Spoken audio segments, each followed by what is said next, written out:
the games of the future. The Mobile Legends Bang Bang tournament features 6 teams of up to 6 competitors. The game is played in a 5 versus 5 format until 2 wins or 3 wins in the finals. Each team has one reserve player. Placements can be made between the matches, and in the event of a player injury or other force majeure, a replacement can be made during the game. The tournament consists of 2 stages, group competitions and playoffs, and the matches themselves will be held in a best-of-3 format. Only 12 teams will advance to the second stage.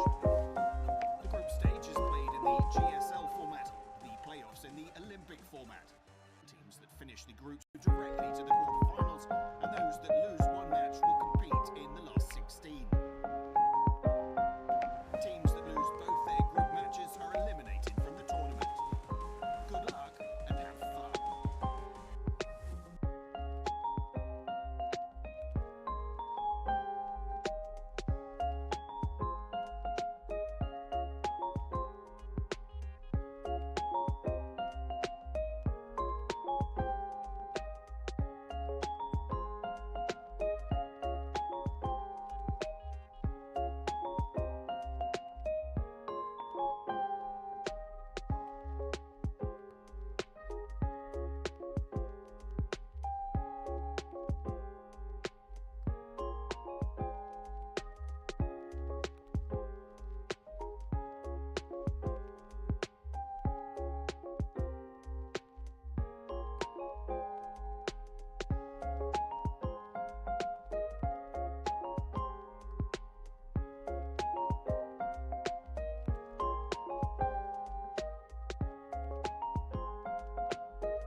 Halo, tes anjing goblok.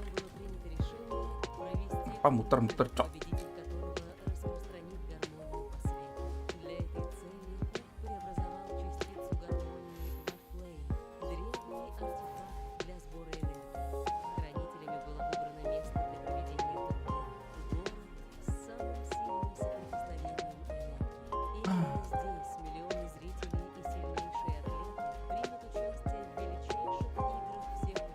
Ditinggal berak malah muter deh, cok. Babi.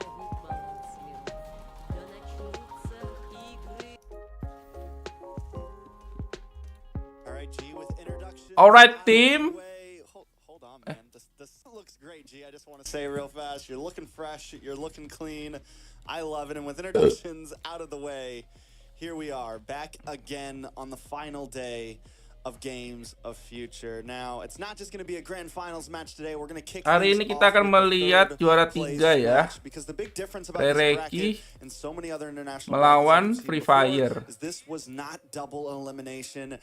Every game was high stakes. Every game, each team had to put it all on the line, and it has been a very competitive past week. It has been a very competitive several days with several teams competing with all of their hearts, but now we are down to the final 4 to see the final placements of today, G. Yeah, and I mean, the teams have been fighting their way through the upper and the lower, technically, of their group stages, and I can't believe what we've seen in this game, to be honest. It's, you know, the teams have definitely kept us on our toes and have definitely pulled out some crazy picks. But I mean, hey, what did they do? They kept it entertaining for us. I mean, and you mentioned crazy picks. This has definitely been a very interesting meta. A lot has changed since last year. A lot has changed since M series. And literally every lane, from Mage to Roam, to Jungle, to EXP lane, to Gold lane, especially Gold lane, when we've seen some interesting picks this tournament. And one of the great things I feel like about this tournament is teams haven't been scared to think outside of the box and bring something different to try to get the upper advantage. And it's always kind of been a balance of sticking to the basics and trying to push the envelope. So I'm really wondering, with now the stakes at its highest, with us, we're going to be competing for 3rd place, and we're going to be competing for a total 1st place, $350,000 to the winner, a total of $1 million prize pool, everything on the line, like I said. Are these teams going to finally be willing to really push the envelope? See, and I've always suspected that, like, we're getting to the nitty and gritty, right? Like, this is the moment that the teams, like, reveal everything, right? Like, if you're in the grand finals, this is your moment to pull that trick right out of the hat and just, you know, blow the other team away. And again, 3rd place match. I mean, we got RQ Hoshi versus Fireflux Esports. We were surprised by Fireflux Esports, right? Taking out Blacklist International. Huge deal, huge upset in the Digital Games of the Future. So I want to, you know, I mean, you can expect anything from this tournament. So we'll see if RRQ Hoshi can take on Fireflux, and we'll actually see if AP Bryn can take on Onic, or vice versa, right? Let's start with the beginning, right? Because the beginning, it's going to be RQ up against Fireflux. And you said, you know, can RQ take on Fireflux? And the same question goes back and forth. Can Fireflux take on RQ? Because these teams have not gotten to meet each other yet. They were in different groups. They were in different part of the bracket, and that's another interesting thing about not having the double elimination bracket. Normally, by the time you get to this stage, some of the top teams have already seen each other once in battle. This time, Fireflux and RQ, all they have is the information from the games that they can watch. They haven't actually gone toe-to-toe just yet. And honestly, I put these teams at a pretty similar at a pretty similar level. Neither team was able to beat neither team was able to beat Onic, neither team was able to beat AP Bren. And now we're seeing kind of, I think they're both the main teams. I think had they played a little bit differently, they maybe could have been in that grand final spot. I mean, the possibilities are there. RQ yesterday was able to take a singular game off of AP Bren before losing the other 2. Fireflux semoga Layla keluar lagi, guys. Game off of Onic. Kita tunggu Bapak Layla keluar lagi ya. So, can Fireflux do it? But we're going to be jumping right in the stage. I love it. We're not wasting any time, G. You know, normally we're sitting here for a little bit. The team's getting ready. we gotta just drown on. But today, these teams are prepared. This is going to be one of the most important days of this tournament for all 4 of these teams. And once again, we get a great look at this stage, G. Look at the like fog shooting up. My question is, like, do they go around the trophy again? Like, we're fighting for 3rd place. It's not fighting for the trophy, right? Tidak, terima kasih ya. I wonder Just put how like that 75 entrance is grand in gonna the be. middle of the stage. Yeah, that's what I'm saying. Just Stage-nya sih rame ya, gila. Ternyata put a little stack. peminat there. Mobile Legends di Rusia banyak juga. I ya. don't see the trophy right now, so you might actually be right since they're not Trofi. competing for the Apa trophy. terus They might have taken it pialanya out. But let's kotak take a look gitu, guys. at the teams that are competing for 3rd place. It's RRQ. We got Banana. Definitely a player to keep our eyes on. Octa as well. Excited to see these guys play. Clay, lastly, Brusco, who is one of the more recent imports, a player that a lot of us have been questioning how he's going to do on the roam. Skylar in the gold lane. And then last but not least, one of the players I was most, or no, Clay came next. I thought we already saw Clay. Irad, finally. The player that I was a big fan of when he played in RSG as the jungler, got imported over to Indonesia, the new jungler for RRQ, and I think has been one of the stars of the team. Now let's welcome RRQ to the main stage, G. I love it. I Ini love it. stage-nya gede guys look buat at, ukuran turnamen. there's actually Gila, quite a bit ini of fans here too, even for the stage-nya 3rd CS:GO dulu place. ini, So guys. it's cool to see they are gonna rock and view the trophy, kind of like a Kan gede a lagi. sad, I don't know, something. That's rough. That's rough. Not sad. That's they're here. They I don't played. Luar You're biasa bringing kok. down the vibe, G. You're bringing down the vibe. Listen, if I was in front The of that trophy we can never I'd be like, touch. tier. But without further ado, next up will be Fireflux Esports. We got Sunshine, Apex 47. I feel like Fireflux is coming out faster than RRQ. Nope, they got you. Rosa. Rosa in the mid. I'm telling Queen you, of Rose has Thorns. actually been insane. Alien as well. And then they're showing Apex Apakah again. Clay akan with turun gunung, Rosa. guys? And then you got TNZ Memperebutkan here. juara He's 3 he was oleh really good Babang Clay last kayaknya sih time, so enggak let's sih. see if he can bring it back again. Kayaknya sih tetap Octa ya. Fireflux taking down Blacklist International. Can they bring the heat against RRQ? Yeah, I mean, it's definitely huge, right? If they can bring down RQ, then they've brought down 2 major powerhouses from 2 of the most major powerhouse regions, Philippines and Indonesia. So even though they're not competing for 1st place, they're not competing for that trophy sitting in front of them. They're still competing as kind of putting their name down in history. They already kind of have shown up. A lot of fans are starting to watch them. A lot of fans, they've been building a lot of traction recently. But this is going to be one more test from them. We've taken down one of the best teams in Philippines. Can we take down one of the best teams in Indonesia? It is true. Clay main nggak, Clay? Do they have the grit? Do they have the Iya sih, nggak main, tenacity guys. to take on these teams? And I mean, to be honest, Fireflux has shown that they're here to fight. Though they did have a little bit of a tough time against Onic, that doesn't mean that that'd be the same case here. Statistically, I mean, you got to think like they took out a Philippines team. Like it's an Indo team that has a little bit of a level up on the RRQ at this point. So I want to see what they can bring against them. I want to see if they can bring something out, crazy. This is the last time they'll be able to battle it out. So this is the moment to use it all. Yeah, I mean, I think honestly, you just said, like, statistically, Fireflux has taken out Blacklist, a team that some people would possibly put above RRQ, right? So I think it's very 50-50. I wish we could take like a global stat on where people are placing these 2 teams. Who is the favorite? Because it's kind of hard to say, man. RQ, we know them. We know they're strong. They were able to take a win against AP Bren. They're not scared to get a little crazy in their draft. But Fireflux time and time again has proved naysayers wrong.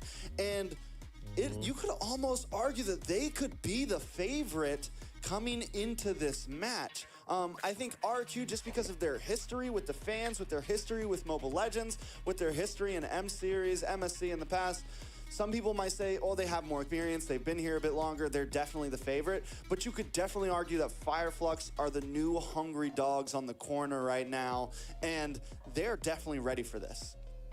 Yeah, I mean, I would definitely hungry dogs for sure. I mean, that's a good word to describe them. But I to be honest, I kind of think it's fallen into their meta, right? Like, this is Incendio Supremacy, a mix of some of their players. They were having a little bit of a tough time in M4, but coming back into this, the Phygital Games of the Future, this was their time to shine. This was their meta. They've taken advantage of it, and they've shown that they have the grit to take out top tier teams, right?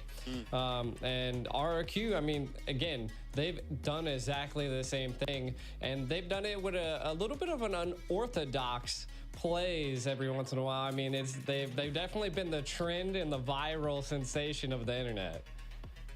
Yeah, I mean, RQ have been just a namestay. They're a household name at this point. Whether you love them or hate them, you know them.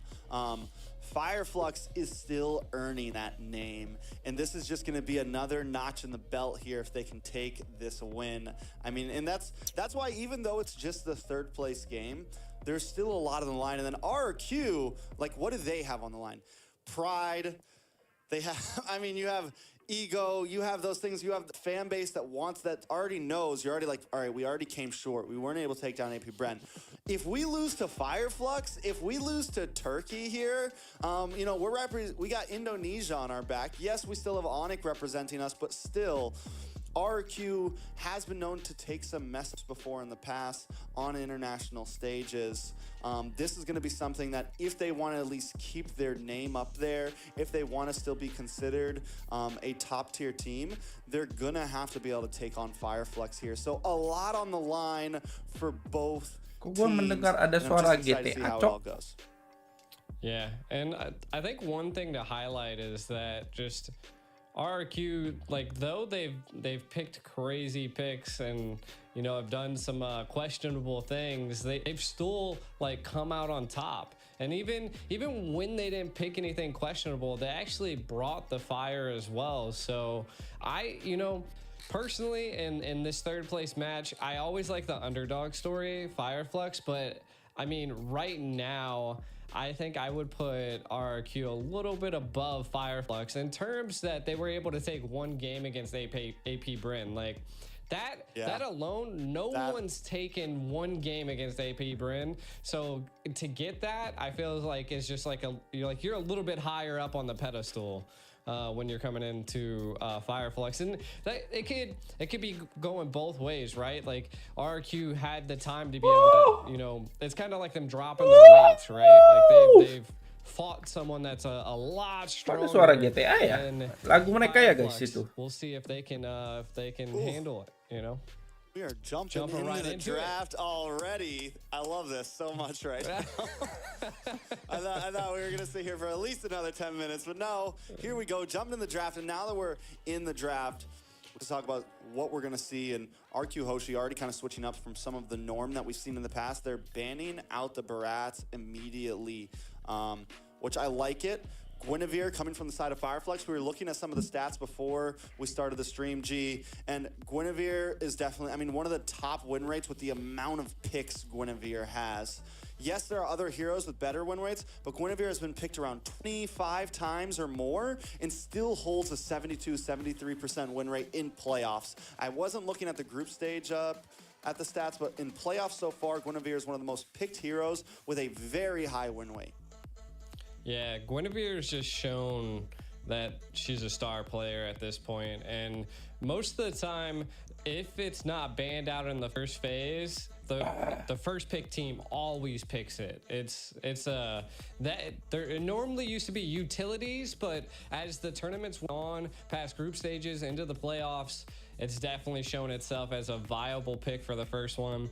RRQ now responding with the R-Lot. I like it. I mean, we're seeing RRQ get rid of a lot of utility heroes, and Fireflux kind of responding with the Matilda. So there's a couple things they could possibly go for here. I mean, we still have Joy on the field.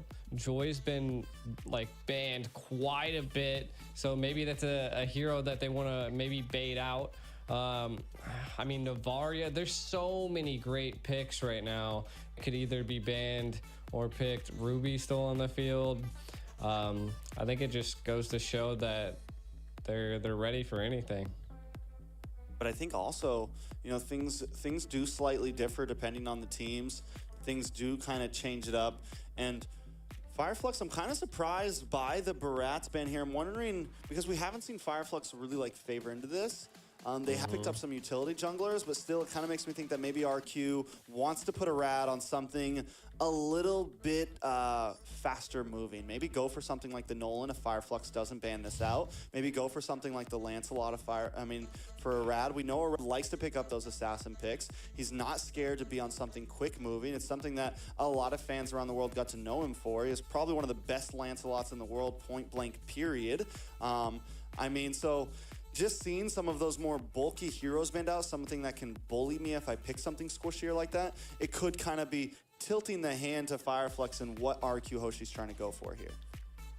True. And RQ, it just, to me, seems like they're just banning out a lot of utility. They just don't want to deal with those heroes that can really make plays and control the field. The Nathan getting out of there, if I'm not mistaken, that was utilized to beat AP Bryn. So Fireflux looking to kind of, you know, get rid of it. First pick coming up. I mean, we got a lot. I mean, they could first pick Joy. They could go a little wild. They could go Dashy. I mean, that's what the Brats would kind of slow down, but they're going to pick up the Minnow first. Well, I think either way they get the trade, like either way. So my original thought was, yeah, like Nolan, Joy, right? But they don't have to pick up both, because either way they get the trade. Now, I highly doubt Fireflux is going to pick up Nolan and Joy here.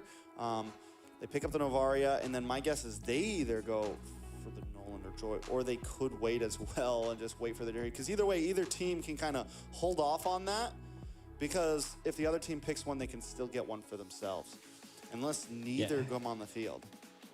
Yeah, that's why the meta is so wild right now. There's so many good picks. It's just a matter of you utilizing them with certain comps. So, I mean, we could see RQ possibly pull out a Benedetta, maybe pull another, just go straight the same draft as AP Bryn against when they faced him.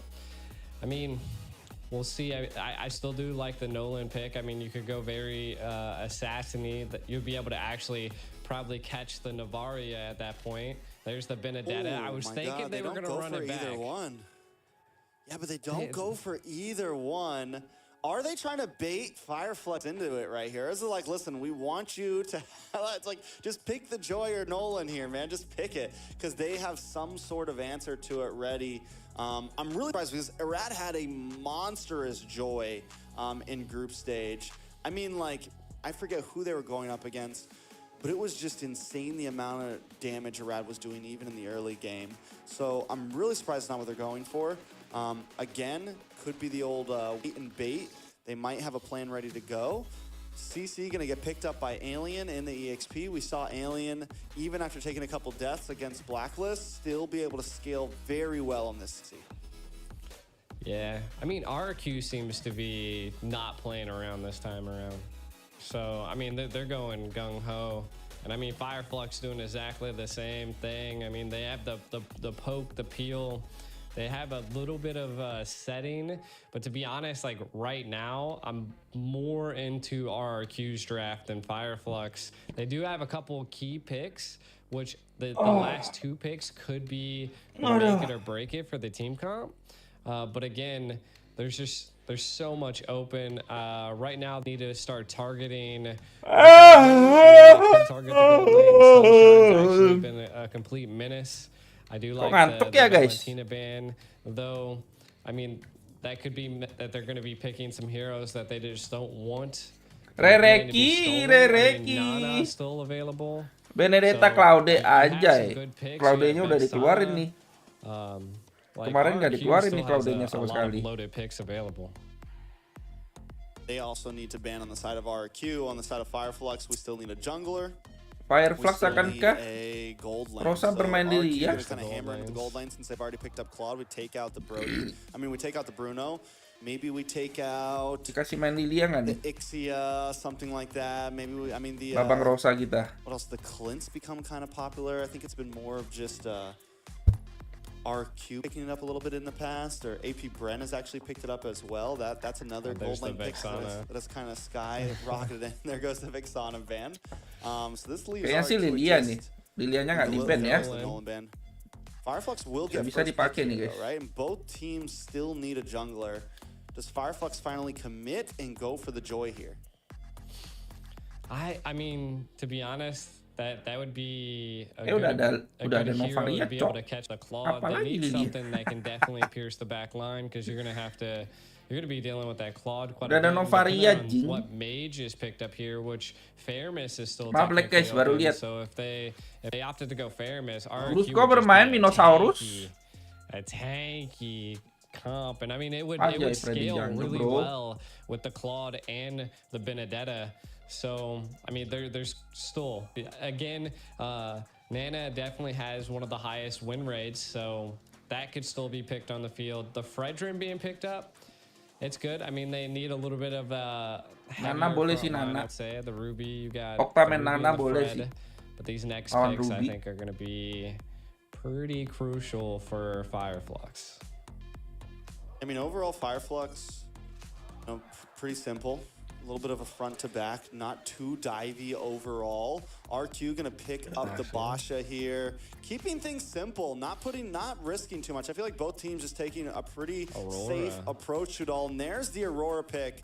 I think a lot of us expected to see more Aurora this tournament. She did take some slight changes, you know, from where we saw her before into the tournament and everything. So I think I was kind of surprised when we didn't see as much of her, but she still has been viable. She still has made some crazy Baru bangun plays in the tidur ya, Dek. playoffs. Iya, Cok. So in the hands Baru of Octa, bangun excited banget. to see how it goes. Ntar I knew kesini the otak carry gua nih was masih about to come ngeblank, Cok. next. Just they Gua have a harus tanky setup mengumpulin here nyawa dulu anjing. with the Basha pick into the jungle, the carry into the backline. Baru You got banget two bangun gua, backline guys. heroes, solid backline peel, and then a good frontal fence. So we'll see. RQ against Fireflux. This is going to be an interesting match. I still personally, even with the Boxy and the Aurora pick, even though I think I would rather have Yang seen di like kamar a tuh pakai Fairmiss just or dikit, dia tuh something contohnya. like that. Eh, ngentot, I guess mereka they're tuh going a little bit caster, more aggressive. So I still like RQ's comp. Emang I gua do think caster. Fireflux could fight back here though. Right. Let's get it started Gimana because we PUBG are gak udah about to ngapain? jump into the land of Udah ngalahin PUBG Dawn. gua. For the third place match, the first game of the last day of Game of Future. This is going to be RRQ Rex Regum Kaon up against Fireflux Esports. I'm excited to see how this goes. Kali Lay dua us speednya down, G. ribet lu. What do you Kali think the dua nanti root nge-lag causes tot. are? Who do Kali you dua, think's kali got the dua. early game? Because we got plenty of time to talk. Ribet Quick lu. pause. Lu I aja was kali gonna dua say, sendiri the win ngentot. condition here is pause. No. So Lu tahu nggak kalau kind dikali of dua diving nanti into dia their muter-muter comps lagi, here, Jing. right? Like we have the Basha versus a Fredrin. Again, Ribet bet lu the- jadi orang, the babi. Fredrin and the Ruby are more on that healing, the sustain heroes. They're looking to stay alive and just control as much as possible. And I feel like that's where the Basha scales it, right? Being able to roam fast. Kenapa being pause able to ini? have that Baru mulai, built-in Cok. anti-heal really early, I think, would be key, especially dealing with a Ruby. So I think that's the win condition for RRQ, is to just kind of keep them at bay, utilize the speed that you have in the jungle, and take control of the map and secure neutral objectives. For the side of Fireflux, though, I feel like they're really going to be the team that tries to bait Langsung di pause kan, RRQ out. babi They want to kali bait as dua. much utility as they possibly can Ribet bet to dah. then be able to Ngentot. engage. They did pick up the Kali carry, dua. so that's more of a late game marksman. So I would say that we'll see Fireflux do a little rough in the early stage. Once into the mid to late stage, Kali I think, 69 gua bang, if udah bang, Fire bukan Flux kali 2 lagi, they're kali aiming for 69. that part to then turn it around on them. And I feel like that's how Fire Flux is going to win there. What do you have any different takes? I mean, I think I'm thinking something similar. I want to take a quick look back at the draft real quick. Pull it up real quick. I do think, I mean, so they pick up the carry as their last pick for Fire Flux. Definitely something that needs to scale. But RQ kind of along the same lines with the Claude, the Aurora, heavy CC on the side of RQ as well. The main thing that RQ is going to have to worry about when we get into a little bit in the later game is dealing with the Novaria, right? Dealing with that long range. They do have the Basha and they also have the Benedetta. So yeah, they have some answers to that. I feel like RQ has a few more answers than what Fire Flux exactly does. The only real diver that Fire Flux has is CC, who can dive but doesn't really cause that, like, the damage is there, but it's not something like a Labu or Terizla that kind of causes CC and locks down the back line. Yes, the damage can very well be there and get the kills in. But Fire Flux is still kind of lacking a way to shut down the Claude or shut down the Aurora. Biar Seven tapi lancar biar nggak ke-spill gitu. Ya kau nonton di sana lah babi. Apa yang kau nonton di sini? And we're gonna just try to kind of steamroll you down. Ribet pet anjing tinggal pilih babi. Kalau nggak mau ke spill ya di sana yang lebih cepet ya. Kalau nggak mau di spill, anjing ribet banget cowoknya doh. They're gonna have to utilize probably I mean, again, they don't want to get steamrolled too early. So anjing lah nggak tahu lah cok. Passive in the early stage because Fredrin's not suka kau lah. Fast as Boxia, right? Ribet banget anjing. Banyak pilihan gitu kan ya.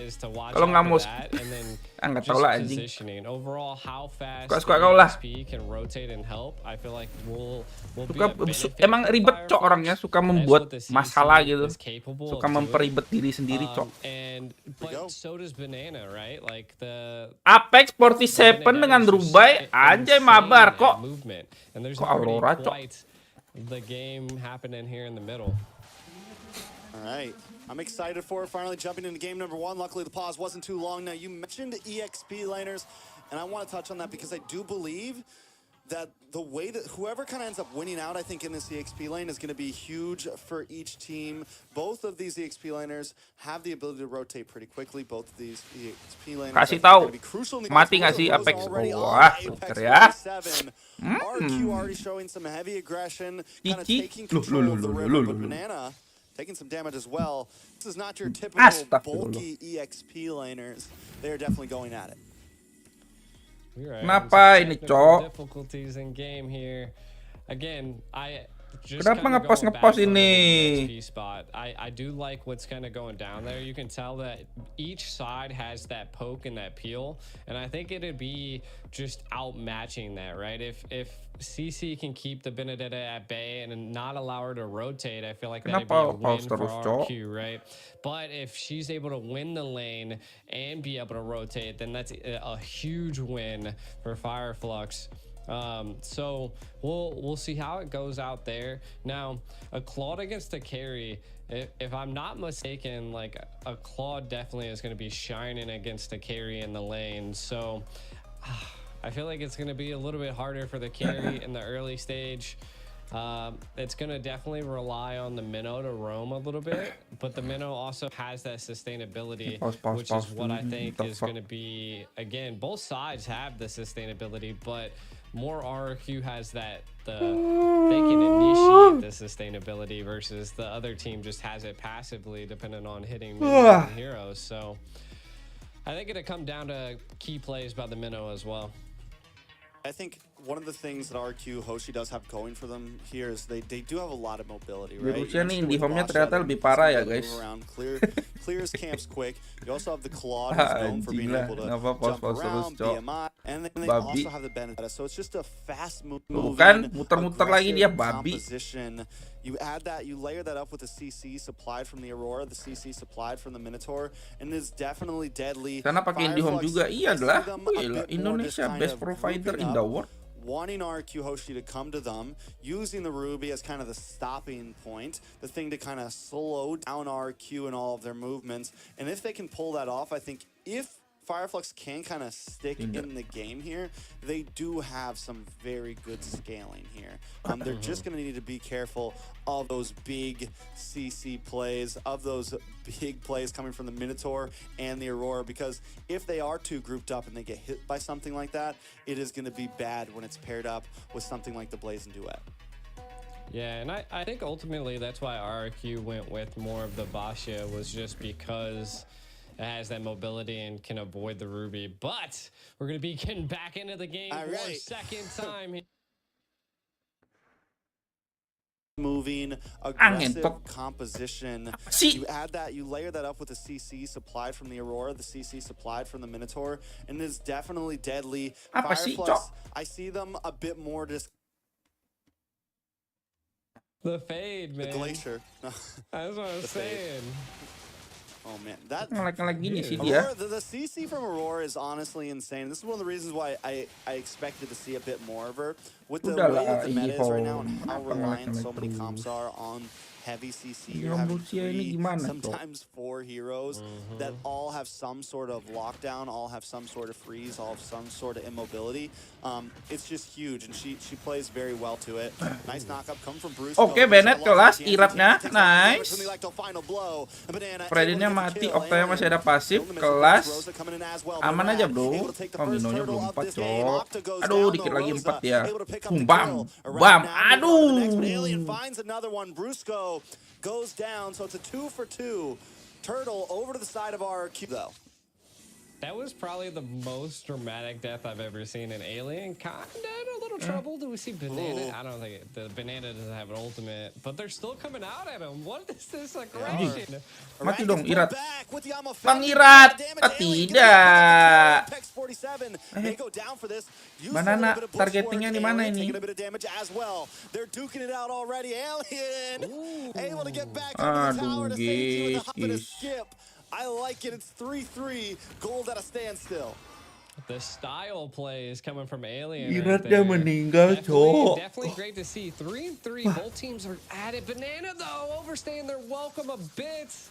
Able to get out of there with the ultimate, though. Again, this is huge. I mean, for both sides of the team, they're not letting up. This is something we see occasionally, that both teams just want aggression early on. And again, this is what you were saying earlier. This is, I feel like, going to stop the steamroll from both sides. Is you just got to keep them at bay.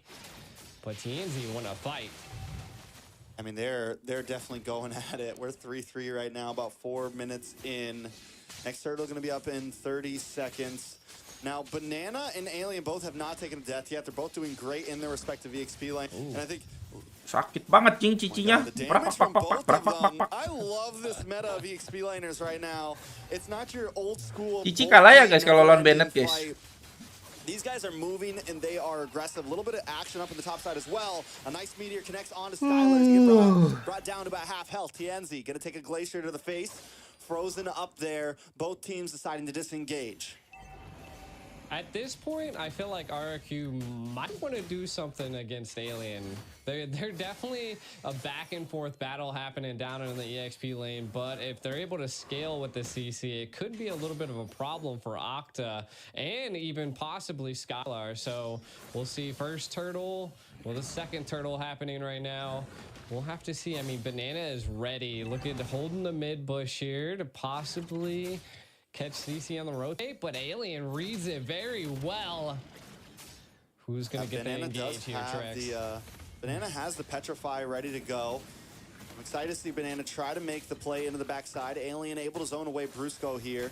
The damage is already starting to connect up. Apex 40 comes in, but a nice Minoan Sphere out of 3 members locked up by the Glacier as well, comboed, and down comes mati dong sama Cici. Tidak, aliennya menggila, cok. 2 for 1. Apex 47 goes down. Turtle still on the map of TNZ's, and that spot Banana might try to engage onto this, but Rose is there to back him up. Banana might have to back off. Alien now rotating up as well. Rosa with the meteor looking for the next target. Gonna move back with ini melempem gini guys, RRQ guys. I mean, both teams are being jadi nggak semangat gini mereka mainnya, cok. Like each team are they're just taking as much as they possibly doesn't go to anybody, which is wild. And not only that, they rotated EXP and gold lane at the 5-minute mark, but ooh, nice time offended. Followed up by the Meteor. A lot of damage onto Octa. The passive does proc. Octa, though, gonna go down. Able to get a quick freeze onto Apex 47 to buy Brusco a little bit of time there. But still, Fireflux taking the lead here. Banana trying to get now, the hanging out. Ini melempem ini RRQ ya. Line rush there, and that's Nggak where, semangat kah gara-gara you know, I feel like memperebutkan Alien's juara gonna do 3? great against the front line of RRQ Hoshi, to whereas Banana's gonna do amazing to the back. Banana, kasih tahu. And which one's gonna be more important? Kelas. Oh, a lot of Kelas. time Rosa. Kelas. Looking for the final hit. Blazing Able to duet. taking a lot of damage Sakit from banget the Blaze tuh. duet. Skylar comes Aduh. in as well. Aduh, Onto the Brusco-nya mati Turtle, lagi, though, cok. Alien able to take out Brusco. Anjing. Turtle did go to the Untung. side of Fireflux. Rat Kabur finds Irat. Rosie, though, but now Rat in a little bit of Irat. trouble. Alien on the chase. Kabur, Should be able bro. to catch up, but Selamatkan getting burned in dirimu. mode. Oh, kalinya bisa Rat mati kok di situ. able to get away. Banana 402 just absolutely decimating Fireflux's backline. I think paired with Skylar there, they could rely on their team to just kind of take it at the Turtle, right? And then they did it, right? And kind of taking a look at some of the items. The biggest thing that we are seeing is Skylar has that Demon Hunter sword picked up, right? So that's going to be a devastating pick for the side of Fireflux, just because they are a bit tanky. Apex might not be able to play as aggressive as they were. This is getting into the early mid game, and I think we're going to see some crazy plays coming up soon. I mean, it's 7-7. Gold is still at pretty much an even. It is starting to tip a bit more into the hands of Fireflux to about 2,000. It's kind of bouncing between 1 and 2,000, but still, that is nothing huge. Fireflux does take the first tower of the game on the top side. RQ Hoshi, they are going to have a decent spike, and you're right about Banana. He's still 4-0-2, and I'm excited to see how it's going to move forward the more he's able to kind of participate in these big skirmishes. Fireflux already Hati-hati. Brusco lihat. looking for a Aman target here. aja, They do aman have aja. the vision onto Skylar here. Apex 47 trying to find one, but Skylar able to get away. That was a good zone by Brusco there. Hati-hati, bro. Right now, Fireflux really has to protect their backline, right? Because Rosa's been caught twice already by Banana, which is huge for the side of RRQ. So I think they have to maybe play a little bit more together, which I think at this point they're getting there, right? Oh. Being the first Lord, I feel like this fight's going to be about a 50-50, but again, it could be anybody's game as Fireflux has the damage. Like, look at Navaria, even though it's 1-2, Rosa still doing look at Banana. burn. Look at Banana. Look at Banana hiding in the top bush, looking for the back line flank again. Finally does show face. I don't know if Alien was able to see him there. I think so. Gonna check those bushes, make sure it's safe for the rest of the team. But Banana's not Akhirnya leaving Sanchen that sudah lane. berubah, guys. Dia Fireflux udah gonna nggak have kayak to be careful about it. Brusco Brusco, lagi, though, cok. gonna get Mati offended lagi in. dong Tip Brusco. down from Alien will go down. Kelas Irat. Pick up the kill, but the Lord Gila, Irat nih, able to bos. take it. A beautiful steal. Banana trying to get out of town quick with the electro final blow as the rest of Fireflux collapses. Maling profesional, On top of anjing. Rad in Kalau between gini the mah members, gonna do untung as di much RRQ, as he cok. Lihat can. Skylarnya tuh, Well, this split is push. happening. You're right. Skylar taking a tower in the boss side. RRQ macroing up the map. Sanchen udah nggak mau itu lagi, guys. Nggak mau farming lagi dia. Sekarang mau ikut teamfight terus dia nih sekarang. Malah kebalik nih sekarang ya. I don't think Octa Skylar stays is catching worried. those meteors. Rosa is just target locked onto Octa right now. I think the past 3 or 4 meteors, Rosa has thrown Paling out handal, team cok, fight Irat landed ini. directly onto Octa. Yeah, and again, Rosa's done this before with the Navaria, so the aim is just amazing, and the prediction from Fireflux at this point, they're going to do whatever they possibly can to keep this mid turret, which is, I think, going to be key, right? Because that's the one thing that's going to keep them apart from each other. They are winning in team fights, so they just need to secure neutral objectives. Are looking to scale at this point. They need to take as much as they possibly can. If they can get a pick here, they might be able to clean up all tier 1 towers and maybe take a couple tier 2. And here's the thing, even with Fireflux losing out on some of these neutral objectives, they have still kept the gold lead for a while. They're finally falling behind by 100 gold, but still that is not a lot. And both the XP laners are going to be a huge threat to the other team. We have 4-0 and 5 on Alien. We have 4-0 and 2 on Banana. Taking a look at the gold laner, Skylar, though, still have not taken a single death, the opposite of Sunshine, who has. That is also going to start to become a major play in this. The more Skylar can just farm up and be comfortable on his signature hero Claude, it's definitely going to become an issue. They're reading it Banana, so well. Banana mau dihantam, pelan-pelan Pak. Controlling and zoning Pelan-pelan the map. Pak.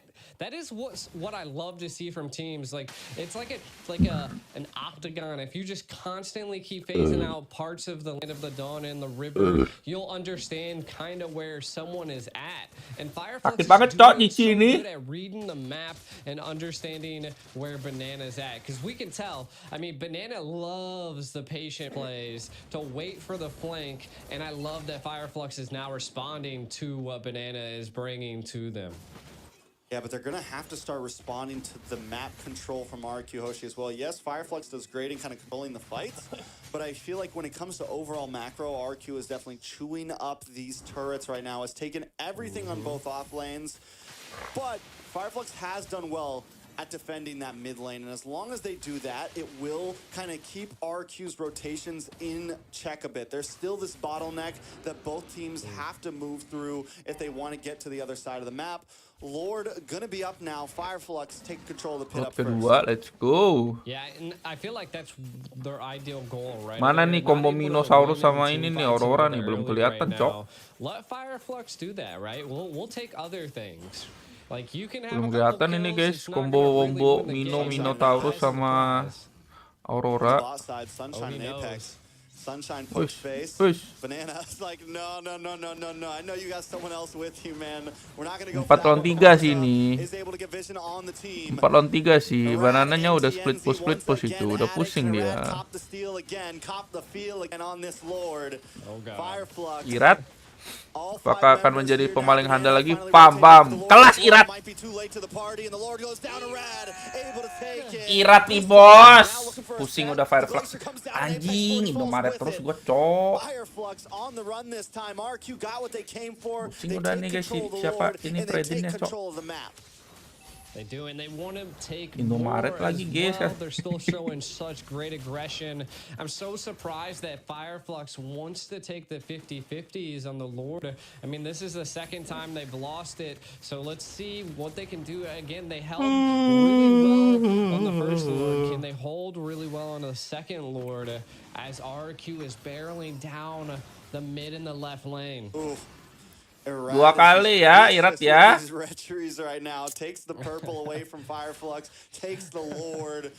Retri Filipin nih bos.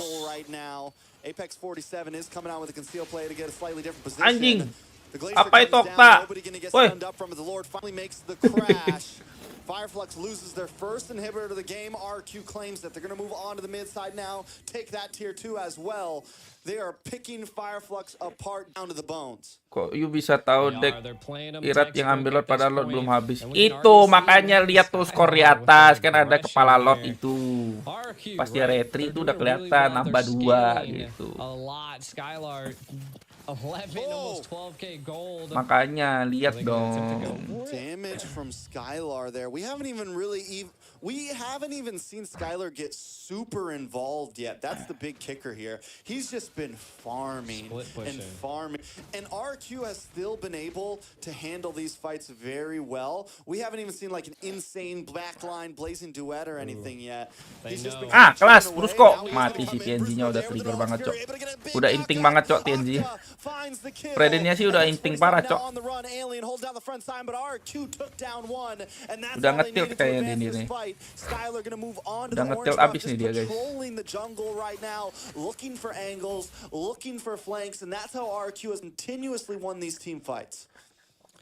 Definitely a huge play there by RQ. The patience.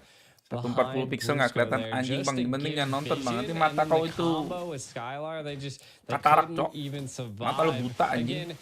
It's a little risky. Jangan nonton bang kalau 140. Not devastating, right? I mean, you got 30 seconds till the next Lord, so everybody will be available. I just think it's one of those things that you're able to kind of feel out how RRQ has control over the map, and you can see they're keeping them at bay. Skylar has a full set, Malefic Roar, and the attack speed is definitely picked up. If they can shut down Alien on Fireflux, I think that's kind of their... If they do that, then I think it's GG's, but you never know. All right, let's see, though. Fireflux, we've seen them put their big boy pants on in crucial Lord fights. You know, you mentioned earlier that maybe they shouldn't go for the 50-50. Maybe they should try to take a fight before the Lord pick. Brad already knows that's what they want, and now they're going to move on to Apex 47. Rad takes a quick turn. Brusco unable to land with Owen's Fury. Fireflux baits that out. They still all got their ultimates. Yes, there is a backdoor possibility from Banana, but aduh, Brusco mati lagi dong. Send Sunshine back to help define the lane. Lihat guys, pusing guys, dimainin landingnya. Irat, aduh, nggak dapet dia, cok. Kalau begini, Rudy dong guys. Susah cok itu. Bennett Claude-nya mau split push berdua, harusnya mereka udah langsung connect gitu cok. They do, and see, this is what I like, right? I said in the very beginning of the game that Fireflux really needed to bait out utility from RRQ, but Alien, the damage getting put down. Skylar chasing him down. Mister Bomba. Sunshine Apex like, no. You better back up. But still, the damage, Skylar's going to be probably one of the only Pelan-pelan Pak Skylar. 1v1 nggak ada stack Alien itu right Pak Skylar. It's insane because Alien is bursting down most of RQ, well, shredding down most of RQ. Aduh, but the damage from jadi Skylar kalah, now cok. could be getting out of control. Yeah, I feel like RQ Kok jadi kalah ini guys. Probably with no problem. I mean, Firefluxnya dapat lot yang ketiga lagi. But we'll see if Fireflux wants to fully engage here. And they got to watch out for the offended. Lord is able to encroach onto the base. Skylar's finally showed up. Chip it down. Fireflux not going to overextend. And Rudy dong guys. He is everywhere, disrupting waves, slowing down the pushes from Fireflux. He's doing his job very well. Rudy dong. They are trying to find Banana. We're checking every bush. They're kicking doors. Open up, FBI. Kiratnya tadi susah retreat tuh, cok. They were like, where? Dia nahan 4 hero. I'm tired of this. But again, I mean, that play by Banana forced Fireflux to then give up control. Brusco ini kayak tanknya Liam, cok. Makan damage-nya banyak banget anjing, kayak nggak. The biggest thing I was kind of saying is that Fireflux needs to continue to bait these kayak nggak perlu utilities out. bait damage itu yang banyak. Tapi suka banget cok di TB sampai sekarat terus nanti tim fight-nya kalau pas sudah tim fight krusial itu dia udah sekarat cok, udah mati duluan. We are seeing that the backdoor potential is a little bit harder, but that could be a possibility for RRQ at this point. Fireflux, just keep baiting out utilities. Do not take a 50-50 Lord unless you really have control over that map.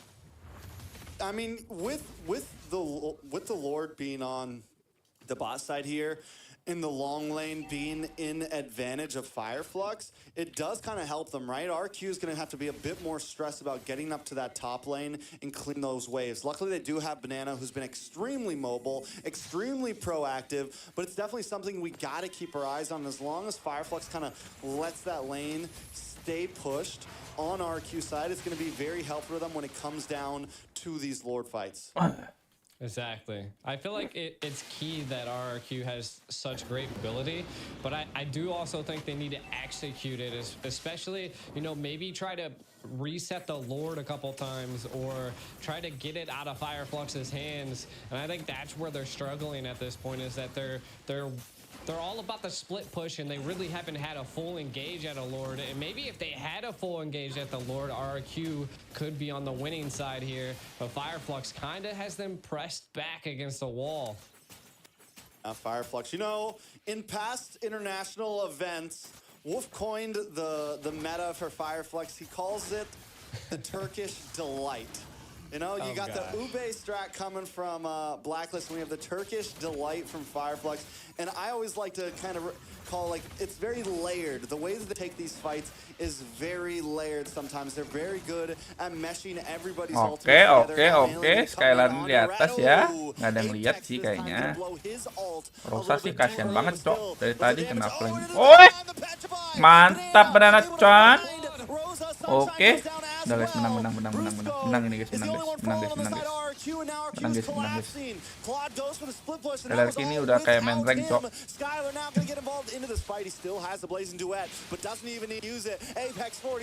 Ini third ranking ini guys.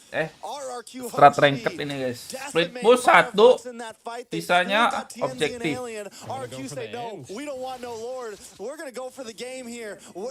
Bisa end ya. Blazing Bird masih ada kah? Masih ada Blazing Bird. Ikinya, Skylarnya aman aja. Nggak bisa itu ya. Nggak bisa monyet ke belakang ya guys kalau itu guys. Diikat cici. And now Fireflux will go down. RQ Hoshi taking game number 1.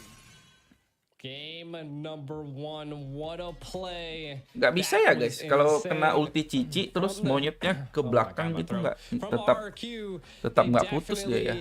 Destroyed it there, and that was kind of the backdoor. Harus di purify berarti. It was an attempt at a backdoor that really forced them out of their comfort zone from controlling the Lord. So a really great play by RQ. Easy. Play. I mean, and that was just Banana. You're really giving coin to his name, you know? We call him, like, Banana, a.k.a. Banana Split. This guy is consistently splitting the map, consistently splitting up the team. Easy. $120 kayaknya ini guys. $120.000 berarti setara dengan hampir 2M ya guys. Ya nggak sih? $120.000 itu. They didn't have that peel. They also lost vision at that point. And I think that's what Rosa was really giving to Fireflux. And you can kind of just see just bananas just everywhere. The Benedetta in the hands of Banana just makes you slip up. Gak bisa deh polos sekali kau ya, maaf dah bang. Focus on what's going down, and then RQ just able to take advantage of that slip up. Yeah, I mean, just did an overall easy job. And just a good game from both teams, back and forth throughout it all. Dan masih terpantau mukulin minion ya. Dari kemarin dia mukulin minion terus. Katanya kalau dia kalau skill 2 terus pindah dia jadi Sun emang benar ya. Potongan ke tim berapa persen? Gue nggak tahu ya RRQ ambil berapa persen sekarang ya. Rosa, who wants to get vision on the whole team. Kalau zaman gue RRQ nggak ngambil sama sekali. Where the group is, as long as Banana was able to stay out of that Astral Echo, kalau pas zaman gue ya, RRQ nggak ngambil 1% pun guys dari prize pool. Jadi prize poolnya buat player semua. Player pokok untuk roster playernya deh. Player, manager, coach, semua buat prize poolnya buat itu. RRQ-nya nggak motong. My God. Look at the robots in the stadium right now. Zaman gua ya, kalau gua nggak tahu sih kalau sekarang mungkin udah berubah. Who would have guessed it? RQ Hoshi Banana 6-0-4, 23% damage, nothing too major. I think the real takeaway on this was just his positioning on the map, making the game-changing plays. He's going to strike fear into Fireflux coming into game 2. If he gets something like the Benedetta again, they're going to have to find an answer to it. Yeah, definitely. And again, the carry pick has just not been shining recently, right? Even though that Sunshine was able to pick it up, it just... I didn't feel like it played a crucial role. And I think that, again, Banana just kind of upsetting Fireflux's team comp. All of the squishies in the back line, Banana was like, yep, that's me, I'm there. And RQ just did a fantastic job. And then you got to give it up to Skylar too, right? Like, we didn't see him in too many fights. He was just constantly farming, constantly applying split pressure alongside Banana, and it takes them to a 1-0 against Fireflux. But here's the thing too, is because Skylar was able to scale like that, Alien eventually was not a threat to him. The one hero on the side of Fireflux who is meant to kind of dive into the back line. Oh, dia ada nempel gitu bersih seperti itu ya di pasun. Enggak bersih, potongan pajak lagi. Ada pajaknya lagi, guys. Tergantung negaranya. Kalau turnamen luar harus dipotong pajak dari negara dia dulu, baru nanti ditransfer ke manajemen. Tetap harus bayar pajak, cok. Nggak bersih itu, guys. Harus tetap bayar pajak. Bentar, guys, gua ambil kopi dulu ya.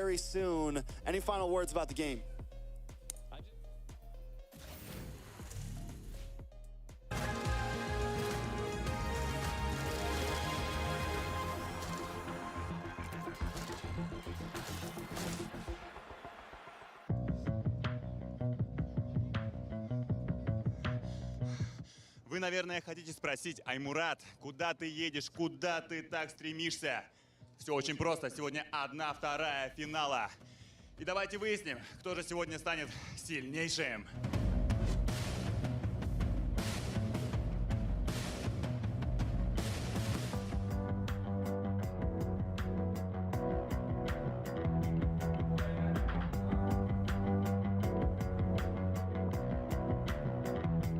Скажи, пожалуйста, за кого сегодня болеем на Mlbb?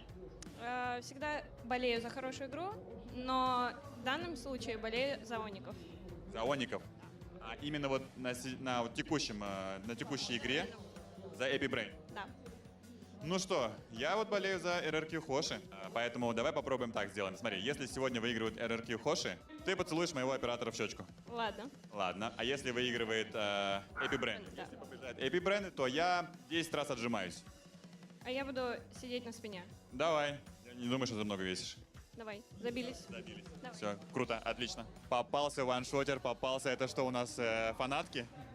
Нет. Это твои бодигарды, да, которые защищают от таких, как я, назойлив? Да, мое секьюрити. Понятно. Ваншот, скажи, пожалуйста, кто сегодня победит? Кто сегодня выйдет в финал? Если Ират так и будут танков пикать, то, скорее всего, Брэнна заберут. Эпибрены? Да. И?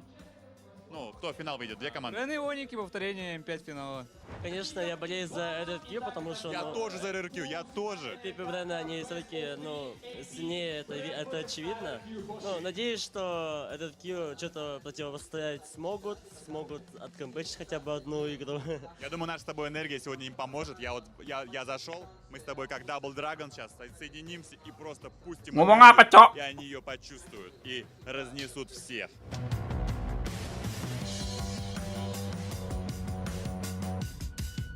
Wow.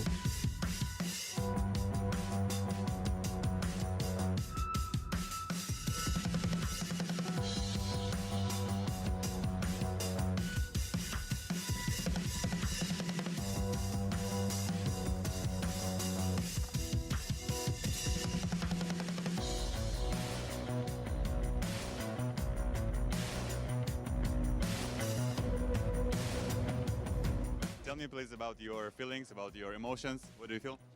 I feel good. That's all? Yeah. Where's your smile? Where's your I feel emotion? good. Oh yeah. We still have Like I should. And you are focused, right? Yeah, focus. And maybe you change some strategy or the same? I think just the same. The same? Yeah. And you nervous? No. No. Did you make any mistakes on this game? Temen Deki I think guna so, crop I think top a lot. ibu negara. So you The gonna fuck? work out of that Singlet bro, today? singlet. Yeah. What are you gonna do today? I will sleep.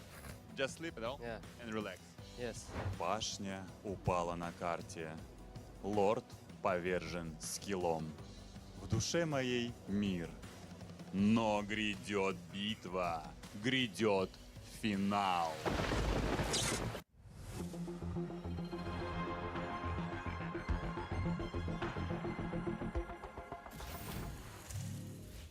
All right, we're back at it, G. Once again, RRQ takes a big win 1-0. Dia And ngapain, because it's just Cok? a best of 3, it's a match point already.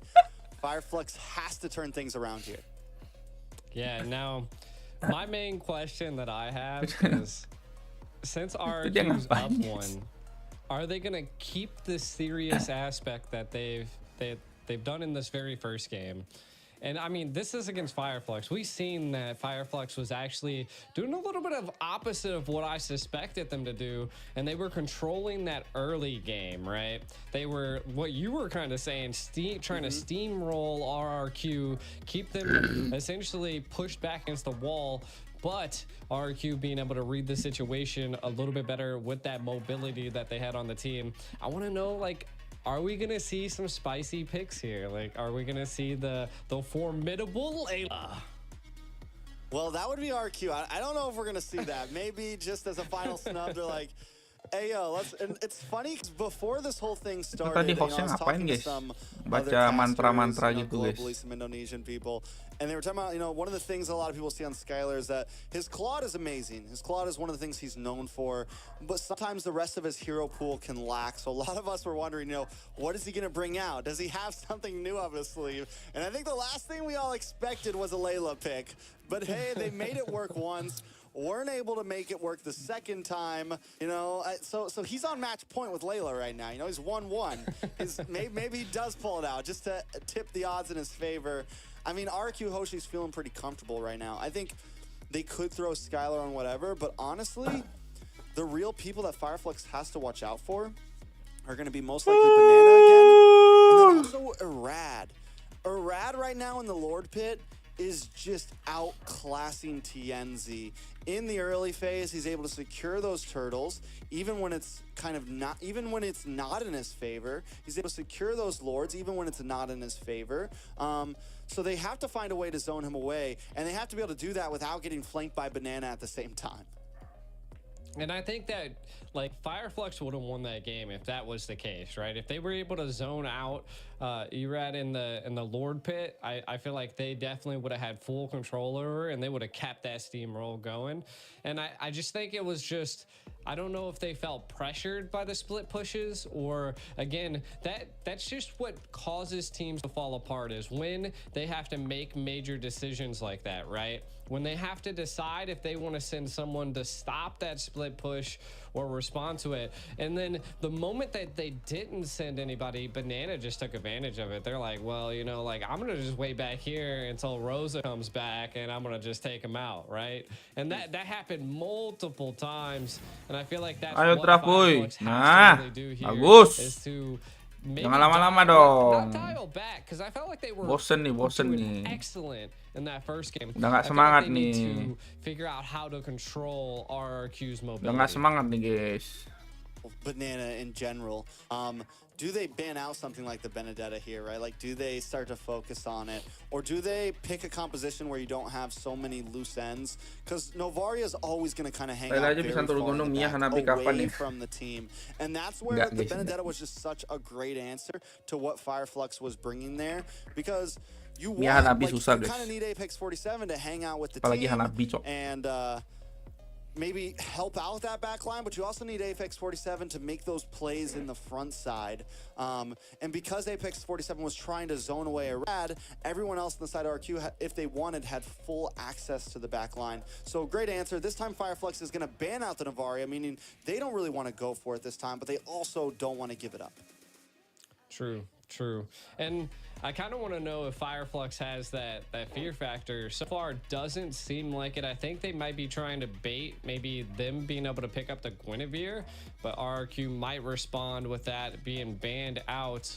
We'll see. Maybe they bait something else that's a little bit more enticing. I don't know. Let's if see, there would let's be see. anything else more enticing than a Matilda, than a Guinevere. So we're probably going to be seeing the Guinevere ban. A lot of teams don't want to see that on the playing field at this point.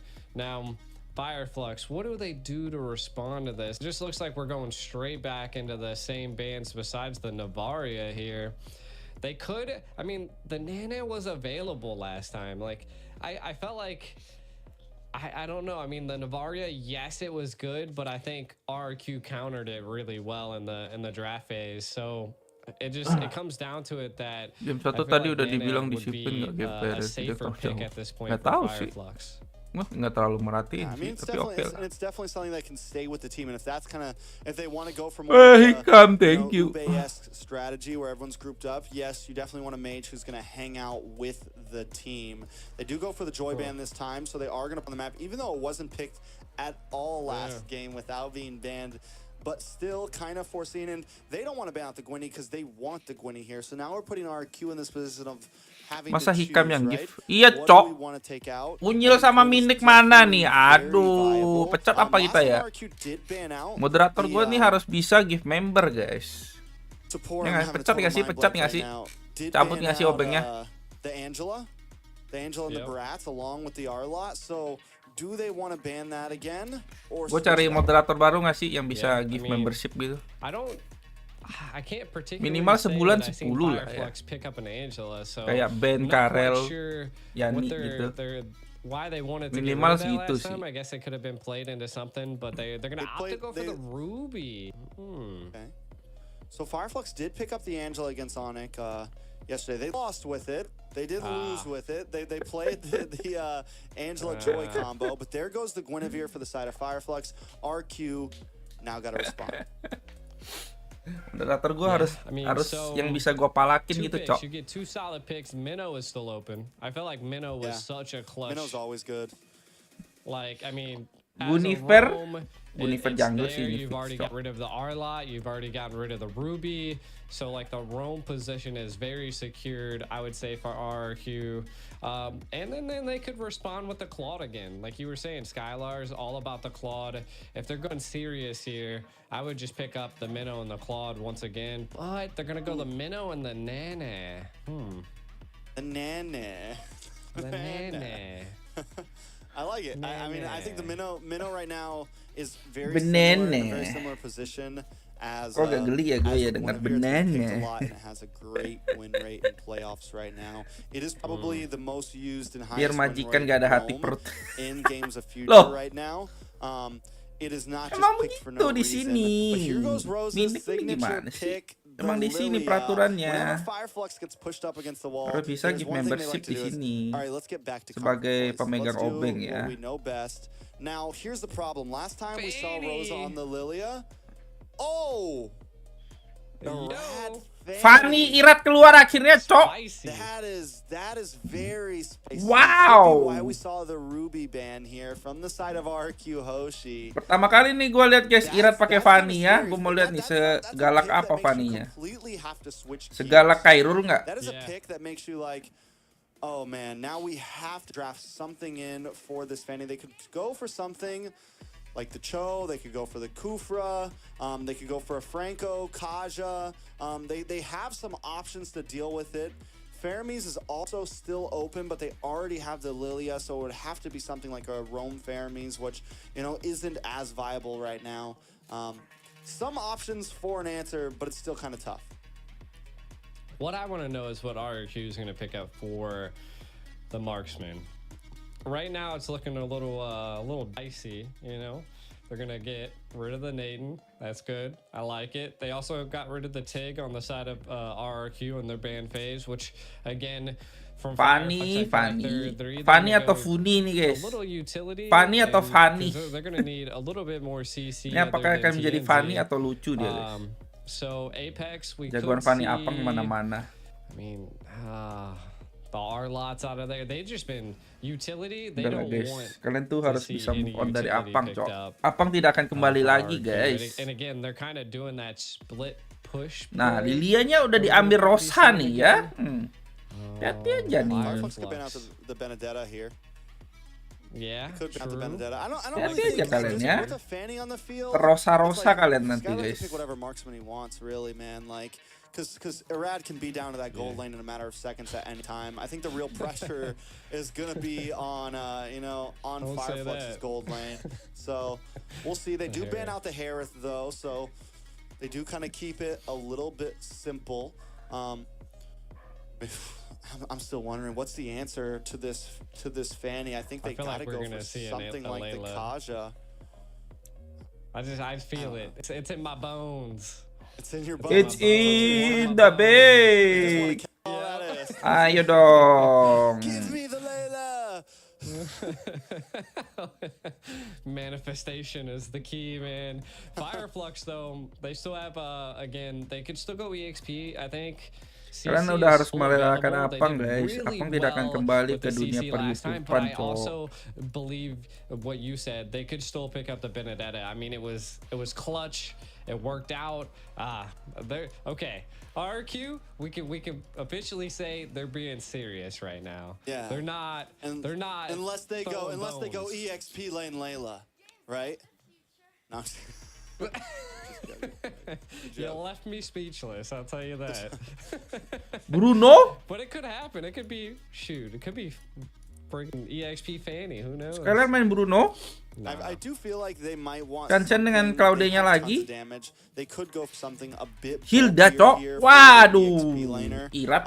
Kancam nih Irat nih. Magenya harus yang... Aduh, magenya Nana lagi, Cok. Fireflux though is gonna pick up the hill. Perizla, anjing. Okay, so they've opted for like plan B against the Fanny, right? We don't have lockdown. That's not something we really have here. Yes, they do have the penalty zone from Terizla. They do have the knockup from Guinevere, but that is a hard hit on a Fanny. Like if Arad is moving the way we know Arad likes moving, then it's gonna be a little bit tough. What they're gonna go for is more of harass, like you just said. We're gonna invade, we're gonna send Apex 47 in there time and time again. No matter how many times he dies in the enemy jungle, he'll be right in front of Fanny.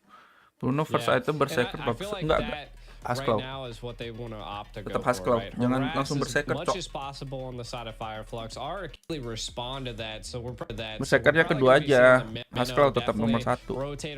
Soalnya dia itu udah sakit, sustainnya nanti gede banget, Cok. Susah itu. Kalau langsung berserker nggak ada lifesteal susah dia. Damage sakit tapi nggak ada lifesteal. I love the minions taking themselves out there in the mid lane there. No, they both just take each other out. Irat. Kita lihat nih guys, apakah Irat bisa menggunakan Fanny under pressure Hilda ya.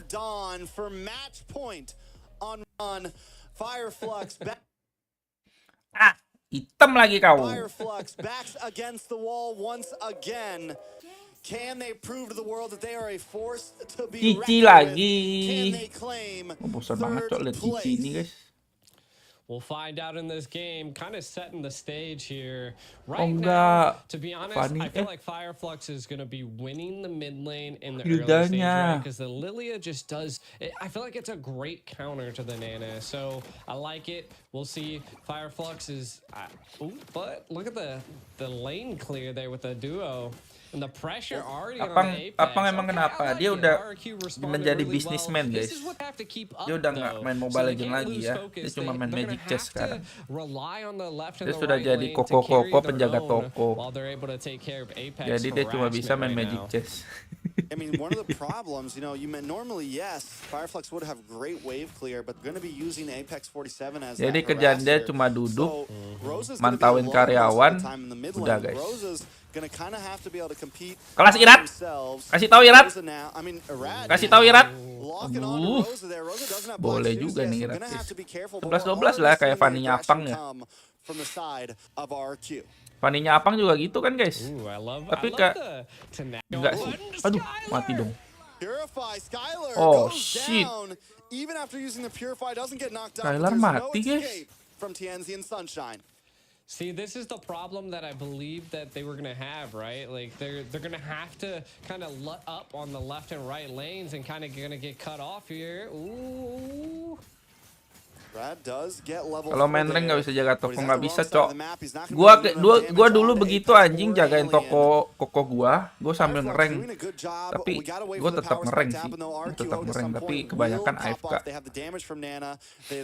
Gua dulu dipanggilnya Raja AFK, Cok.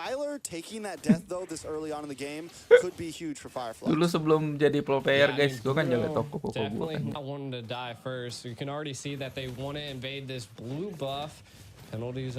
Dari pagi sampai malam.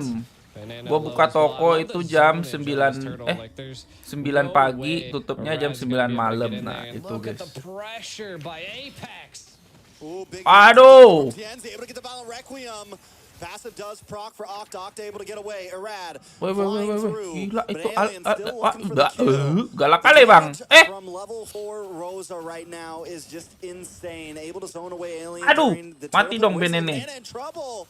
Banana trying to Kelas. fight back. Apex 47 might go down, but here comes Anjing Alien. tipis, Banana able cok. to jump away. Still no kill on the map for RQ.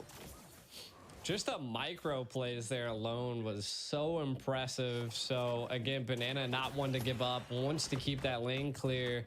And again, right now, Fireflux controlling a decent bit of the map.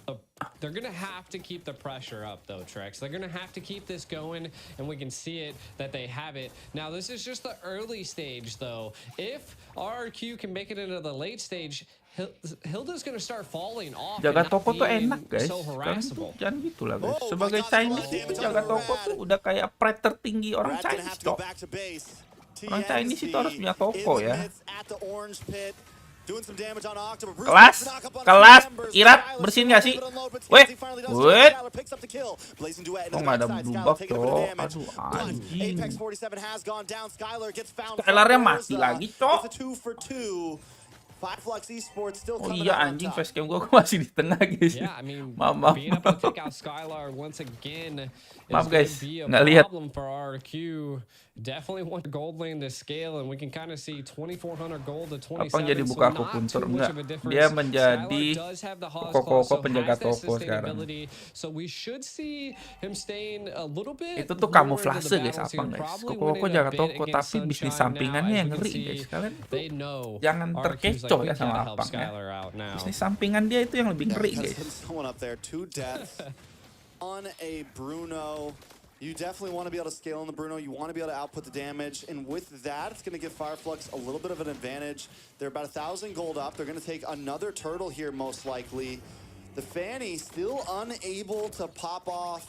And normally you'll want to be Rosa able udah to pakai Lilia ini bos, hati-hati aja. Gila, udah bersinar ini Yeah, Rosa but at ini. least they're not taking a death. Erad hasn't taken a death just yet. Apex still giving great vision over the map, but again, gonna have to watch out for some of these key plays. Anjing batu-bata cok. 47 a little bit of trouble, taking some damage. Rad uses the cutthroat, but unable to find him. Octa has finally locked in the Genius Wand. We're gonna start seeing a punch come from her. Di kampung abang ada spa, ada lah. Cuma ya, anjing. Apa itu cok? Blazing Duet not doing anything Ada lah right spa, now. cuma ya mbak-mbaknya nggak segege di Jakarta ya. Goes down. TNZ is everywhere on this Guinevere, and this is why the Gwynny has been so contested. It is almost. Kalau di kampungnya abang ada pak. It's more active right now than the Cuma ya Fanny. It is tempatnya nggak more all over the semukunin map di right now Jakarta than the sama Fanny. mbak-mbaknya yang nggak terlalu wadidaw seperti Jakarta ya. Another one into the mid side. Octa will be safe though. Oh my god, RQ is just having a tough time. Susah guys early-nya ini RRQ. Blue buff Anjing, probably about to be Fanny, taken. Hilda, Terizla. This is rough for RQ. Fanny harus A little bit of a spicy menghindari play, picking up the Fanny, Lilia, and Hilda, Fireflux making Terizla, the play. Gunifer guys. Again, I Ini think it's gonna come tanknya down to soalnya split Mino cok. pushing, Midnya potential itu that Nana. Erad's gonna break Susah, to the guys. playing field. We do see a conceal play here. Still playing to the top side. Sunshine and Rosa there behind Apex Kelas 47. sakit Skylar cok. takes a bit of damage. Kasih tau dah Dashes to the Rosa. left, able to get another free hit onto Rosa. The black shoes are popped. Fireflux still okay. Apa Bananas fokus dia? rotated Oh, up di to the tempat. top side as well. As Arad clears the bot Babi. wave. Nothing major happening just yet. 12 seconds to turtle Yang tops. gitu guys, itu kalian tuh terkecoh cok And sama again, abang. I mean, if they could control this turtle Bisnis pit, they sampingan could dia get itu something here, gigi, but Cok. maybe they're able to take Apex. I mean, Apex goes down, but that's his job at this point. It's like, yes, they keep catching him. He's 2 deaths down, but it doesn't make a huge difference. They do get it before the turtle right now, which could be big, but Arad is hanging out on the bot lane, cutting wave. Ada locker Gonna get nggak? some minions Nggak ada to bang push kalau out di saya the bang. bot side. Is he gonna Coba be able to tanya make ayam the jago turtle bang. in Ayam time? jago kayaknya Is that banyak even part deh. of the plan? I don't know if it is part of the plan. I feel like they're trying to take Mbak turrets because ultimately, TIW I feel ada like nggak di turrets Jakarta? are Big the TIW itu better apa? neutral objective here at this point because it's what you utilize to get away. A lot of damage onto Alien. Brusco, Octa, but wait, no. Skylar, aduh sakit cok, dipentung palanya. Aduh, banana. Satu hit. Melempem Melempem gini guys RRQ guys. And now The Turkish Delight collapses on the members of RRQ. You take our bottom tower. Melempem, cok. Rereki. Oh no. Oh my god, TNZ is just everywhere, man. This guy is on fire. Apex 47 going to delay the rest of the team, but that's okay. We're going to take your purple buff, and now Rose is going to collapse with Hati-hati Apex Pak Skylar. 47. Hati-hati Pak Skylar. Waduh, mati sih kalau dia mati sih. Wah! Ngebet anjing. Every time with the knock-up followed up by the violent Requiem. RRQ can't seem to escape this man. Wah, anjing. They can't, and look, oh my god. Wah, sedih sih. Sedih sih ini guys, RRQ guys. RRQ back against the wall. RRQ again. Sedih sih ini guys. They've done pretty good at split pushing. Like the towers are even. RRQ sih sedih guys. The problem is that they've lost every single Paninya nggak bisa main. They've lost a couple lives, right? Like Skylar again, Octa is going to be the saving grace at this point. Brusco cuma nebeng-nebeng. 3-0-1. If Fireflux is able lihat guys, to Skylar, catch a guys. kill on them, I feel like that Kasian could banget, be what they really need to take full control over RRQ. Now, for the side of Fireflux, or for the side of RRQ, they gotta get these split plays. But in the top lane, aduh, Iratnya mati lagi. TNZ doing the 1v2 right bahaya now. Ini He's guys. not gonna leave yet. He wants banana as well, but on the bot side, Aduh, Apex 47 taking a little bit of Skylarnya. damage. Plays duet on a Skylar and takes him out. Waduh, But Rosa does waduh. fall for that take. Alien a little bit of trouble as well. Waduh. They're trying to lock onto Octa here. Waduh, rungkat ini Jack. Onto Octa, Brusco might just be next. Aduh.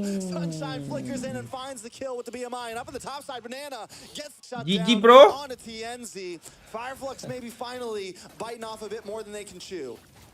yeah, and not only the shutdown, the TPs on the body was also happening. So GG Banana, a little spicy here. Oh man, they should have Berat sih guys, berat sih. Purple buff.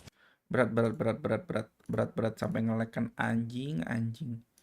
Kenapa sampai nge-lag ini berat sih bang. Enggak, tapi nggak usah diputer-puterin juga, cok. What, 59?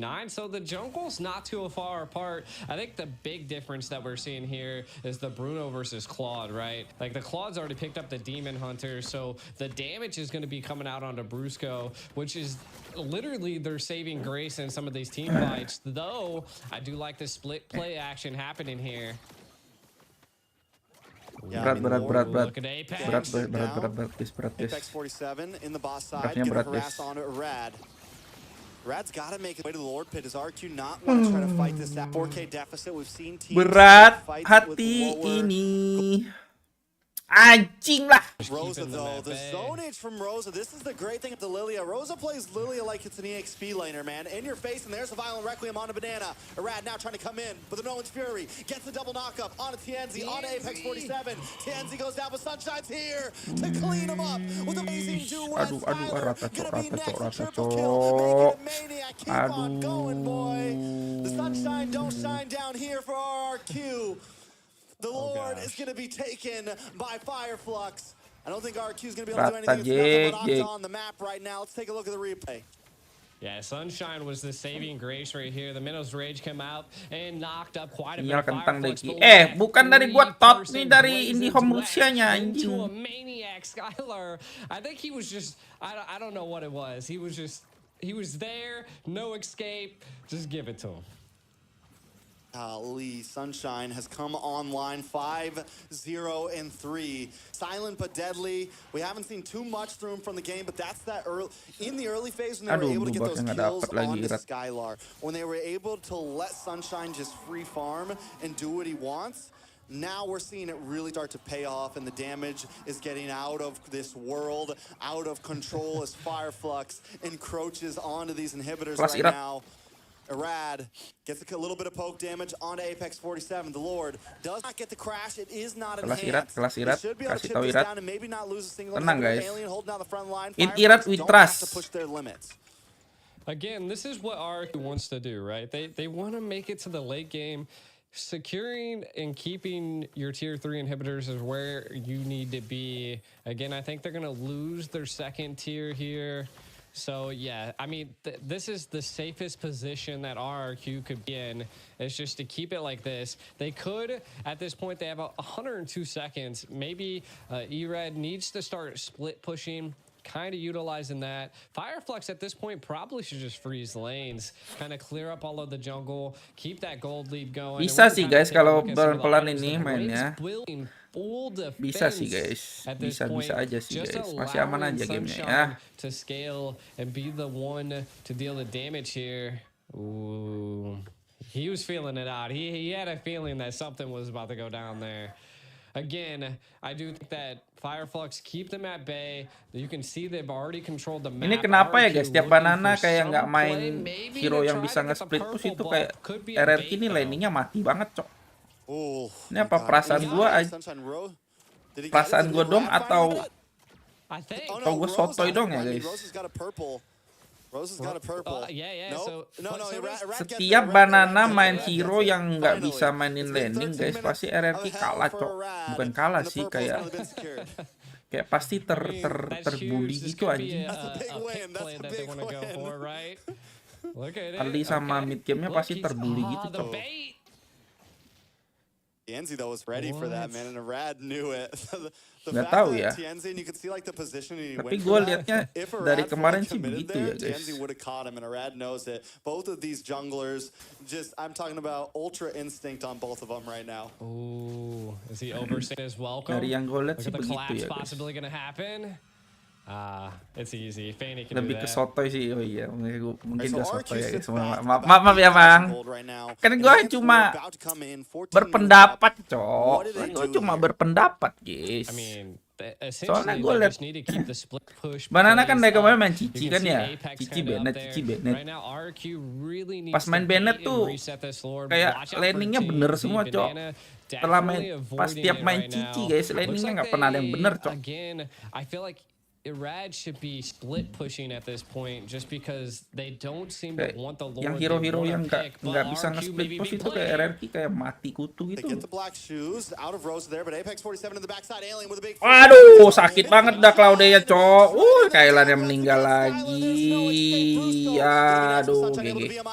Ente guys. Ente guys. Oke, Irad in action. Kelas Irad. Irad in action ya bos. Bisa di end cowok. Gua gerobaknya mati. Masih ada wave di atas, masih aman. Kasih tahu Rosa. Kasih tahu Yoyo. Aduh mati dong Irad. Yeay.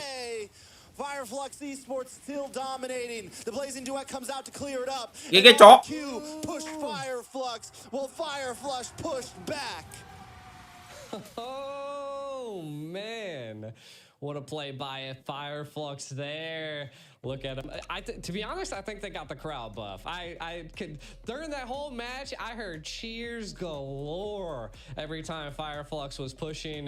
So it kind of seems like there might be a ton of Fireflux fans out in the crowd. But again, huge plays, the harassment by Satu sama ya match point. Aduh, masa RRQ juara 4, cok. Fireflux, and you can kind of see while we dive into some of these highlights that they just had full control and harassment over the map of RRQ. They just kept them at bay. Masa RRQ juara 4 guys. Everywhere. Not too many responses that RRQ could utilize here. Again, a spicy $120,000 ini bro. Masa jadi $80,000? Anjing itu beda berapa dolar cok? $40,000 cok. And we can kind of see that Skylar, the damage, just look at it. $40,000 tuh kayak 500-400 juta cok. Anjing.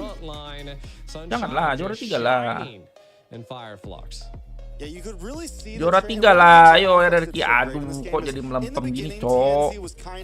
Ini player-player nih nggak semangat cok, gara-gara juara 3 guys mainnya. Nggak semangat mereka guys. The monster, Sunshine becoming the threat right after 10 minutes, getting that maniac. And from there, RRQ Hoshi knew that there was a much bigger problem than just Tienzi, a much bigger problem than just Rosa. Sunshine was the natural born killer here, and he was the downfall of RRQ in game number 2. Definitely. And again, I mean, we did see Octa try to be the saving grace for RQ, but the Lilia Rosa picking it up is just too much for RQ. And of course, we can see the MVP here. Sunshine, 606, 24% damage dealt. The absolute menace in the game that also secured a Maniac. Just a monster. I mean, definitely very well played from him, knowing exactly when to hit his moment in stride. But you also have to give it up to the rest of his teammates as well, kind of hovering around that top side, making sure they got that early kill onto Skylar, giving Skylar just a very rough game, ending off with 2, 5, and 3, never even being able to finish out his items. And that just goes with the pressure that Fireflux caused, using Apex 47 on this Hilda, once Rosa was able to move around a bit more after the laning phase, and then TNZ as well. As long as that mid concoction there was able to disrupt the rotation of RQ Hoshi, it was a guarantee that Sunshine was going to eventually pop off. Makan coklat. Yeah. And I mean, we've seen that. That's how Claude scales so fast. Makan coklat, adik-adik. 13,000 gold on his team. Pretty much all the turret damage pushes in. Almost one of the highest team fight participations on Fireflux. So again, just the mobility that Sunshine had in that game, I think is ultimately attributed to their overall aggression and just harassment. And I feel like they executed this game really well against RQ. Guys. And now it is a 1-to-1. Jangan salahin orangnya guys, salahin gua aja guys. Aduh, kayak mana ini guys. Kalian ini cok, udah kalah baru bermunculan kali ini. Jangan gitu lah guys. 17-9, a 10,000 gold lead, only lost 1 tower in that game. Boleh kasih opini tapi tolol jangan ya. Beropini boleh tapi jangan ada unsuran nge-hate atau nge-judge. Oke, beropinilah dengan baik dan benar. 100%. Jangan ada unsur nge-hate dan nge-judge ya. Kalian anak-anak dajal. Dasar anak-anak dajal ini cok. Such a tactical play against the Fanny, being a spicy pick. Like we don't Janganlah menjadi orang-orang dajal kalian ya. Seeing, of course, I mean, Guinevere is kind of that assassin route as well, but being able to secure the Gwen, kalah dipuji aja, walaupun hati kesal. Drafting win factors, and then not only that, just the last kalah sih udah aja was just like the turning point, the wild factor, because you see RQ banned the Kufra, so they were anticipating that they wanted the Kufra pick, but in the back pocket, maju guys, hantam. I mean, terus bro, why the Guinevere is hantam just aja bro. doing so well right now, right? Because in early game, even if you start building tanky, you still have very decent damage in the laning phase in the first 5 Irat nih minutes. kayaknya harus berguru lagi cowok sama Apang guys, Fanny-nya guys. Aduh, tapi Apang udah meninggalkan kita guys. Dia tuh harus belajar lagi cowok sama Apang. Yes, Fanny did have Apex 47 in his face the whole time, but still, it just goes to show that I don't think that Guinevere is going to slip through the cracks again. Most likely, RQ will have first pick, so Fireflux will most likely be the ones banning it out, but there is a reason why it's so contested. It's just such a decent pick right now from early game aggression, mid game control, and then even neutral objectives, helping secure Turtle, helping secure Lord. You can almost, if you can guarantee the knock-up on the enemy jungler, it makes it so much, I mean, you pretty much guarantee yourself a free retribution. Yeah. I think a spicy play from RRQ I mean, they had something planned, right? They essentially wanted to utilize the Fanny to kind of, again, have that mobility for them. But I think what ultimately, like, they already picked up the Lilia, or no, they actually went lagi nih cowok Irat sama Apang guys on the second pick. So they didn't anticipate the Lilia. So again, I think they should have picked up the Claude, right? Like I'm not quite sure why they allowed the Gwen and the Claude to slip through the cracks. Because I feel like, again, the Bruno, could have been the answer to it, but I think ultimately it just came down to Tapi udah nggak bisa ya guys berguru of that sama Apang guys. Fireflux Apang brought, sudah right? meninggalkan dunia They Mobile Legends, Cok. had Dia to sudah harass the beralih ke Fanny, dunia Magic left the Chess. left and right lanes alone, and then they were able to just Aduh, collapse on them susah while sih, Apex guys. harassed, and it was just an overall tough situation for RQ to deal with. And every chance, I thought they were gonna win at that Lord fight, but then Sunshine, that Blazing Duet definitely turned Ribet the ini tides sih. into Fireflux's favor, and then the snowball started to happen, and RQ just couldn't stop it. You know, Claude, it's insane to think how Claude has just stuck around in the gold lane meta for so long, and he's never really been touched. He doesn't get too many nerfs or buffs, and every time before a major tournament, I think everyone always thinks, oh, this is going to be the great marksman. Oh, no, it's going to be this marksman. Oh, no, it's going to be this marksman. But somehow Claude always just ends up as one of the most picked marksmen. And it normally, because in the beginning of this tournament, in group stage, even then, he wasn't like the most... He wasn't the most picked. He wasn't the most cryoed gold laner. But now as we're encroaching onto the grand finals, we're in top 3, top 4, top 6. He is that marksman once again, and it's just the mobility, the ability, especially in such a high CC meta, because he already has the BMI, the flicker pretty much built into his kit. You can opt out for the purify, and it just works so well. And he's not only shredding down tanks, he's doing insane damage onto everybody. I mean, there's just no escape from this hero right now. I definitely agree with you. I think if he's on the field, you need to pick him up, and that was maybe the downfall. That was maybe one of the huge losses for RQ there. Yeah, I definitely felt like that was the little bit of a drafting problem right there, is that, like, ultimately, to be honest, I'd rather deal with a Ruby than a Guinevere, or even a Claude. So again, kind of letting that utility Gue aja belum buka out, Mobile Legends, and Cok. Udah it berapa could have hari been gue that nggak them buka Mobile banning Legends. it was one Nah, of Starlightnya udah ganti. like the decision factors by Fireflux to pick up the Hilda. If they would have maybe banned out like the Claude or even the Guinevere, it could have forced them to go the Ruby route instead of the Hilda. And then the Fanny, again, the Ruby is still such a clutch pick because they can interrupt those assassin dashes and dives and what Fanny has to offer. But again, I think it was just ultimately there's just so many great heroes right now in the meta that it's hard to predict and ban everything. And again, it just goes to show that this is, I want to say, to be honest, like one of the most diverse metas we've seen. You don't know what a team is going to pick or play, and when they do it, they have a mindset and just something ready. I mean, they definitely need Apalagi something ready now. Ixia. It's a match point for both teams. Gue belum buka Mobile Legends, guys. I mean, RQ controlled game number 1 so well. Even though Fireflux was kind of winning a little bit in the laning phase, RQ still had map control. They still had macro. They still felt like they just had their hands on the wheel the whole game. We come into game 2, and Fireflux seemed to do the same exact thing to RRQ. Belum buka Mobile Legends. I think it's everything from draft to in-game to all the draft is definitely going to be important, and it might not be the time to get spicy, right? It might not be the time for anything too crazy. It might be the time to keep it basic. Don't let anything too crazy through. Don't let the Guinevere through. You know, some of these very powerhouse picks right now, and just try to beat them with the same way that RQ beat them in game 1. Maybe put a very quick moving EXP laner in, put Banana on something he's very comfortable with, and just try to control the map. Yeah.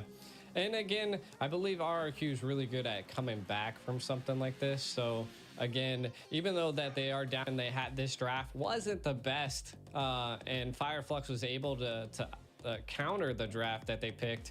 They are going to be the ones that are going to be first picking this time around. So again, I feel like this is the time that they'll be able to, you know, reflect on what happened last match and kind of come up with a plan of action to control Fireflux. Fireflux, to be honest, like they could just keep doing what they're doing, right? Like that, you kind of said that, you know, RRQ was, you know, controlling a little bit of the first match, but I think, you know, Fireflux was doing a good job at fighting back and, you know, just slinging punches as well, you know? So I think Fireflux could just keep what they're doing. If there's an assassin hero into play, keep up the harassment, maybe fight mobility.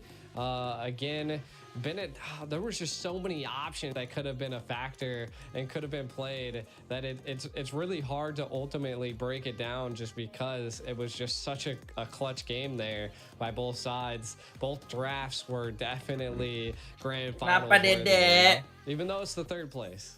Dede, kenapa, Dede? I mean, so, with that being said, I know in the beginning you felt like RQ was the favorite. Who do you got? Kenapa, in Dede? number 3? Kenapa?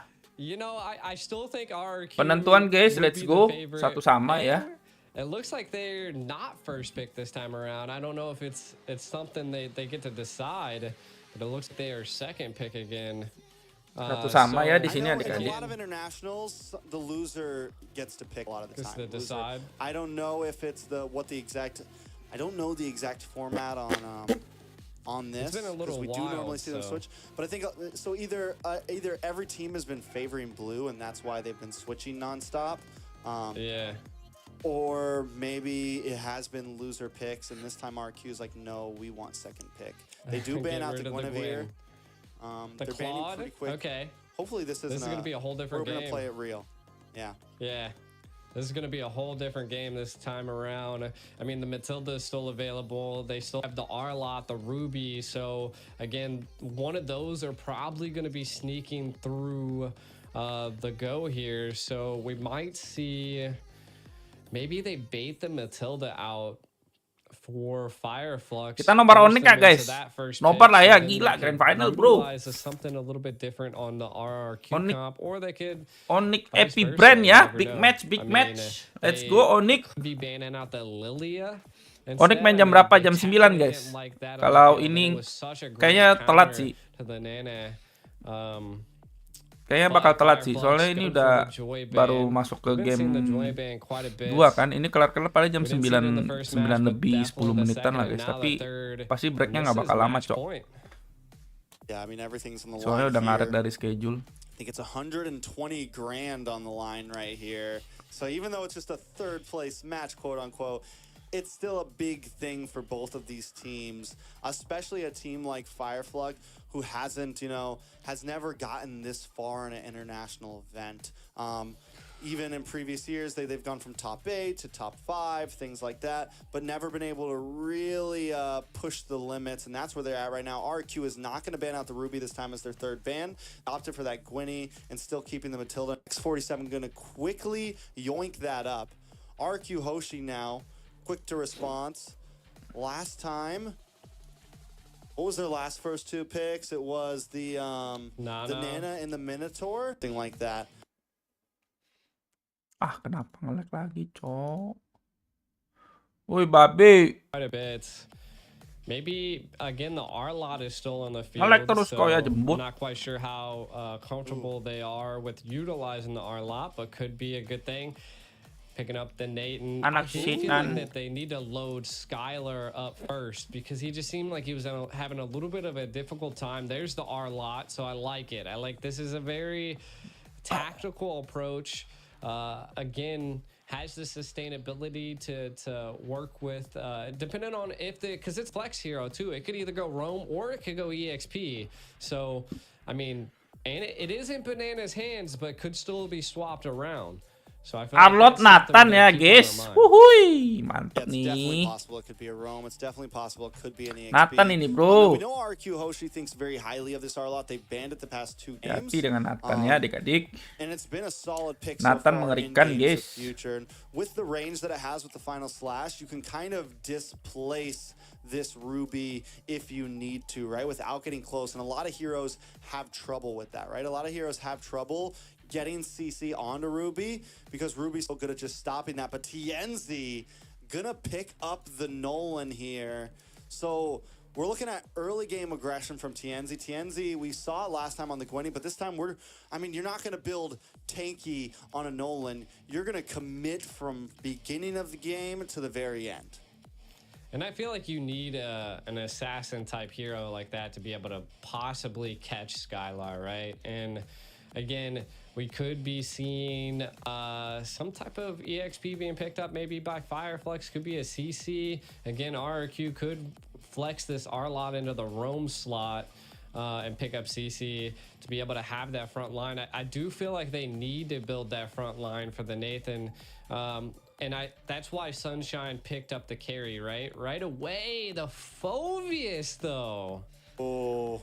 Popepus. Insta pick. Mid lane EXP. I mean, mid lane EXP, anywhere. Roam, wherever you want to put him, wherever you want. I think he could actually. You might want to. I mean, I think Roam or mid might actually. Popepus apa ini? viable, Offline lah ya. Because you really want him to be on TNZ as soon as Pick possible. Popepus buat apa, Cok? You want him to be involved as soon as possible. Buat Ruby, Kari. The only problem is if you put him in mid and you put him up against Popepus kan nggak bisa ngejar Nolan. that's going to have insane wave clear, could be dangerous. EXP lane might be the best slot for him, but either way, I mean, they have so Arlot Roam, Phoveus, EXP, either one. Get real crazy. Arlot Roam, Phoveus mid. Just oh God. There's a wild. They have the magic damage. They have the magic damage with the Natan in the gold lane. So really, you know, not picking up an insane burst mage, even a big loss. Yeah, I mean, they could either again. Popepus nggak bisa ngejar Nolan, guys. Or they could go Vexana. Nolan too fast, bro. So could Fireflux, though. I mean, both of those options are still Yang paling buat available Ruby for kali ya. both Soalnya sides. Ruby kan They do need muter-muter a terus little ya. bit of crowd control on the side of Ruby sama Kari Fireflux, enak 'cause juga sih. The Ruby's there, but I feel like it's like slight displacement and slow instead of full CC. Magenya Vexana boleh sih, Vexana masih open loh Vexana ini, Cok. Vexana bagus sih lawan Ruby, lawan Kari.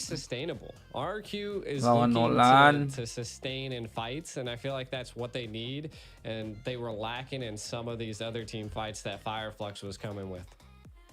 The last time Fireflux picked up this Nolan, they had a very similar enemy. They went up against Burnex Flash. They went up against the Phoveus. They picked up the X-Borg. Which is a good answer to Phoveus, especially if it ends up being EXP lane versus EXP lane, because X-Borg he never has to dash. He constantly just moves and kites. And it's just a solid answer overall, especially if RQ Hoshi decide to go on something bulkier in the jungle here. So that's definitely something we could be seeing from the side of Fireflux here. With Vexana banned out now, we still need Mage. You said it earlier, Roar is still open. Other than that, man, we're running out of ideas for mid lane. I think RQ Hoshi might have to put Phoveus on mid at this point. Go. Oh my God, I was right. Wait. Benedetta lagi. Nah, ini udah guys, menang ini guys gamenya guys. Roam Arlot. Arlotnya Roam. Phoveus, or maybe it's gonna be jungle Phoveus. Phoveusnya Phoveus Mage kah Phoveus? Or jungle Natan. I have no clue. It could be jungle anything. They're all over the place right now. You got 3 fighters in Natan on the field right now. Jungle Phoveus could happen. I just think it's kind of slow. Spicy. Fireflux needs 2 picks now. I think X-Borg might be the way to go here. X-Borg? Yeah. I mean, X-Borg could be a good EXP. I mean, they could even rock the Terizla again. They just need something a little bit tankier. Again, Rosa picking up the Aurora. I mean, that's CC that they needed, right? Like, paired that with the Ruby, and then Ruby EXP. They go, yeah, so great flex. I like that. You were saying this on previous games. Be available to flex that Ruby if need be. So baiting the Tigreal until the end. Wow. Because here's the thing: where did they lose last time when they picked up the Benedetta? The problem was that when Aurora, Ruby was the roam Tigreal, for my Ruby was not God, able to peel or protect Sunshine or Rosa. This time. Nih, draftnya RRQ ini menggocek-gocek nih guys. Pusing nih. Pusing juga nih menerka-nerkanya guys. Matis jungle, Popepus mid, Bennett offlane, Arlot tank, Nathan marksman ya. Wuhuy. 4 fighters. They finally locked in a Martis. Mantap bro. Popepus mid. This looks like a Knights of Fate from like holy shit. NACT. This looks like a Knights of Fate composition from NACT like last season or 2 seasons ago. 4 fighters and a marksman. RRQ risking Holy it all shit, at man. match point. Definitely not the most down-to-earth composition. They do have counters. They do have answers. Pelan-pelan nggak sih Pak Is Supir? this, this abnormal draft going to really work? Is it going to be glued enough together enough? I would hope, and I feel like this is what we're going to have to figure out coming into this match. Again, I think it's another wild draft by RRQ and a little bit more of a straightforward one by Fireflux. So, again, do they get out draft because of this wild pick? Maybe meta setters. I mean, 4 fighters is quite wild into this comp. Again, Fireflux, I mean, they're looking good from my opinion, you know, and I kind of was rocking the RQ, but I think right now I'm gonna go back to textbook and I'm gonna just say Fireflux is kind of winning this one right now. Fireflux's draft is definitely the more normality, right? It's textbook. Yeah. It's simple. We did not get crazy for match point. We did not get crazy for 120 grand. RQ, I think RQ. All right, if they want to do this, we're gonna have to try to beat them down with something a little bit different. They do have rotation. They do have the surprise factor here. They have aggression. You have the Benedetta to be able to get to the back line. You have a lot of answers. The question is are those answers going to mesh well together? There's a reason why you have a mage. There's a reason why you have a marksman. There's a reason why you have a roam and all of these different heroes meant for their roles. But RQ trying to break the boundary, and that was a new entrance to the land of Dawn there. We haven't seen that one yet. Coming in from the top of the chessboard, RQ up against Fireflux Esports. One match to rule them all, and Brusco all ready to get an aggressive. Ooh, did he get it or not? Oh. Apex, though, Apex, also with the Matika aggression. Apex. Apex right into bos, Brusco ya. there. Brusco able to get the first blood. Nice. That's huge. That's huge. Now, kind of breaking some things down. We see the Arlots on the roam. Phoveus is in the mid. Ruby offline, guys. Ternyata, guys. Again, could be a good play here. I feel like RQ, what they really need to do is do what they're doing right now. Just keep the harass up. Harass TNZ. Do exactly what Fireflux did to you, RQ. Fireflux, they got to keep RQ at bay at this point. They have the mobility. They have the Marcus. Kenapa ini nge-freeze, Cok? RQ's looking for that early game. Suaranya ada tapi nge-freeze anjing. No ball. So Fireflux, if they can stop that, keep them at bay, I think that's their win conditions here in the early stage. I do want to say that when it comes to first turtle, RRQ might have the advantage here with so many fighters. Fighters are going to kind of have a nice early game punch. They're going to have a nice early game spike. You have this Smartest. You have plenty of CC on the side of RQ. Firefight elsewhere, unless TNZ wants to go. Wah, nge-lag anjing. GG dong. Kind of a cheeky steal here. GG dong. Di sini badai, Cok. Guys, badai guys di sini, guys. Indie home-nya. Track dia, Cok. Yeah. The biggest thing that I am seeing Indie home di sini is track. a lot of purifies picked up by RQ, right? So they're looking to get out of Rosa's sets. They're looking to get out of Apex's sets. Same with Alien. I mean, there's just so many opportunities that they could get caught. RQ looking to take this first turtle, though. Able to secure with no problem. Apex in trouble. TNZ doesn't even go for it. Alien marah, Cok. Alien marah, Cok. Alien marah, Cok. Try that. They got 4 big boys sitting around the turtle right now. Yeah, and I think it's a smart play. I think Fireflux needs to focus on the off lanes right now. Ooh. Wait a second. Apex get in trouble once again, and Skylar flickers in, picks up the kill there. Right back to base. How did he do that? The man is a mad Cole. Ends up in gold lane in a matter of seconds, but comes in just quick enough to find that kill. Kok dia bilang Skylar flicker, guys? Itu Skylar. Skylar kan pakai Purify ya? Being able to dodge 2 of RQ is huge. Again, I think they do need to put some pressure onto Rosa. I like the lane clear. TNZ able to steal the Lethal Wander there. That's huge. Again, we need to see the scaling by Erad. So next turtle might be falling into there. Skylar, I think he's doing pretty well in his lane, right? He's already 1-0-0. He's got a little bit of an advantage on Sunshine, but again, that goes to show that the carry is that late game Kurang kopi kayaknya, guys. hero in Casternya the kurang marksman kopi kayaknya. lane. So we're Kurang looking minum at kopi, early ya? stage snowballing by RRQ, late game for Fireflux. I feel like that's what they're going to be aiming for.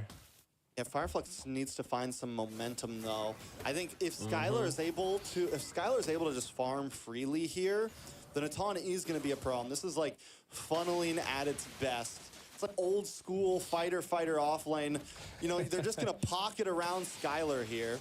You're going to have 4 fighters Anjing, around Skylar as he udah sits 2 in kali the itu middle of brosku. this team, Emang ada which is Nata cok di causing sini cok. mayhem, and Fireflux is going to have trouble Aduh, finding a way to waduh, break waduh, through. waduh. Apex 47 Waduh. able to land the implosion and Oke, get knocked up balikin onto nggak Rad sih? and Brusco. Kasih Rosa tahu looking Brusco. for the Glacier, able to get the freeze Sip. on Brusco, and TNZ picks up Kelas. the kill, but now Apex in Kelas. trouble. Target locked from Octa Prot. with the demonic Nice. force, able to find Apex 47 there. Hati-hati, Pak Another Octa. turtle should go over the side of RQ, but Alien Awas, doesn't ada want to let Ruby, it happen. cok. TNZ also making his way in. Irat. For the damage. Nggak Nice stun, and dapet. TNZ Sip. able to find it. Now TNZ on to the next target. RQ forced to back off. Rungkat ini, Jack. This is the aggression that we needed to see from Fireflux, right? Like, you were looking for it, and they wanted still more. Whoa! Erad able to just get away, but TNZ takes the Nggak purple. dapet lagi That's what I birunya. like to see from Fireflux. Like you said, finally answering back and evening the gold. All I can say is that Fireflux, they always seem to somehow gain control over the jungle and keep them at bay. Kind of looking at some items, we see penetration being picked up by Rosa, so going to be dealing a decent bit of damage here. We also do see TNZ picking up the Blade of Hep there, and that is the early game pressure, but look at this! The pushback Brusco. from Apex 47. Brusco in trouble, gonna get taken out. Sunshine susah sih ini, picking guys. up the kill. Now matching Skylar 4 1-0 mele lawan 3 lawan and 1. Aurora sih ribet, cok. Fireflux finding momentum at 5 minutes. Everyone's got their first items locked in, and that's when they knew they could strike. I'm so surprised that they didn't attempt to engage in that, but hey, again, just take it slow is what it seems like RRQ's plan, even though I feel like they need to maybe engage a little bit more and take some riskier plays here. They do have a Martis on their hands, so we'll see. It might be all up to Skylar at this point. Ooh, you can tell Apex is searching right now. He's hunting for that implosion. He's protecting Sunshine here. He knows what RQ's trying to do. Sunshine playing it safe as well. I think Fireflux knows this. As long as we don't fall really behind here, we're kind of winning. Because eventually this 4-man fighter comp could fall off. Rosa in a little bit of trouble though. Rad still there. One more hit. No! Rosa gets away. Anjing. Apex saves the day. Octa gonna move on. Tolong. Even if he goes down, Rad still finds it. Tolong. 2 kills, a Ih, double. mati for Racok. Rad. TNZ should be Kelas, able to get him as kelas well. Brusco. Coming Nggak back, but now kena TNZ in lagi. trouble. Brusco Sip, Banana nah kan on itu the guys, hunt, itu guys. TNZ gets back Itu to dia the guys. safely. Ingat Light nafsu wheel comes membunuhmu. out from Sunshine. Banana gonna be able to walk out of the jungle safely, but RQ Hoshi crack the mid-tier 3. They crack that and the bottom tier, so they took two turrets and were able to secure 2 kills there. They did lose 1 on their side, so I think that's a win on their part. Taking out that mid turret, and look, they're already engaging onto the blue buff onto TNZ, while also the turtle is here. My guess is that looks like Skylar was able to take that blue buff. So again, neutral objective securing on RRQ side is just Pelan-pelan, insane Pak. right now. Rad able to get the Brusco. turret. Kasih Brusco, tahu, though, sapu. dashes in. Hap. The rest of RQ trying to enclose onto Loh. him. Oh, nggak ada Alien in cok trouble as well, dashing away the Onic Kelas. force, keeps on Kasih tahu, finding Pak. another shot. Loncat. Octa looking for one more. RQ Hoshi though decides to back off, not going to overcommit. They got Look the at turtle, Sunshine. putting on more pressure and able to secure it. I thought Sunshine was maybe going to have a little bit of a flank play, but Ooh. Skylar! TNZ finally catches him lacking in the bot lane. Mati cok Skylar. Brusco gonna try to come in. TNZ might Kelas be lacking Brusco. himself here. Octa Sapu wants dia. to lock on TNZ. Kelas. A dash. Octa doesn't have the demonic force, though. TNZ knows it now. He knows he's going to be able to get away safely. Alien here to help out. Rosa coming in, but under the top side. Sunshine finds Banana. Brusco gonna get frozen. Alien causing some mayhem. Aduh, Rosanya. Here comes Arad. Rosanya Slugfest, boys and terjepit girls. sih Rosanya And they're sih. ready to fight, put on a show for us. Alien taking a little bit of damage. Octa with the demonic Dimainin force. Ruby, Apex cok. waiting. Sidestep. Step. Looking Tolong! for a possible strike here, but Alien gonna go down. Apex 47 doesn't have the implosion to fight there. I mean, this is just blows by blows from both sides at this point. Right now, Fireflux definitely fighting Kasih back, tahu, bro. taking the picks where Tolokan they maut can. ini. If RQ really needs to focus on Sunshine at this point, like the scaling on the carry is going to be dangerous paired with Apex. Apex is just coming clutch. And so is Alien. To be honest, like TNZ has been able to escape situations that he normally shouldn't be able to. The final slash by Brusco going wide sometimes. So again, these little mistakes are playing into Fireflux's favor. Most definitely. I mean, Fireflux, yeah, and Tolok ngap. as long as RQ is not extremely ahead of them, I still feel like Fireflux has the better late game here. They have answers to RQ just like RQ's answers to them. And the thing about RQ's composition here is with all of these fighters, with the way that Skylar kind of wants to play, RQ Hoshi is going to be forced to kind of group up here and there. And that's going to give advantage to Apex 47. It's going to advantage. Oh my God! Oh. TNZ! Anjing, hilang, cok. Time after time. He's pulling a banana right now, Hilang hanging on the Skylarnya, backside. guys. It's okay if he goes down, but he wants to sidestep. He goes down to the decimation. Arad able to pick up the kill with no retribution. That could be bad for Fireflux, Hilang, though. cok. Lord is still on the map. The rest of Fireflux going to have to pick up the pieces that TNZ left for them. Sunshine able to get some huge freeze Waduh. and outplays. Gets the play. 3 members down to the side of RQ Hoshi. Arad now going up against Alien, but he's not going to be able to get away. Rosa comes in and takes him out. That's 4 down for RQ. Skylar finally back on the map, but Fireflux taking control. Fireflux is looking rungkat just begini, like AP Bryn at this point. Every time the first Lord's coming up, they're just gaining so much ground. And being able to secure this first Lord and taking 4 of RQ is going to be troublesome rungkat begini, for Jack. RQ. Again, you got to give it up to Apex. Apex paired with Rosa with that frigid glacier and the implosion was just too much for RQ to take. Oh my God, bro. The Ultra Instinct is real right now for Rosa. Brusco now in trouble as well. Rosa put another kill into the pocket. Fireflux relentlessly advancing right now. Not looking to give RQ any time to breathe. Yeah, this is rough. RQ really needed that snowball early on to be able to scale. Again, Octa doesn't have a death. It's kind of looking like just like last match. Octa's going to have to start popping off as well.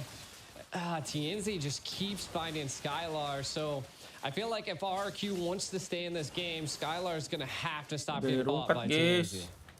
Redeki. Yeah, but Fireflux, man. Halo. They're going to take all tier 2s. Lord won't get the crash, but we're looking very similar to game number 2. Fireflux breaks it down to nothing but inhibitors on the first Lord. RQ Hoshi, man. It's like, who do they even go for? Because they got to worry about TNZ. They got to worry about Sunshine now. They have to worry about Rosa.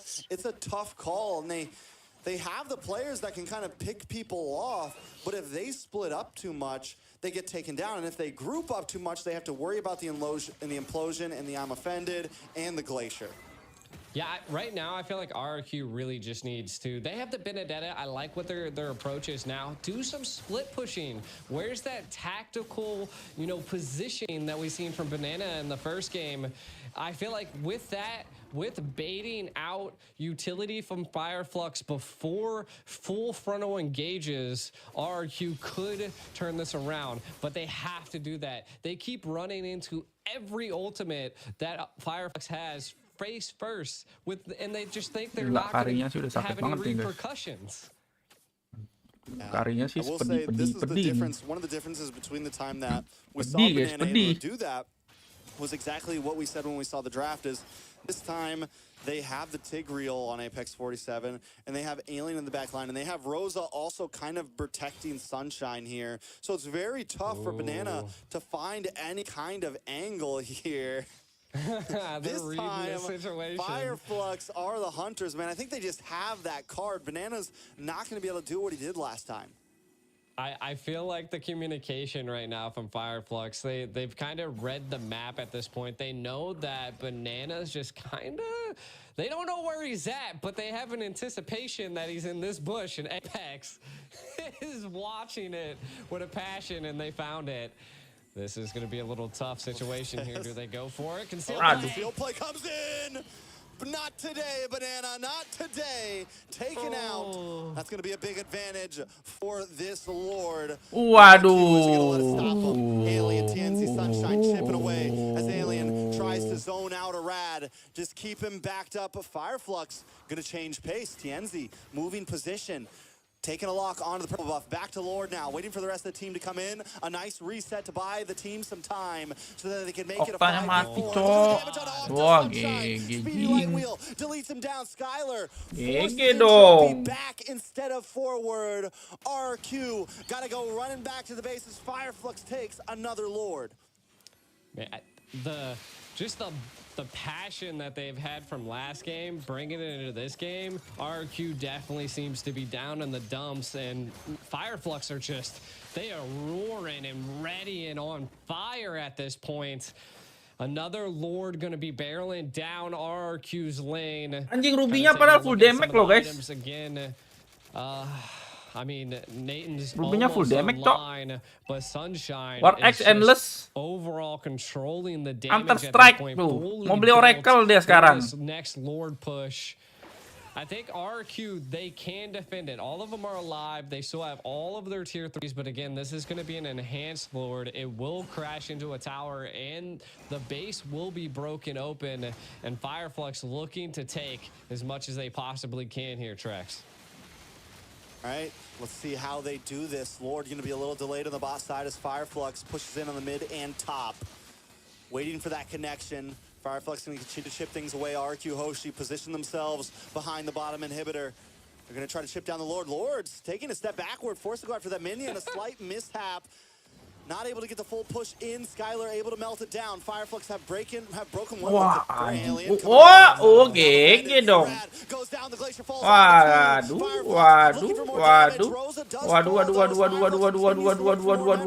Oke. Pelan-pelan Pak Supir. Aduh, anjing ini Popepus loncat aja enggak, Cok. It's a 2-for-1 plus an inhibitor over to the side of Fireflux. Popepusnya loncat aja enggak, Cok, udah mati. A lot of like immortalities were baited out of Fireflux, so mana ini guys? Masa kalah, Cok. I like it. I mean, they're attempting to maybe make a play on the left lane again. I mean, they're having a tough time here. If they're able to shut down Sunshine and maybe keep TNZ at bay, that could be their win conditions, but you can already see he's feeling out the zone. RQ pushed back against the wall. Will they become the predator or will they become the prey? Definitely the question on all of our minds. With the 8,000 gold lead, it's going to be very, very tough for RQ to withstand this. They had a composition that kind of needed to snowball, that in my eyes would eventually fall off. I felt like RQ might have had the early game, and then eventually there would be this tipping scale by not having a huge bursting mage, by not having, you know, a bursty jungle, or even actually a utility jungle. Because the thing about Artis is it's utility and it has this great early game snowball effect, but it is not super viable at 20, 21, 22 minutes in, and that's the territory we're getting to right now. And Fireflux has already reached the point that they need to. Sunshine. Conceal play. Waduh, tadi coba tadi Brusco-nya ada ulti, Cok. Itu karinya dapet itu anjing. All RQ is able to do is reset the Lord with TNZ. Gets the offended onto Brusco there. RQ still holding the distance. They are bulky enough to take some shots to the face. Does look like they're going to send Banana back to the bottom, like clear the wave. RQ not giving up just yet. I think they know this is their chance. A Rad has to pull a rabbit out of a hat here. has to do something crazy if they want to survive. Yeah, and they know that they're not going to engage here. TNZ now stacking up the red and the purple. They've just baited out a decent amount from RRQ Hoshi. They just don't have the conceal play. Skylar's ultimate's down. And again, I mean, just a little bit of this bait is what they need. Apex is just so good at finding everyone. He just can read the map so well against RRQ. And keep our eyes on TNZ as well, hiding out in this bush. He's going to go clear the waves. Banana finally looking for a position into the backside. No eyes on Banana just yet. Going to come down to, does RQ even want to really, I feel like you mentioned earlier, they need to try to find an angle, and they're just coming at Fireflux head on. Maybe looking for a bait, maybe looking for someone to overstep, but Fireflux is not taking that risk. They're not taking that step at all. They're going to start chunking in onto this Lord now. Rad still kind of playing the fiddle here. Back and forth, Fireflux not fully committing either. We're about 2 minutes in onto this Lord dance. Alien finally gets a lock on onto a Rad. A Rad still able to back up. Back and forth they go, G. Wah, lotnya. Wah, jelek. Kasih. Nggak bisa cok. Oh, but Bruce going to the backside Talk. with a final slash. A huge implosion though. Talk. Onto two members. Sunshine, A talk. lot of damage. Banana trying to lock on. And in comes Octa. Kelas. Pops Kasih half tahu. mortality Talk. onto Sunshine. Anjay. And finds the kill. RQ finally doing something Irat. major here. Find a kill. Tuh. Rad though taking a little bit too much. Aduh, Firefly tuh. response by finding the jungler from RQ Hoshi. RQ back to base now. It's 4 against 4. They lost the Lord, they find Sunshine, and they lose a Rad. Do you think it's a good trade for RRQ? I mean, I think so, right? This is a little bit of the breathing room they needed. I mean, 21 seconds until Sunshine comes back. Again, not having your marksman for a Lord push is going to be rough. They have TNZ, so they still have damage, but I think they're lacking just a little bit. And I think RRQ can breathe once again. Kelas. TNZ in trouble. Kelas. TNZ in trouble. Demonic Force locked Kasih tahu lagi on. Okta. They're trying to slow him down. Kelas. Sidestep. Kelas. With the Kelas. flicker, the flicker, the dash, the moves and the grooves. Gak bisa guys, Nolan itu. Gak apa-apa lah ya, buying time-nya oke lah, Okta lah. Buying time guys. Lotnya clear kok. Aman aja. I love it. This is what we came here for. It's match point still, and you can't tell exactly who's gonna win. Aman aja, was broski. dancing on Octa right there. That was like such a good play by TNZ, able to dodge every single Waduh, play. waduh, Apex mati. Boleh sih. Aduh, Irat. Oke. Skylar able to unload. A big suppression onto TNZ. TNZ still on the map, but Skylar finally finds him. Skylar goes down. No, Skylar's still up. Brusco drops 3 for 2. Alien melted down. The damage from Skylar is finally there. We're 21 minutes in, and Fireflux finally has to be careful about how they intrude onto RRQ's base. Man, this is definitely a do or die situation for both teams. Match point, kind of look at some of these plays that happened here. We've seen Brewski go into the back line. Immortality popped, but does fall to Alien. And we see that Skylar with the triple kill. Able to take out all 3 of Fireflux to secure that triple kill. Huge for RQ. Again, they were able to properly defend that Lord. Take quite a bit from Fireflux and now have that late game control. Even though Octa was, I feel like the play that Octa did was kind of just to give RQ more breathing room, right? Again, I like it. TNZ wasn't able to, push the Lord. Now RQ looking to take the Lord. Aduh, Irat.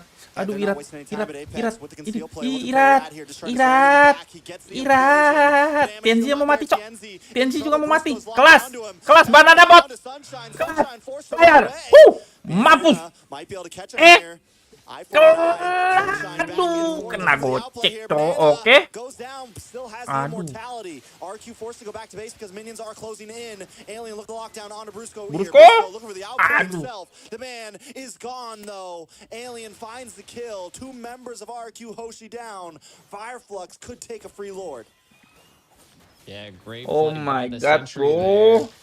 Definitely shows quite a bit of Fireflux out. Oh no! Nice freeze, Wah, lands mati onto a dong, rat. Irat. I think the Wah, rat out mati dong, here. Irat. That's it, Wah, mati immortality dong, Irat. pops. Wah, One more mati. hit. Wah, No GG, retribution GG, for the guys. side of RRQ. It's a 60-second death counter. We're 23 minutes in, where every Oh second counts. my. Skylar finds Holy Rosa. shit! The image from Skylar right now. He is their only hope.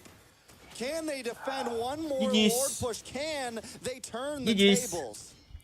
I mean, they definitely need Rosa at this point, and you can kind of see they're baiting the Lord, trying to allow the time to tick down onto Rosa. They need a full team push to go here. I still don't know if Rosa is going to be there. I think they were waiting for that wave of minions to come out, so the Lord didn't come out with the minions, and that does give them a little bit of time. If they're able to hold this out, this could be the final push. RQ looking to hold on. This is such a tough play. We got to say that Skylar definitely has the damage. No boots are available. Sold everything there. So as well as on Sunshine. Whew. RQ. Yep. Are you going to become the Predator? We'll see. Can the King of Kings take down Fireflux here? Fireflux is going to make a name for themselves, continuing to build the hype.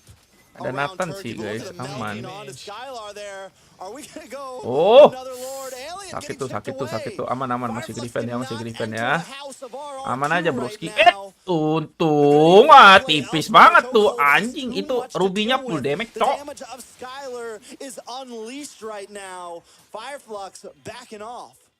I mean, this is kind of leading into RRQ's position. I do like the play that Fireflux is trying to do. Get RRQ out of the base.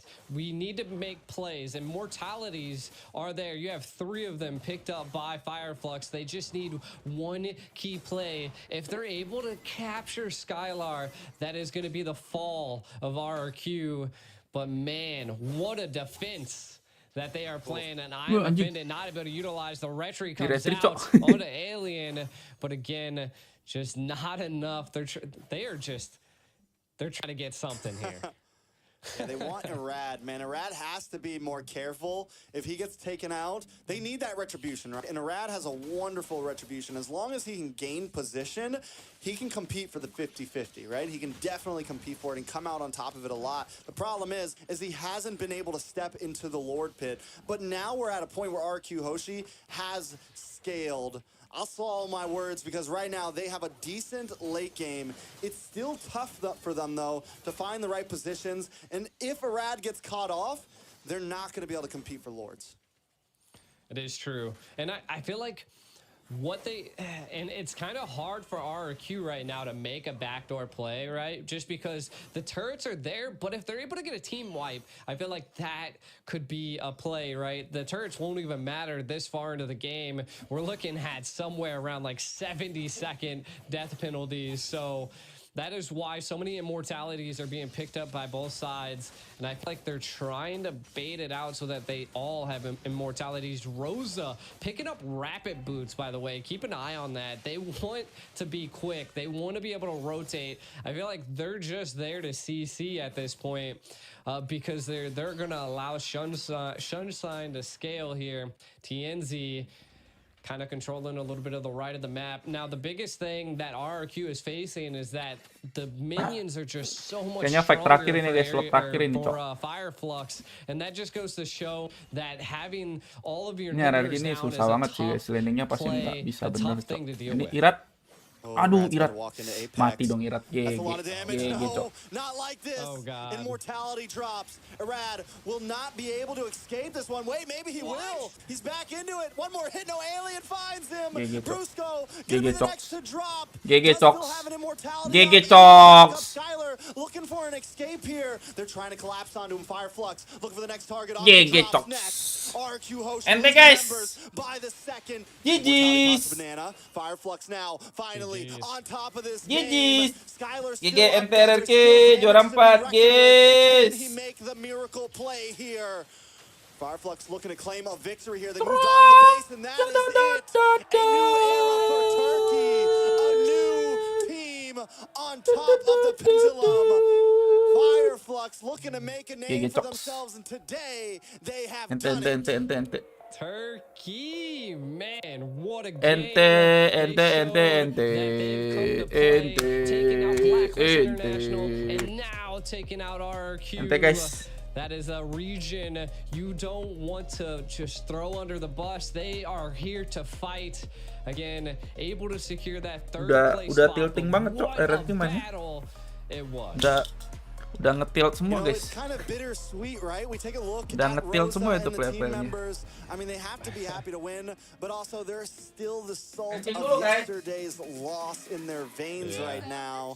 You know, it's like, yeah, we got third place, but we wanted more from that. It just shows how hungry this team is to be a champion, but still, a third place win at an international event with some of the greatest teams in the world is huge for Fireflux. I don't think we can take anything away from them here. They have slowly gone up and up and up on the tier list, earning respect from everyone around. Yeah, and again, it was such a well-played match. RQ not wanting to give up. There could have been moments where the tide was definitely turned into their favor, but Fireflux just pushing a high-tier team back against the wall non-stop. Again, I felt like their draft, their overall plays are very textbook, and it goes to show that if you remember the foundations, you'll be able to win. And Fireflux just, whew, third place, but hey, you came to fight in a huge tournament, the Digital Games of the future. Wow. Great game. Let's take a look at these highlights, though. G, take us through them. Yeah, I mean, just in the early stages, I mean, we're already at the 9-minute mark highlights, and the implosions were just coming out. Paired with Rosa. Rosa just was, man, that you just couldn't stop Rosa at this point. Paired with Sunshine as well. You can kind of see the conceal plays. They were not allowing Banana to do what they did in the first match, and they've come to fight. We can kind of see Fireflux just sieging RQ left and right, taking lives as much as they could. The micro plays by Fireflux came out on top. RQ, they did clap back a little bit though. Fireflux, again, they just had towers and positioning that was key for them. And RQ just kept frontal facing and taking everything Fireflux had to the face. And I felt like that was a little bit of a rough play for him, and Fireflux just kept the pressure up.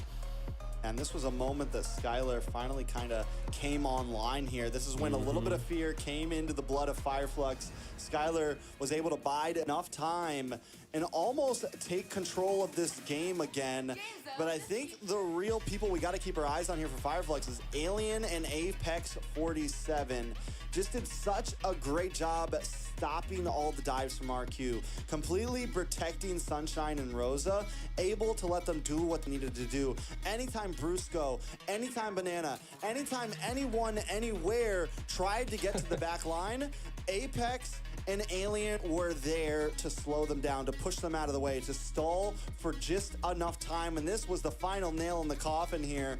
Fireflux catches a rat first, and then the rest of RQ falls one by one. Yeah, and again, Fireflux, they're third place, but they are so happy. Like, this is an achievement, right? Like, you weren't able to get first, you weren't able to get second, but you were essentially the dark horse in the Digital Games of the future, and you've shown that you came here with the fire and the passion to take out top teams in the C region, in the international stage, and it is good to see Sunshine shining once again into the third match point here. 818, 21% damage. We've constantly said that the carry was a rough play, but in the hands of the right person and scaling like Fireflux did, they've come out on the top. Yep, even Sunshine shines on a carry every other day.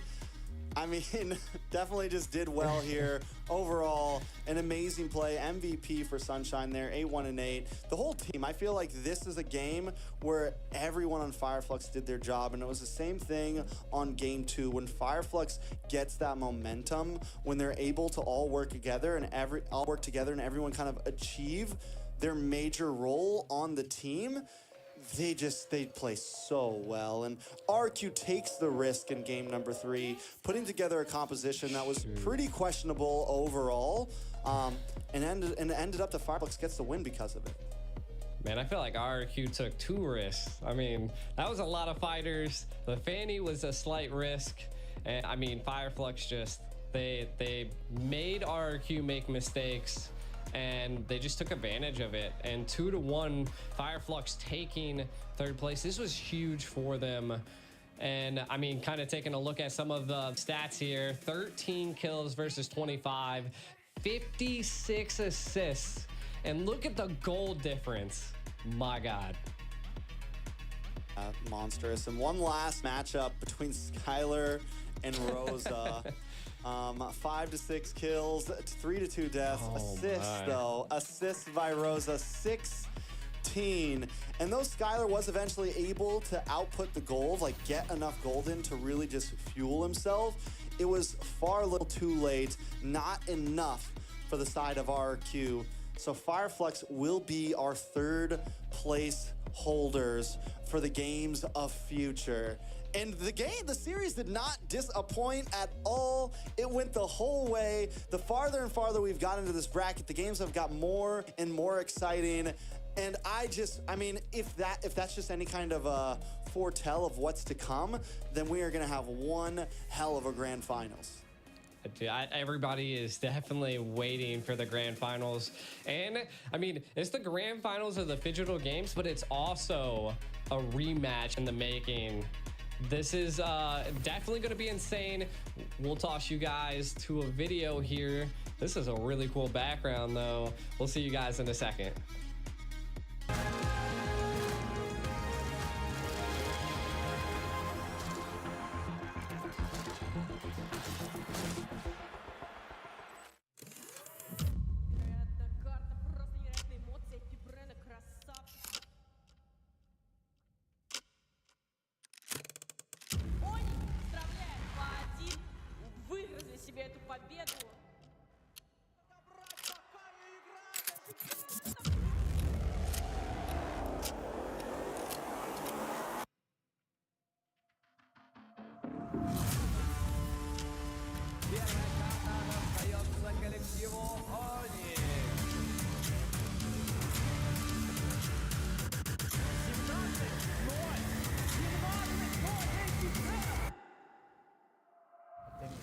Been like 4 years since I joined to Onic, and we built our team together with my friends. I worked really hard to play so I could fulfill one of my dreams to entering pro scene of Mlbb. My team strength is discipline, trust, and aggression. Our greatest strength as a team is our chemistry and our bonding. In playoff stage, we just have one life. There is no low bracket. It's the hardest part. The hardest thing for us is adjusting in the weather and food. And every match is obstacle for us. Браны очень синергичны и очень понимают, куда им двигаться и что им делать по карте. Оник с своей стороны, да, посмотрели, методично начали захватывать пространство.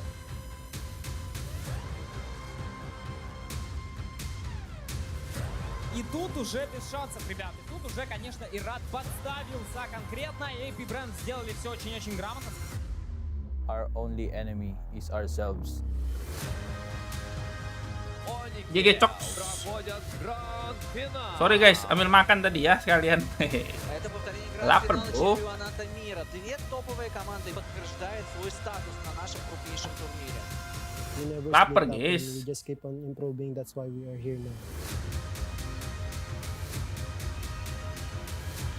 Nye. Good luck and have fun at the grand finals. Nye. Ini ada apa nih balik-balik kenapa rusuh nih, Cok?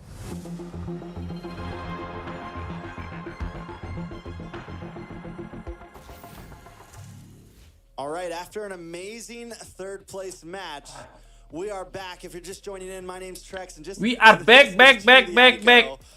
We're here awaiting the grand Let's go Onic. finals. Udah guys, move on ke RE dari RRQ ya.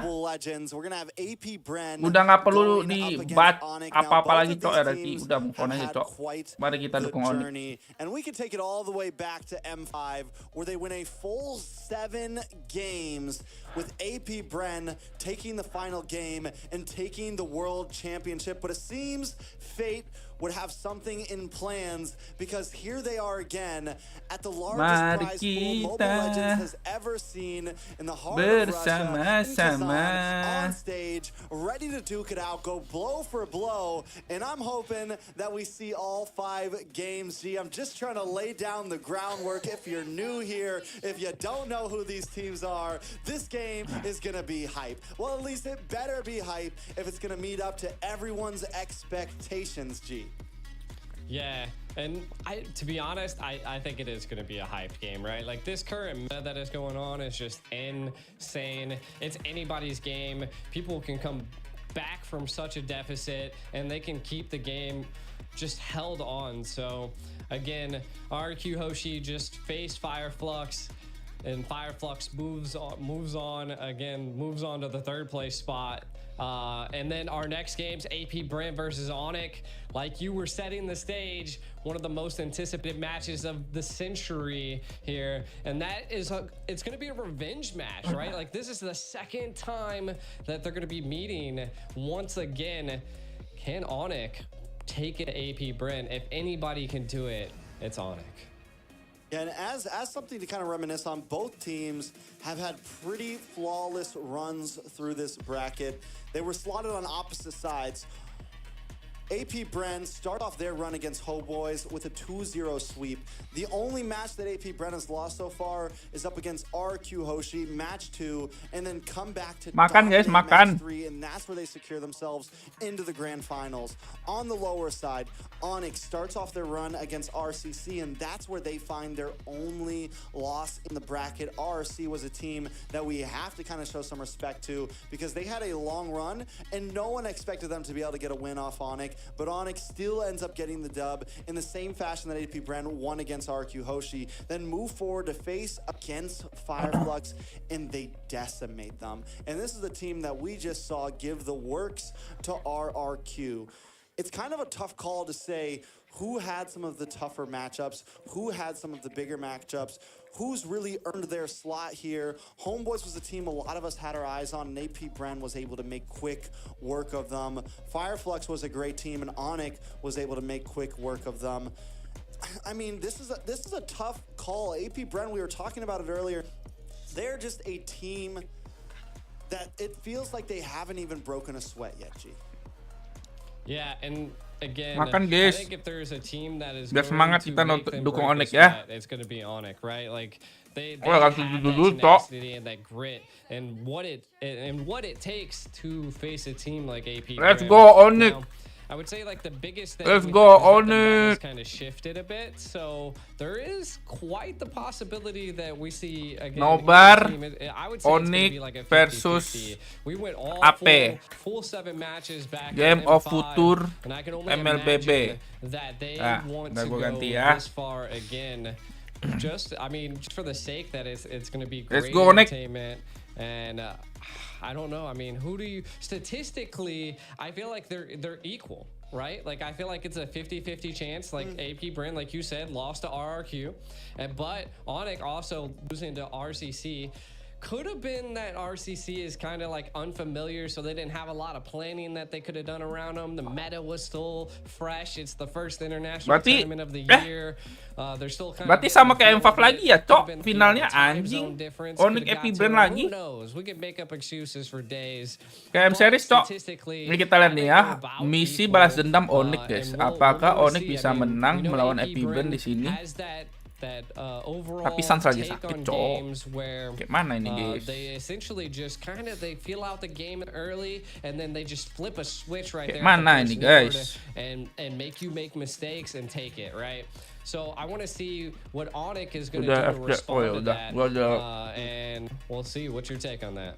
Ayo caster dulu deh. Casternya lagi makan guys, sabar ya. Capek guys, nge-cast itu.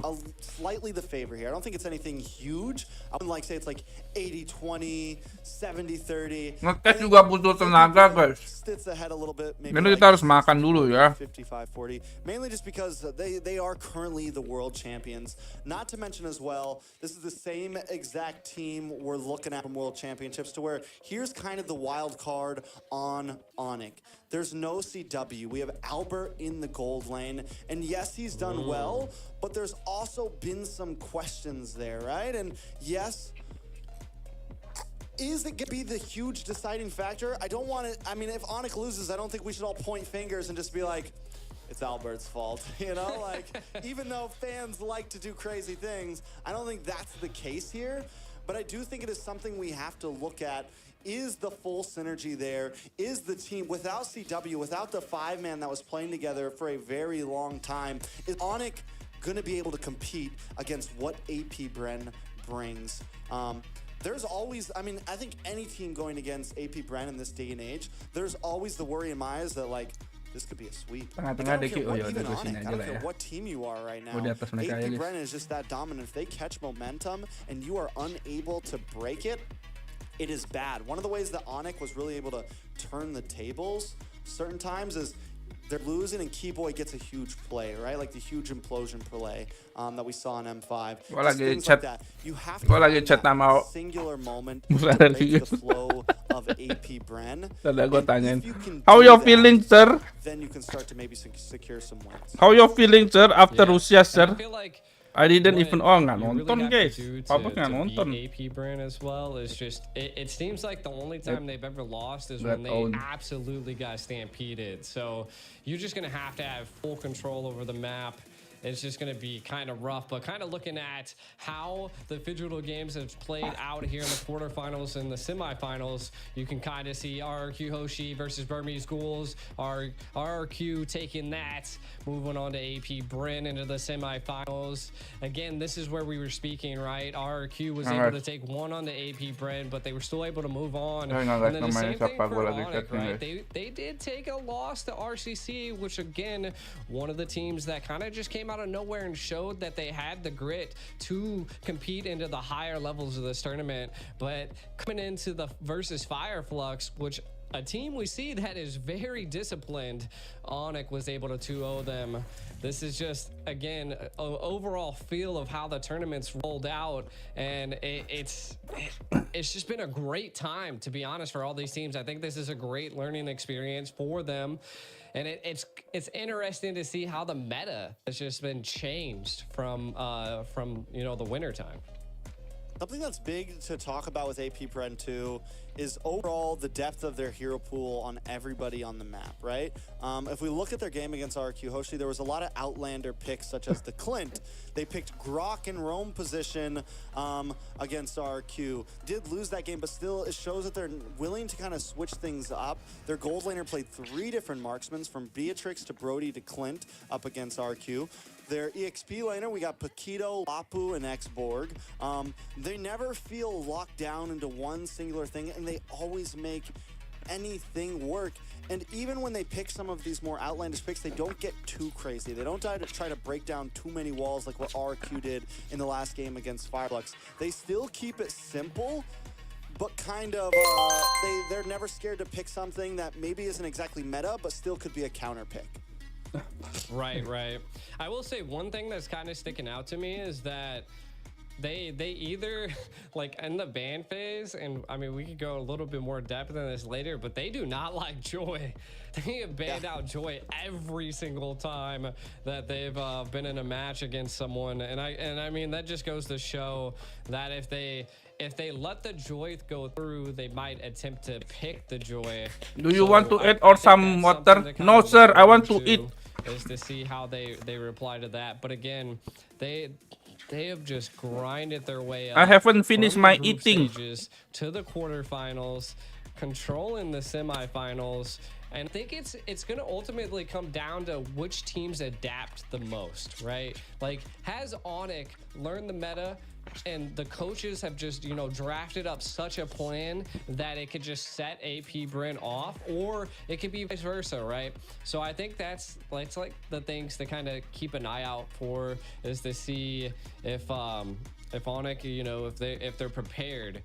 Are they studying as much as they possibly can? Are they coming up with strategies that could, you know, set the foundation to the grand finals? Yeah, and I mean, it's definitely a great question. And I just want to, well, we have time. I'm guessing we have a decent amount of time. Onic, I want to kind of match up some heroes and just some of the differences between Onic and AP Brent and some of the other teams. Because as we've seen, like Arla, like there's been some of these meta picks that teams seem to always go for.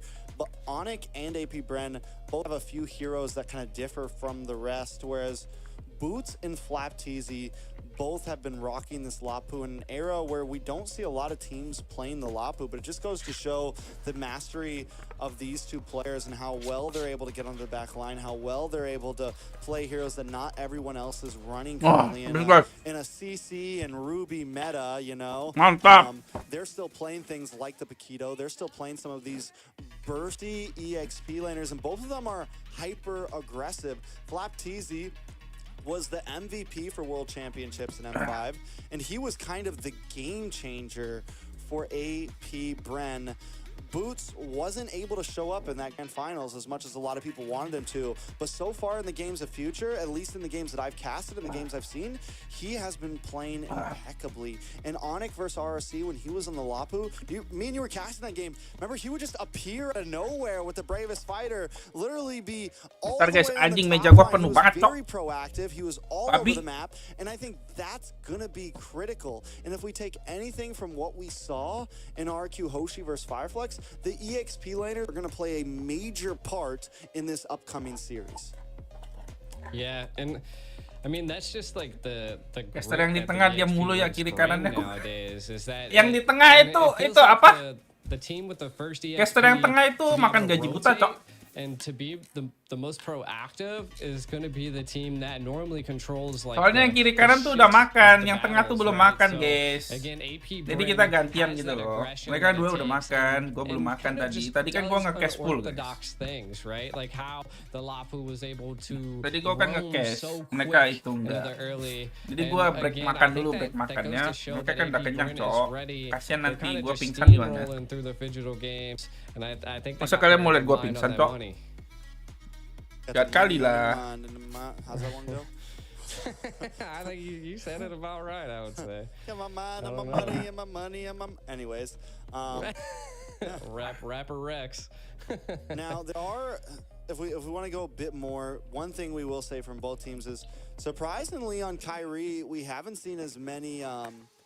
He's really kind of shifted over to the utility side, and that's just because that's what's kind of focusing right now. If he can get his hands on the Guinevere, it's still a pretty mechanical hero. We do see some great things from it. He was able to play it twice against RCC, and those were both the games that they won. Against Fireflux, we got to see. Yang tahu nggak, guys, rokok ini, guys, gue udah simpan berapa bulan, guys, nggak habis-habis, Cok. Lihat tuh, masih ada 3 batang, guys. Big focus bands from masih ada 3 batang, ini udah nggak tahu berapa bulan anjing. Tuh. Tinggal 3, Cok.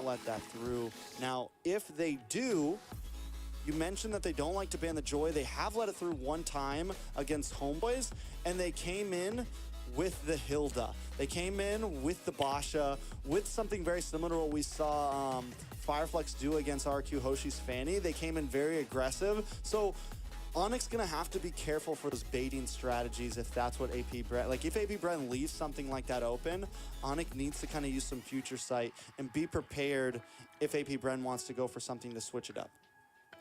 True. And I was kind of looking back on how things Sabar dulu guys, sudah lama nih nggak tahu anjing udah berapa bulan gue tiba-tiba mau sempat cok. That it was either Claude or Wan being picked up by Onic, right? But again, we're seeing two different gold laners being taken. CW is not there anymore. It's Albert, right? So anjing kau mau muntah ya? And I just building off of what you said earlier is that I think maybe that might be a decision factor, and we might possibly see the belum terbiasa aja. Or the Claude out on the side of AP Brim. And ultimately, it does seem like a little bit more of the sustainable mages versus AP Brin. So a little bit more of the peels. So I want to see. I definitely can't wait to see when they play. Looks like their match is around like 15 minutes out. So we definitely still have quite a bit of time until their match starts. And I just kind of want to know, like, what is their, what are they thinking? You know, like, what is your strategic approach to take down AP Brin? You got a different gold lane. Could that actually be the wild card Onic needs to, you know, kind of throw something at AP Brin a little differently? And then I think AP Brin, I think they're just going to constantly control. I mean, they haven't sweat it so hard throughout the whole tournament, and I think if there is one team that could possibly, you know, have that magic trick that could just, you know, flip the whole tournament over on its head. Kayak pernah nggak sih guys sebat-sebat kayak mau muntah gitu, Cok? Most definitely, a lot of possibilities. Pas nariknya mau muntah. What is Onic thinking to take down AP Bren?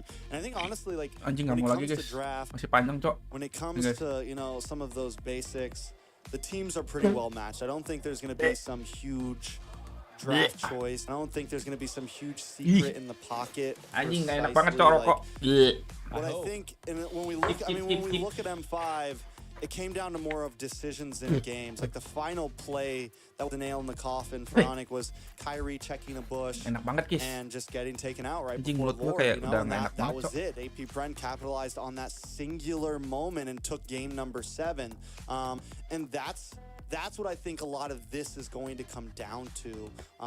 Who makes the wrong move at the wrong time? Who makes the right move at the wrong time? And that sounds so simple. It sounds like a cop-out for me as a caster to say, but that's kind of the reality of the situation between these two teams. I think they both have great coaches behind them. They both draft very well. Even if they draft slightly different from the rest of the teams, they're still normally able to pull off those strategies, because here's the thing, when you look at the way these two teams are drafting, they have picks that are far different than the rest of the teams in this bracket. They're one of the only two teams that are playing the Clint.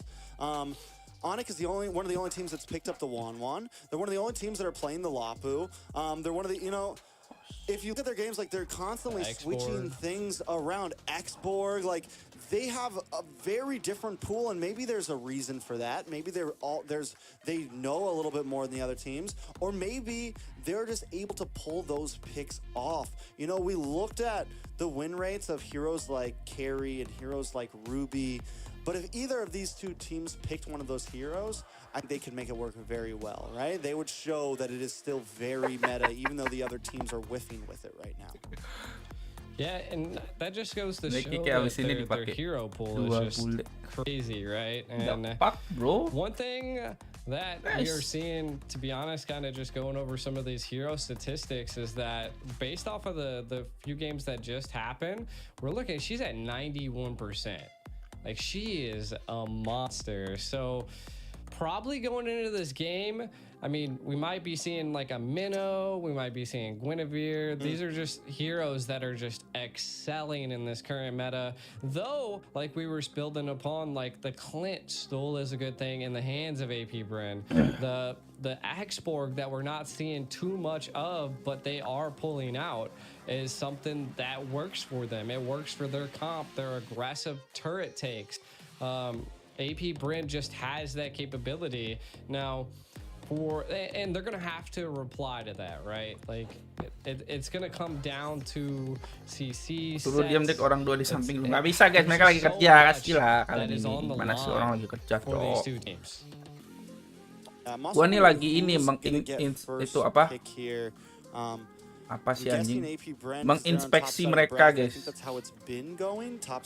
Gua nih kayak supervisornya mereka, guys, di tengah-tengah. Biar mereka kerjanya bener gitu loh. Gua nih supervisor, cok. The Joy, the Nolan, the Gwen, and the Matilda. Those are like, I think, some of the definites, right? And if those things slip through, Bentar guys, katanya Kyrie-nya lagi berak, cok. Makanya agak lama ya draftnya ya. Kyrie-nya lagi berak. Are willing to let things, like, are willing to have an open first ban phase sometimes, like willing to let 2 or 3 of those powerhouses through and look for the trades. So that's something else I'm kind of excited for, especially teams of this caliber. You get to see some of those hot picks a lot more, especially in a best of 5 after game 1, game 2, game 3. Sabar ya guys. You know, if we get to Kyrie-nya lagi berak, cok. That's when bans really start to get crazy and it becomes a bit more targety. It's like, oh wait, maybe we don't want to let him on this Clint. Maybe we ban that out. Maybe we don't want to see Albert's Wan. Maybe we ban that out in first phase. And that's when things start to get real crazy in the draft, you know? And so hopefully we get to a game 5. It's not going to be a best of 7. So it's very possible. BO5 doang, cok. Turnamen ini enak banget anjing. But I'm hoping we go the long haul here. Nggak BO7, guys. Kind of building off of that. Bapi enak banget, cok. Gila, price pool gede, BO-nya 5, nggak ada lower bracket. Gila, turnamen macam apa lagi nih, guys? Turnamen terus kayak gini, cok, cepat biar player tuh nggak stres ya. I don't know. This one's a tough one. Match-nya dikit, I would say price pool-nya gede, mantap. 3-2. Mantap Game of Future. Kelas. I'm not giving Game of Future nih, bos. Too many eyes on Trex right now, you know. I'm good. Mas, M series aja price pool-nya cuma $900.000, guys. Come on, you're not curses, there's no Trex curse. Hey man. Masa M series kalah, cok. Every time I show up, somehow Malaysia loses. So I don't know. Well, Malaysia's not here, so we're safe. Oh man, I'm staying out of this one. No, like I said, AP Bren is definitely the favorite. Yeah. I think they are the favorite here. Like I said, I've already kind of explained it. I think AP Bren is definitely the favorite for multiple reasons. They're the World Championships. Philippines still holds on to be the strongest region in the world, whether anyone likes to deny it or not. But today, I don't really want to talk about reasons. I want to talk about orgs. And AP Bren has been a very strong esports club. They've been a very strong organization. After a lot of times you take the beginning of the year to kind of switch up rosters, to maybe try out some new players in the MPL, things like that. But 2 huge tournaments were announced, right? You have Games of Future with $1 million prize pool, and you have MSC with a huge prize pool as well. And I think a lot of teams now kind of have to. MSC juga prize poolnya gede banget kan sekarang ya. Jumping right back into boot camp. You see no breaks. We're waking up at 12 p.m. every day. We're boot camping. We're scrimming, and it's right back to work for these players, these coaches, and these organizations. And I think AP Bren must have a wonderful team behind them, behind the scenes, to keep them playing the way they are, to staying healthy the way they are, to be able to compete at this level so consistently for the past 6 months or so. I mean, even before that, a lot of people, I mean, they were the favorites in the season before last MSC, before Echo and Blacklist were able to kind of squeeze in there. A lot of people expected them to be first place that season, and they were just cut a little bit short. They were dominating throughout the whole season. So they have been a powerhouse for well over a year. Onic. Yeah, and it goes to show, I mean, they have like titles and accolades that kind of set them apart from other teams, right? Like, so again, AP Bren was the first Filipino team to win both MSC and the M series. So kind of just looking at some of the statistics, they were also the first team to win 2 M titles. So that's huge. I mean, these are like things that are setting them apart from the competition. And it kind of, I don't think I wasn't in Mlbb when AP Bren was around. Like when I first got into Mlbb, it was more of like Onic and Blacklist and like RQ and stuff like that. So seeing them just come out of nowhere. Is it kind of because they picked up some recent players? Like what really caused them to jump up into this like top tier spot just out of nowhere, you know? I think it just took some time. I think it took some getting back to it. You have several of them 2 times world champions, right? Who are still part of the team before and who are now back. I think everybody kind of getting back into the groove of things. And a lot of times after you win a world championships, right, the team, you see it a lot. A lot of teams kind of have a rough year after that or kind of flake off. Maybe the egos get there, maybe overconfidence, whatever you want to call it. Some of your players start getting poached from other orgs and other sports clubs. Maybe a player or two gets a little too out there and they have to drop him. Things happen, but AP Bren has always been an org still to be reckoned with, has consistently, you know, over the past year has been a top 1, top 2 finisher. Same thing in 2023. Consistently top 3 in multiple events from Nah, kata bulenya AP Brand udah menang series 2 kali statistik juga menang Brand, tapi kata Navi Denim MMR sana ngantok. Hubungannya apa anjing sama MMR di sini? Doing an amazing job. So I think they came back with Hikam, thank you lagi Hikam. Mana nih Minik sama Unyil, cok? Babi, moderator gua ini gaji buta, babi. Gaji nggak bisa dipalakin, cok, moderator 2 ini, guys.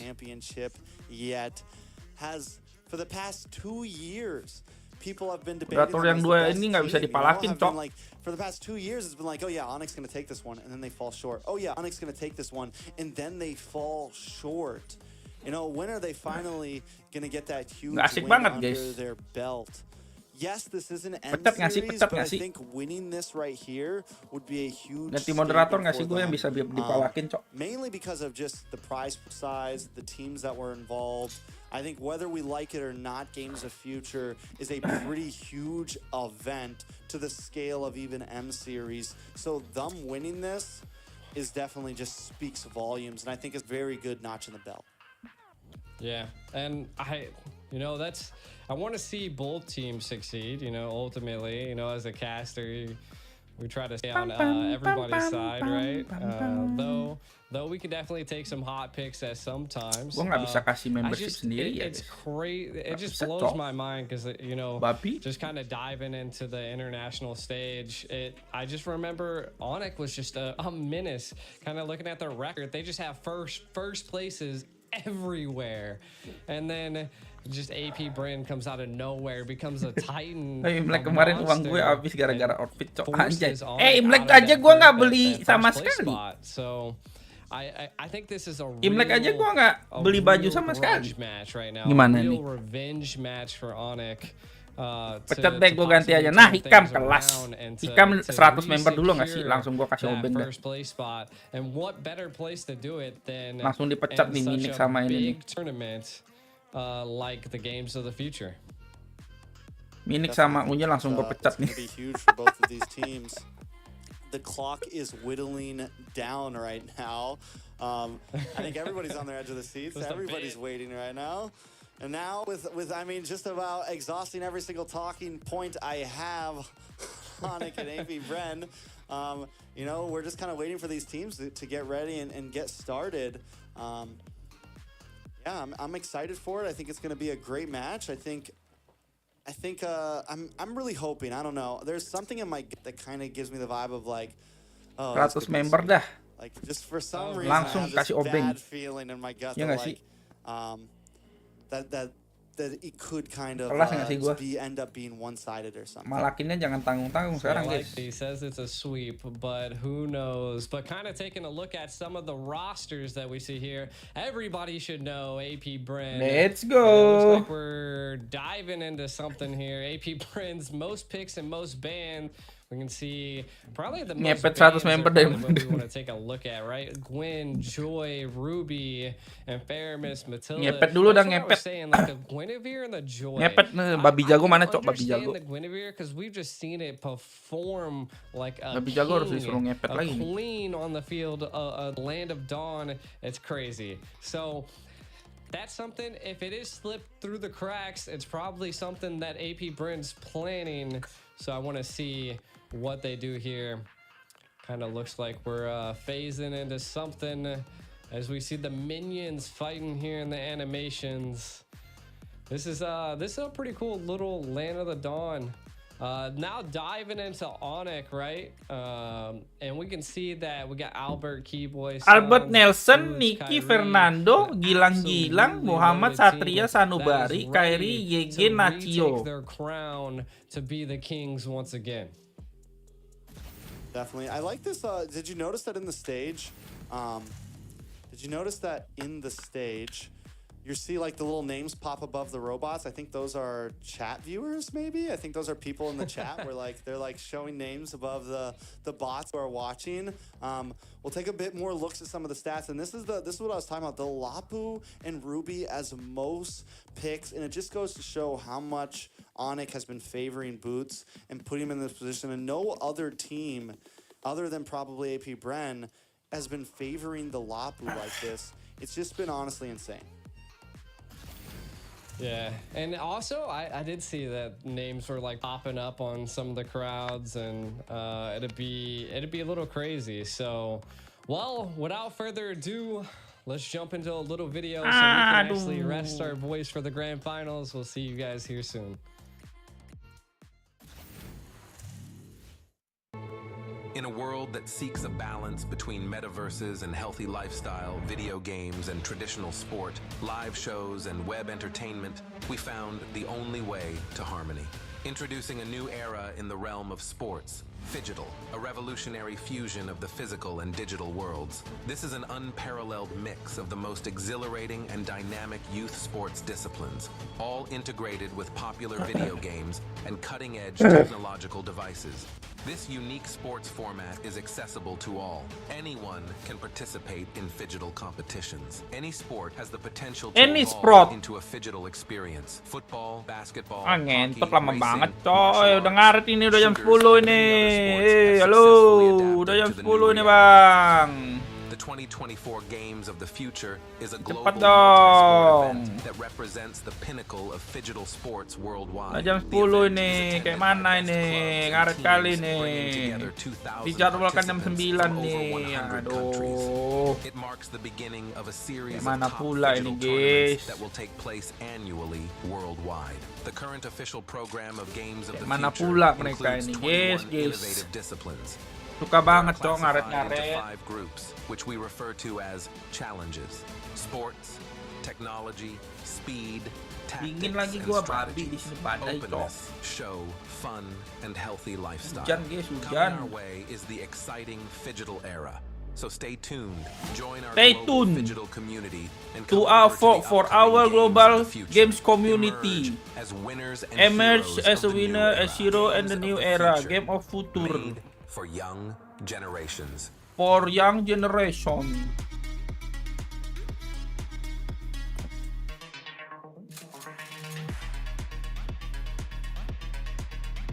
Tapi lagunya enak sih guys yang ini guys. Lihat. Lagunya enak cok yang ini. Di sana siang bolong mas, enggak, di sana malam cok. Di sana jam 7 malam.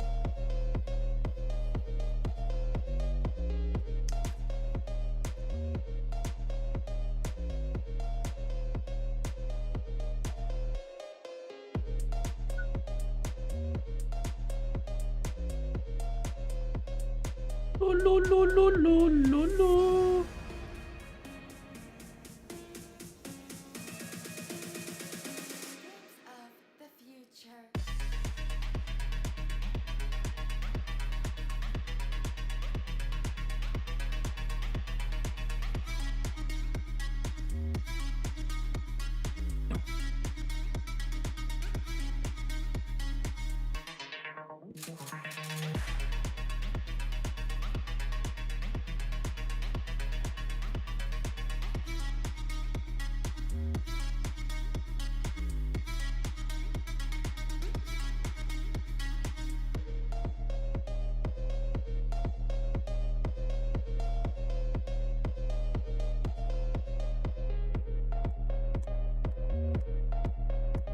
teng teng teng teng teng teng teng teng teng teng teng. Tendang dia Oheb, tendang dia Oheb. Tendang dia Oheb. Games of the Future. Anjay. Itu suara ceweknya tuh kayak mendesah-mendesah gimana ya, guys? Mendesah-mendesah manja gitu loh ya suaranya ya. Enak kali didengar, guys.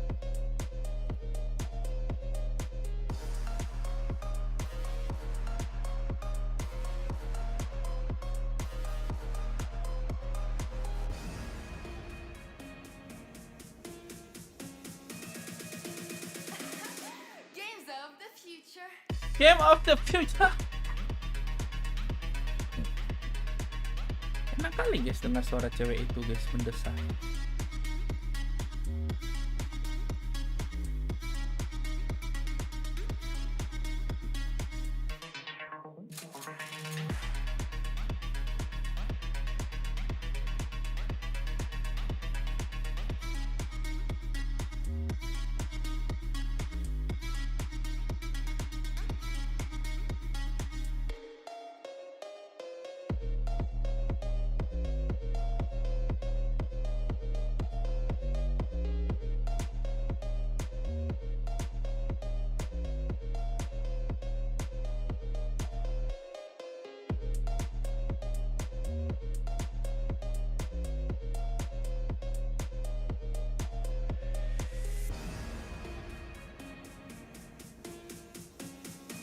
Blazing duet.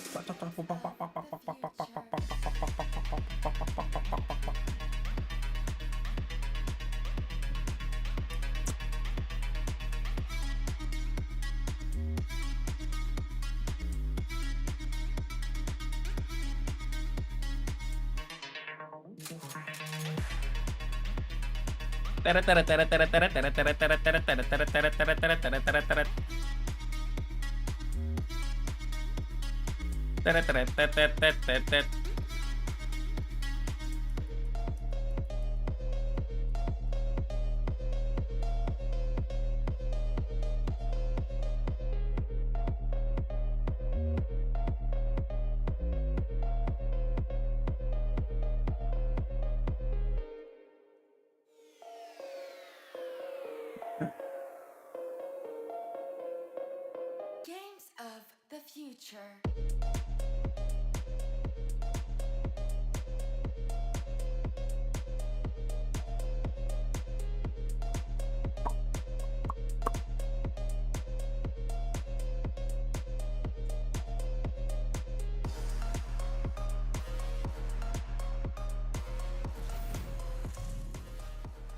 All right, G, we're finally back. This time we got the real backdrop. We got the land of Dawn behind us.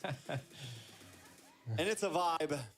If you guys are staying up late over in the SEA area, I hope it's going to be worth your while. This is AP Bren that's going to be going up against Onic. Now, we talked a lot about it, and these teams are finally ready. Onic. Akhirnya Kairul ya. Kelar beraknya, cok. We got the one, the only key boy in the Rome position. I like Akhirnya it. kelar ya berak dia ya, guys. Good.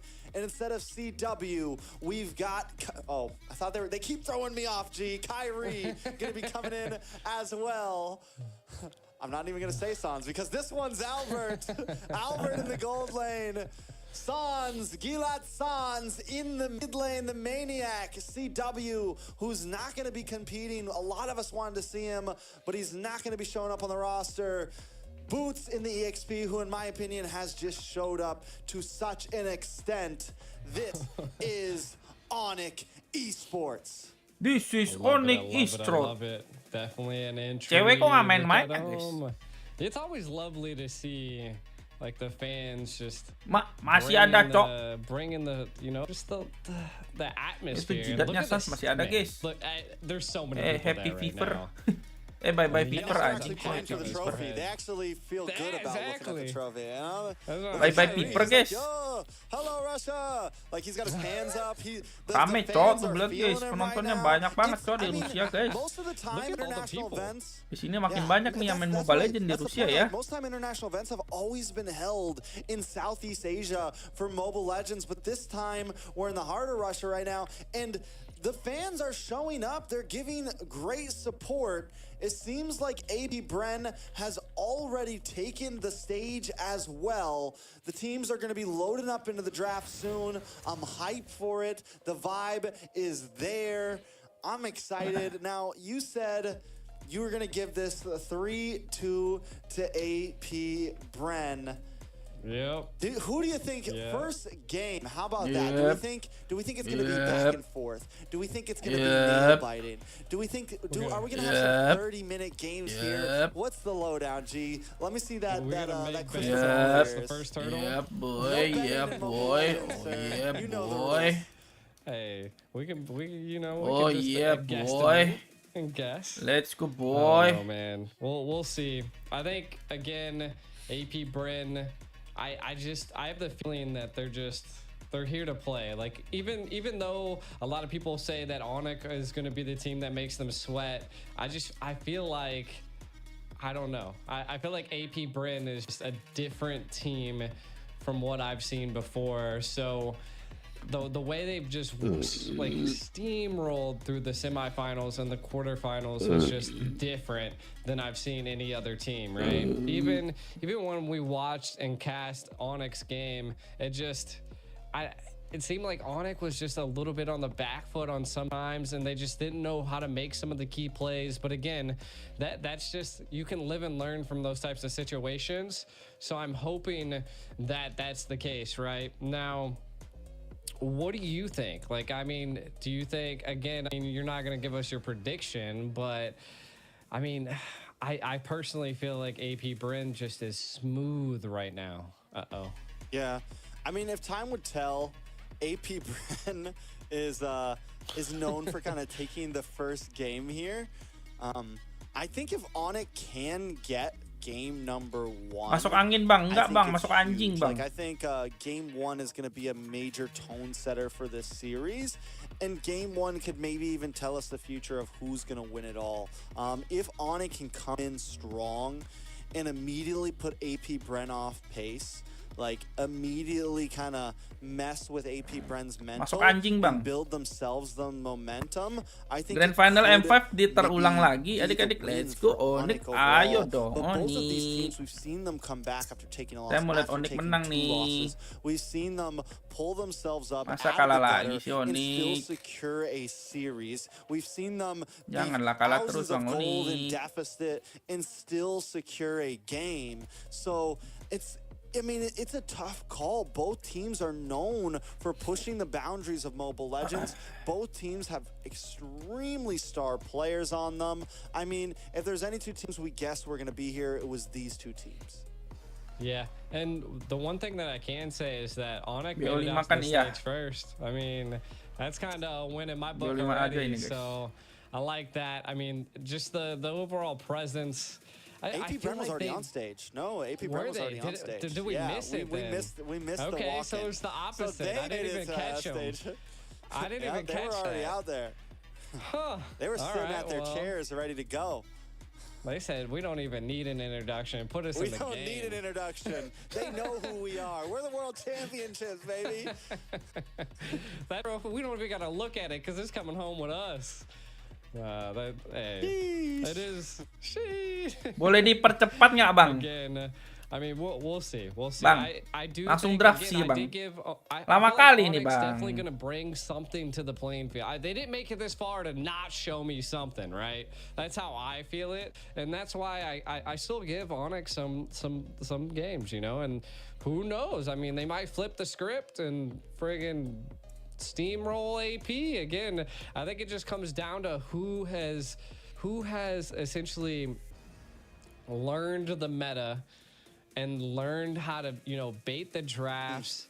And if there's teams that can do it, that can just, create that solid foundation for them to scale and to succeed, it'd be one of these teams, right? So again, I hope it's going all the way. I think at a grand finals, we always hope that, but I don't know. We'll find out. Who do you think based, you've cast it for these teams. Who do you think comes up with a better strategy?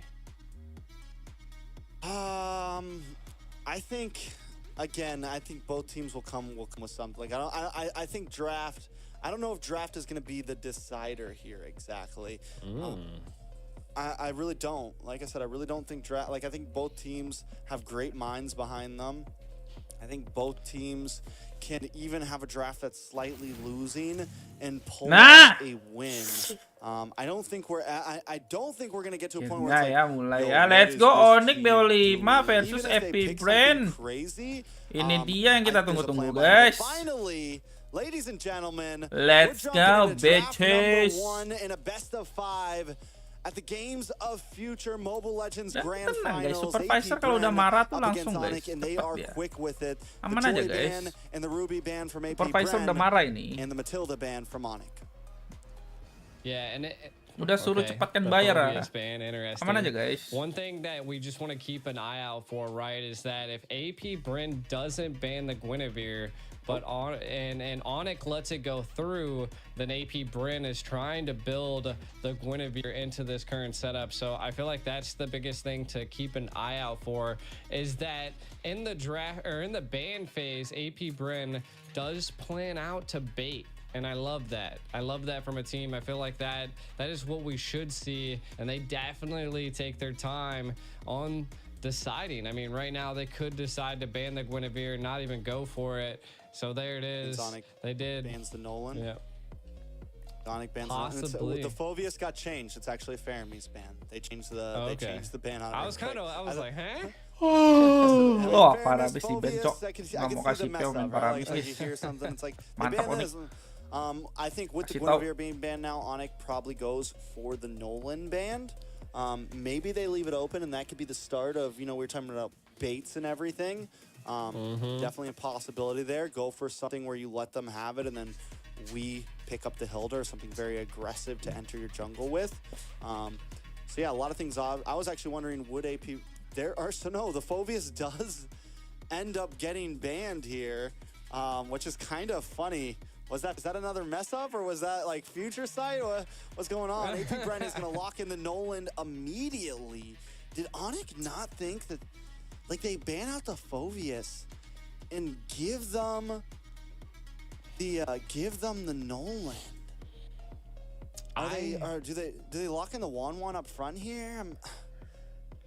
I'm wondering, what's the plan here? It could be any situation here, right? There's plenty of heroes that could be available for that. Again, first pick into a Nolan. I feel like they should go some type of I was about to say like a utility, a tankier hero, because you definitely don't want to be that one person that gets one-tapped by the Nolan. So, I think the Wan would be one of those heroes that would get Nolan ya, Arlot, Novaria. Okay. Again, you're gonna definitely have to overextend to be able to meet and reach the Novaria, and then Arlot. I like Arlot as well. A very utility type hero, allows you to scale. Arlotnya Arlot tank adik-adik. It gives Onic the kayaknya sih Arlot offlane ya. Scale and control some of the Minosaurus. Okay. Clapping back with the Minnow, which I like as well. They definitely picked that up analis a draft few mereka, bro. times, Ngapain gua analisis the Minnow does have a really good win rate right now. And the Herod into the gold lane there. There's like the small possibility that it could be flexed.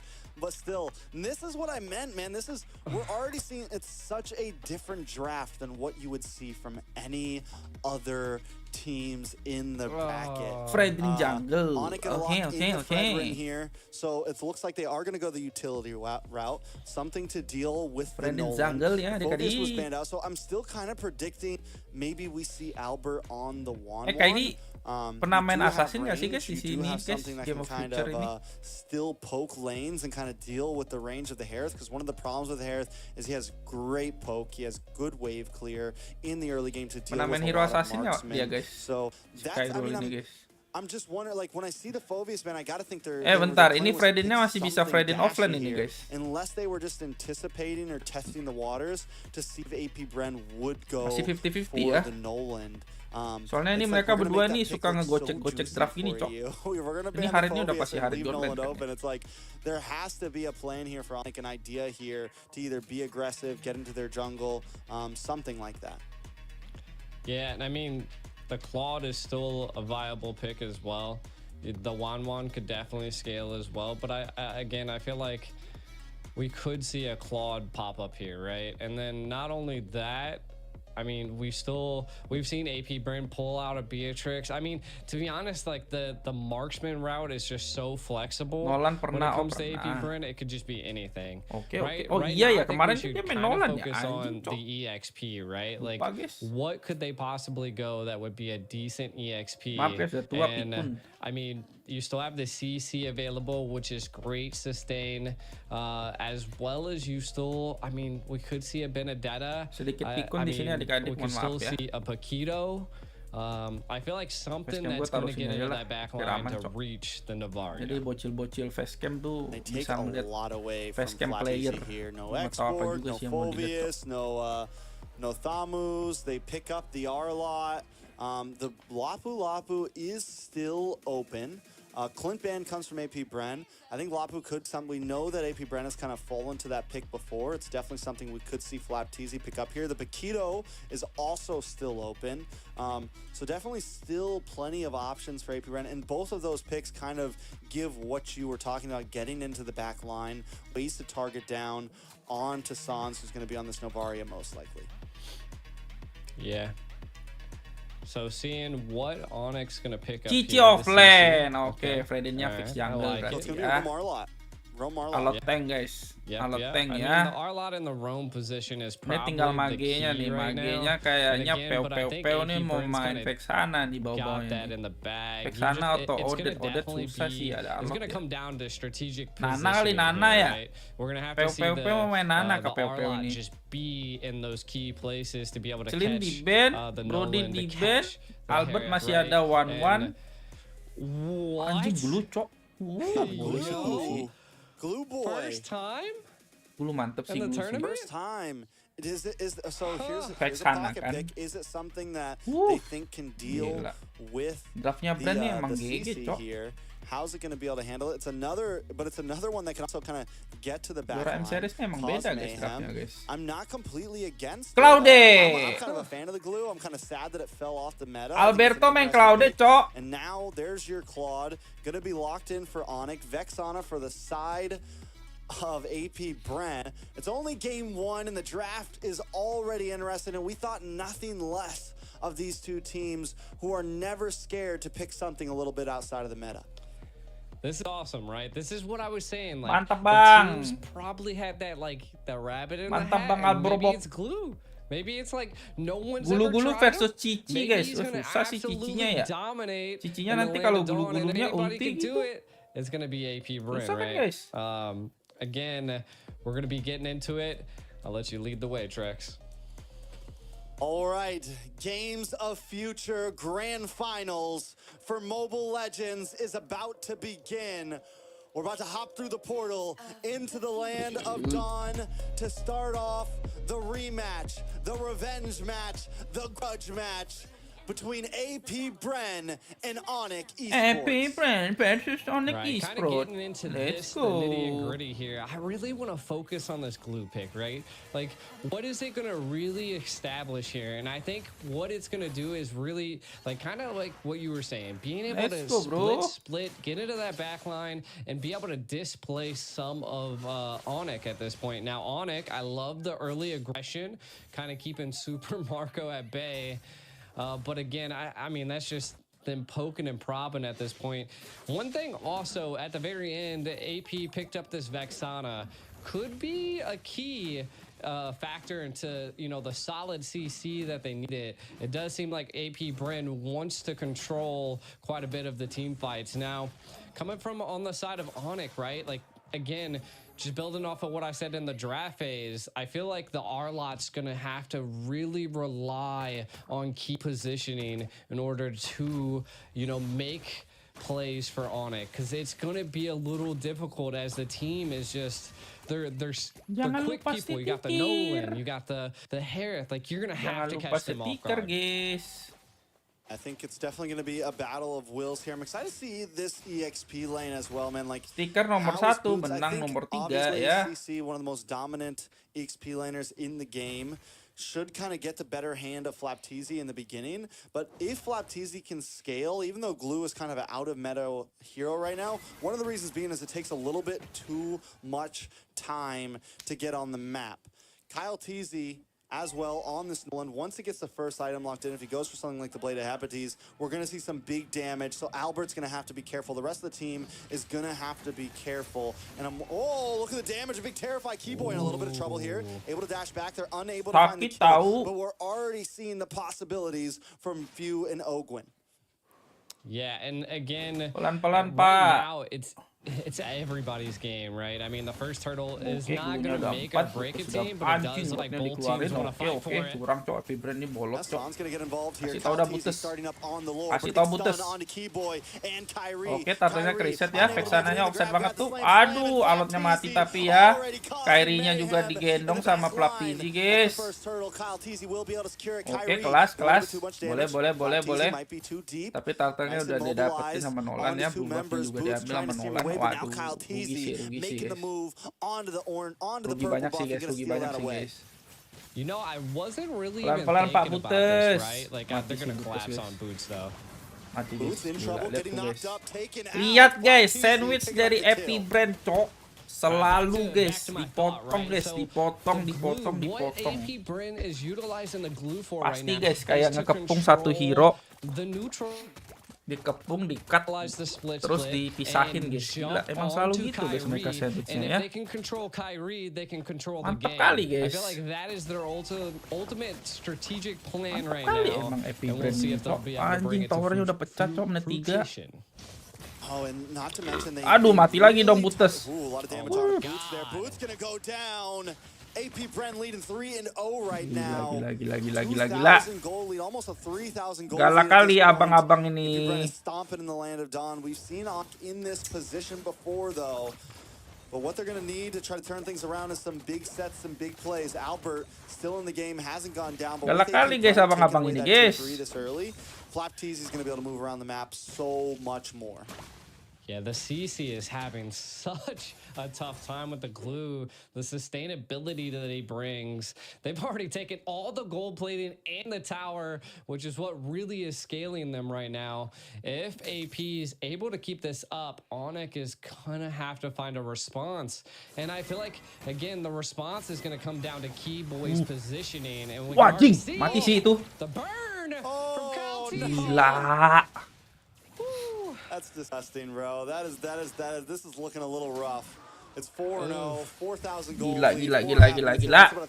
Tenang guys, Onic belum panas nih kayaknya nih. Aman aja. Belum panas nih kayaknya guys.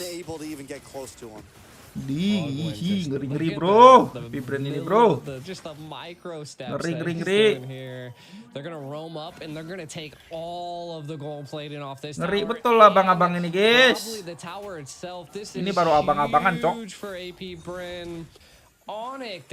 Abang-abangan Mobile Legends nih guys, kayak begini guys.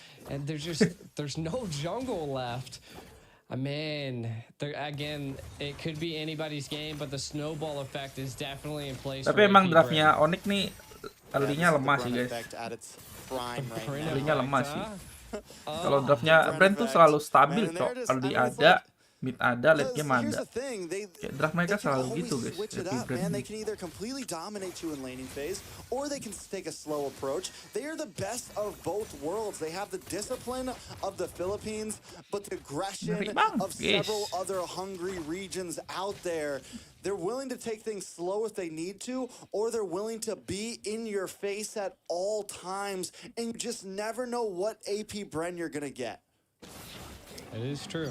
It is true. I mean, they definitely bring out the difference in a game. We can kind of take a look at some of the items. A Hunter Strike already secured by Kyle TZ, looking for that speed, just controlling the overall jungle. And you can see that he was looking for that purple buff, but looking for a kill. Did he get it? He did. Yeah, no nggak dapet, Cok. Oh man, this is just going downhill for Onic. I think it's they're gonna have to find some type of breathing room, but will AP Bryn give them that breathing room? And it doesn't look like it right now. I mean, Gue nih sampai sekarang masih benci banget Cok sama gulu-gulu ini, guys. Hero bangsat ini, Cok.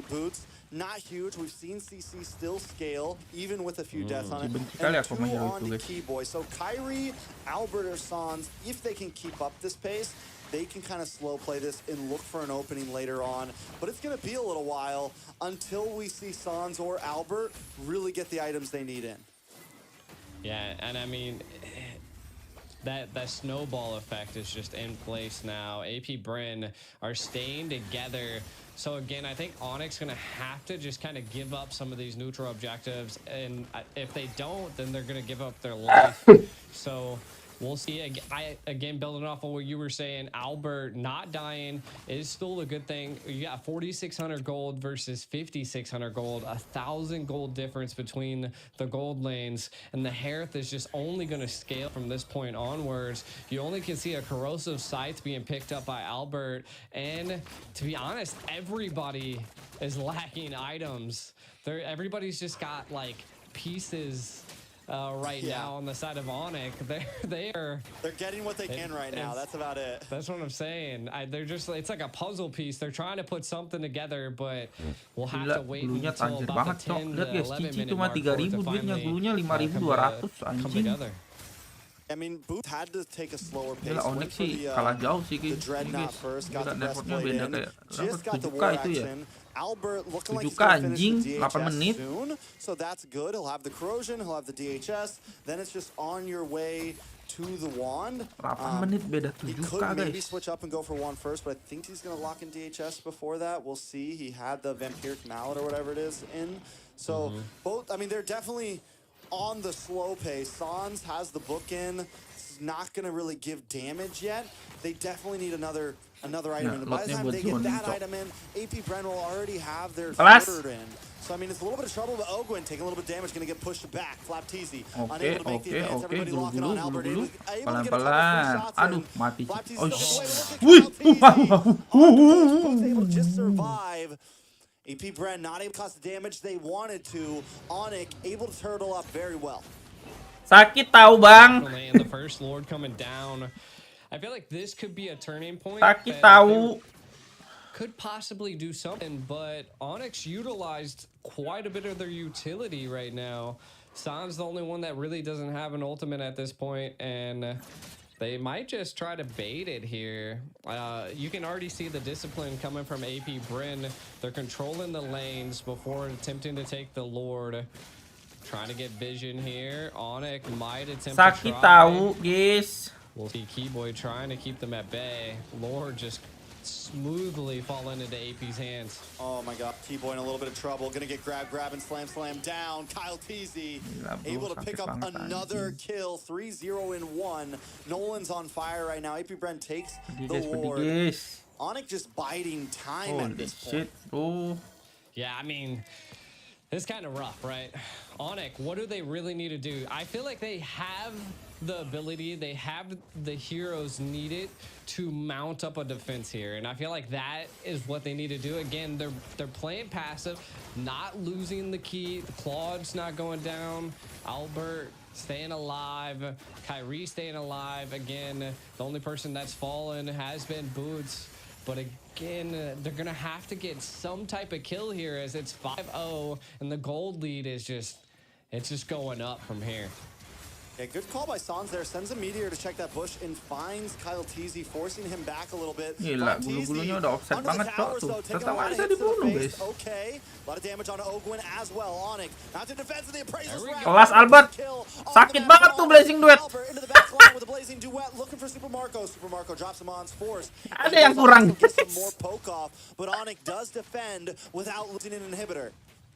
Ada yang kurang kayak They have the heroes needed to defend, right?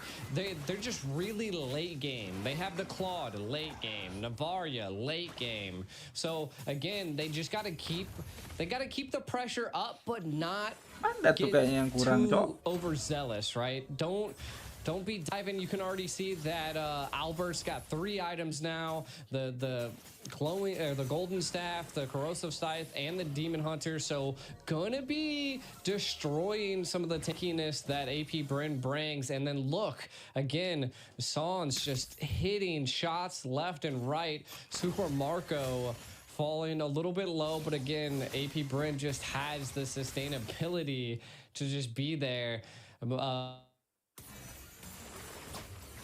Makes a major factor into play. The real problem is definitely gonna be Keyboy here. He's very behind, about 30. All right. So kind of looking at what's going on here, we can kind of see that. Ini kesannya nih nabrak mulu, Cok, kalau ngomong ya. Feeling Onic out, seeing if Onic can keep up. Satunya mau ngomong, satunya mau ngekat, satunya mau ngomong terus diem, terus satunya lanjutin, terus satunya mau ngekat. Could be a little bit of a go here. Albert trying to possibly get it. Kyrie. Pelan-pelan Pak Khairul. Yeah, nice plays from over the side onto Onic here. Like I said, Keyboy is very behind on items. He's not able to hold the front line like the rest of the team, but Onic still mounting a good defense. Ogwin into the backside, causing a lot of damage. Super Marco as well, drops Mons for Sans. Able to find one. Kyrie drops Ogwin as well. Boots gonna be the next on the chopping block. Kurang AoE guys, Onic ini. Ini AoE-nya AP Bren sih gila banget, Cok. Retribution on the field will not be able to contest this. They're just melting this Lord at this point. AP Bren gonna utilize this Lord to siege once again, but I mean, we are getting into the 14-minute mark. We can see a Wind of Nature being picked up by Albert. Could be a saving grace at this point. Navaria has the burn, has the damage, and we can kind of see CC picking up the War Axe as well. So they are gearing up. They are getting the equipment that they need to counter AP Bren. So it's just a matter of that AP Bren has just put so much pressure onto Onic. Can they keep this defense up? Can they keep their castle alive?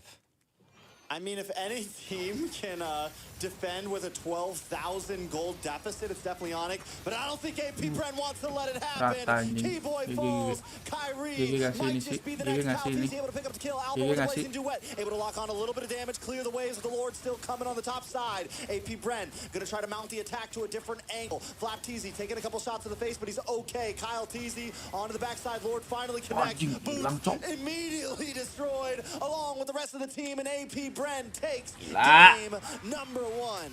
Bren too strong, bro. Definitely quite the game. I can't believe they just ended with that one siege, though. AP Bren taking game 1. Holy shit. We see this again. AP Bren was very disciplined and controlled a bit of the map there, Trex. A bit, the whole map. Game 10 menit, guys. I think I mean I have Sekelas to say Onic.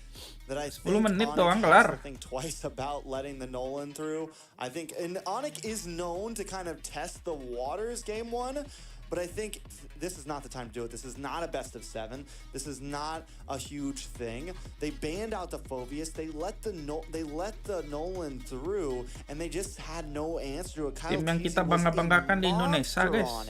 I mean, just ayam-ayamin sama AP Bren. Apart. And with the pace that AP Bren brought, Onic was unable to do anything about it. Most definitely. I mean, just overall, they did a great job. Onic taking a look at some of these replays.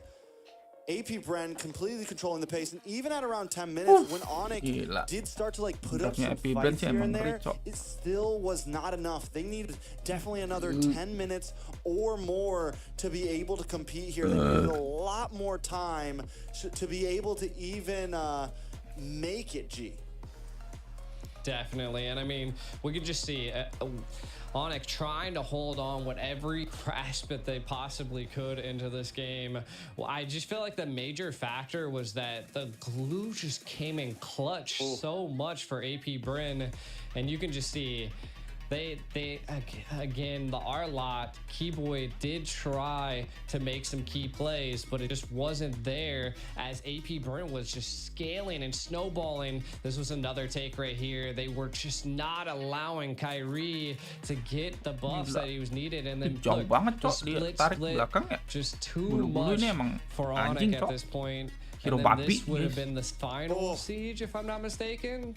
God, look at that. Benci kali aku mang gulu-gulunya guys. The layers of Hero CC babi. there, the layers of crowd control there, with few bringing in the Guardian, getting the big knockup, then Ogwin getting the Minoan's Fury. Onic did not have an answer to all that, and because they fell behind, it was just Kayaknya hero poolnya AP Brand ini emang luas banget juga sih guys. Brand apa? Brand Esport ini player-playernya hero poolnya gede banget cok. Apalagi offline-nya si Mlbb itu cok. Hero poolnya kayaknya banyak banget ya anjing. Mlbb ini cok. Hero pool dia kayaknya luas banget guys. 47% of his team damage, or the damage taken, which is crazy. So not only was he the DPS, he was also the tank. So he was just, again, the glue just came in clutch. I mean, it kind of countered the CC. Like the CC, it split the damage between a lot of the minions. It was just overall such a wild pick, but actually came into clutch. Could have been something they were just planning. Like I said, if there's any moment, the grand finals is the moment you pull out all the stops. There's a lot of money on the line. Mlbb going ham. I mean, and it works similar to what the Ruby brings in a sense. It's not like it's not like a hard backline diver, but it can hold the front. And something like a, you know, with Kyrie on this Fredrin, something like that that wants to walk in, it makes it very tough. And we saw it at the very first turtle. Kyrie was not able to get an angle. He was over by the tri-bush. Mlbb's there waiting for him, getting the stun, then the grab, and just completely denied Kyrie from being able to get into range of even using a retribution. Gila, bro. Yeah, and I mean, this just goes to show that Mlbb is just so diverse. I mean, we can see some of the kills. It was like 12-2. Just Onic was just not able to get too much. We can kind of look at Super Marco and Sans here. 2-0-7 versus 0-4-1, and the gold lead was just astronomical. It was just Super Marco was on the rise, and I felt like that they just got so many key picks after the glue. I don't know if they knew what to do. I mean, there's definitely a lot to do there, a lot to change, and mark my words, I said it wasn't going to have anything to do with the draft. Well, that game, it had a lot to do with the draft. Come on, Onic. But definitely, I mean, I think it's all started with letting the Nolan through. Then it moved on to more things, into the nature of you banned out the Phoveus before you let the Nolan through. And then lastly, the glue was just kind of the nail in the coffin, and it was just something that AP Bren had ready to play, had ready to pull out, and it worked very well. So now it's back to the drawing board for Onic. They have to come differently. Now, do I think they're going to draft like that again? No, we saw something similar in previous matches between Onic and AP Bren on game one. Back in M5, they let Kyrie play Benedetta jungle, which a lot of people were like hyping up because people were seeing Kyrie run it on stream. So a lot of people were like, is this thing gonna work? And it just got demolished. Like, it did not work at all. So what I'm saying is Onic has been known to be like, all right, we're gonna try something in game one. We're gonna see if we can use this to get some momentum here. And it seems like when they do that, it doesn't always work in their favor. So I think it's kind of back to the basics. You know, that's kind of been the rule of thumb tonight between a lot of these teams. Same thing with Fireflux versus RQ Hoshi. Sometimes you just got to get back to the basics, man. Hello, we got Cat. Like a third caster trying to come on the desk. Guest star on the stream. I'm telling you. Who do you think's gonna win? No, Cat. What do you think? I think she said AP Bryn. You know. Oh, nice. Fan of the bees. I'm joking. Yeah. Nah, she's all white, so you know. I think that she'd probably like an Onic, you know. Onic would probably be a better suit. It's an animal, you know. I'm not. AP Bren is bees are animals. like AP Bren are the bees, man. They're the bees. I guess the bees, yeah. Yeah, they're the bees. Cats don't like flying things though, so. That's fair. That's fair. We also got coming into game number 2. You got a whole zoo over there. I got a farm over here. Who left the door open? Who left the door open, man? What happened? It is what it is, but hey, it.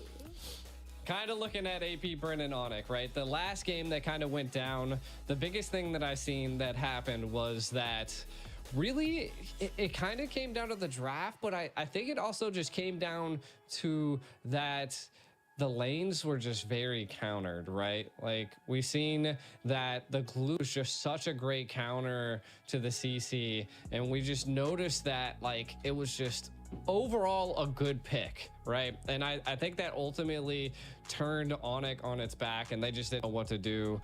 Again, kind of building onto the Nolan. The Nolan was nice too. Just it was fast, it was quick, it was constant. Kalau ada cewek menit 10 tuh udah bisa gendong. Kalau posisi kayak tadi cewek udah jadi 3 item udah bisa gendong secara dia hebat, udah tahu seluk beluknya. I felt like it was a good option. It just the scaling wasn't on Onic's side. Gila.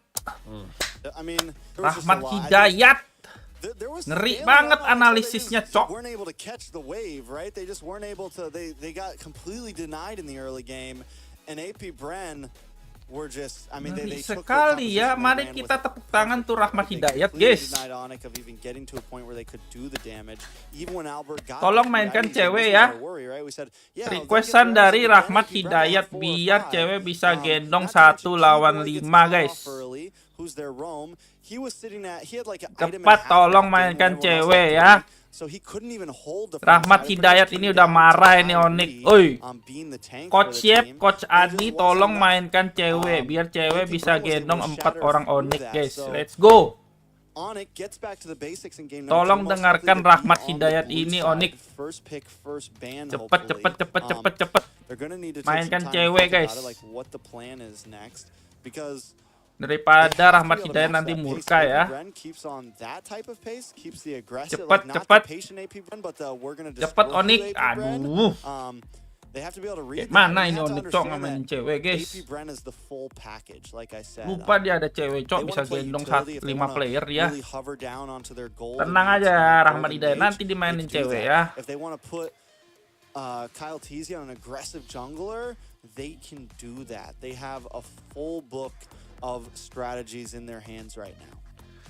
Yeah, and I think that's the hardest part, right? Like it's like the only thing that I believe like that Onic could do is that they need to bait something in the draft phase. Maybe ya udah gue tanyain sama Bang Tuturu lebih better Albert atau cewek jujur. Tuturu lah, gila guys. Masa ditanya Albert atau cewek lebih baik Tuturu lah. Gila, aduh, tanya viewers gua guys, cewek sama Albert Tuturu lah guys. Udah gila dia. Udah gila si Abang Rahmat ini, Cok. Bren's pace was just, it was like calculated, it was smooth, there was just like, there wasn't any mistakes being made. Like when they came to play, and I ultimately do think it came down to some of the counters just because Onic was just losing lanes left and right. I mean, we seen the EXP lane fall first, then the gold gini lane. Loh Bang, kau mau mainin siapa juga kalau timnya udah ketekan, MM-nya bisa apa, Col? Mau MM lu sejago apa? Kalau timnya udah ketekan itu MM tetap jadi tai, guys. Bang Rahmat, kau tuh main Mobile Legends gak sih? So heavily like they did now. Mau MM kau sedewa apapun, kalau timnya rungkat semua, Cok. MM itu asuransi late game. MM bukan penggendong mid early game, ye. Itu kau lihat Onic, Kyrie-nya nggak main, Kibo-nya nggak main, Sans-nya nggak main, Boots-nya nggak main. Kau ngandalin MM buat ngegendong, kayak mana ceritanya, bro? Itu Cloudy lagi. Mau cewek main Cloudy juga jadi tai, Cok, itu. Objektif apa? Objektif kan udah objektifnya kau ngomong itu, Bang. after that, they didn't plan for AP Bren to Nggak ada just be in their objektifnya face itu so bang. fast Aduh, and kayak so mana abang ini So cok? if they, whether they go defensive, whether they get aggressive, they Objektif now dari at least mana have cok a katamu feel itu? for AP Bren, and there's kind of no excuses. Main They're MM gonna have to gendong change early things game up cok. coming What into game the fuck? number 2. And I feel like that's how Udah gila kau ya. it happened last time at M5, right? Like it seemed like AP Brim was able to take that first game, but then the next 2 games went to Onic. So again, they do seem to have a bounce back aspect to them. But I feel like this meta is just so wild right now that any hero is viable as long as someone knows how to play it, and it seems like they're not sticking with the meta, so I feel like that's the hardest thing. Ini to bukan main predict, klasik right? bang. Like if I Kalau was klasik Onic, mah iya like, cok. you need to really 1 lawan 9 the semuanya steps juga bisa itu lightly, pro player kalau main and klasik. if you have the Main chance to turnamen choose jing. first or second Kok pick, kira it AP Bren ini kaleng-kaleng? it might be an advantage to take that first pick and maybe try to Mereka juara secure M5 something itu that just dengan is alasan overall cok.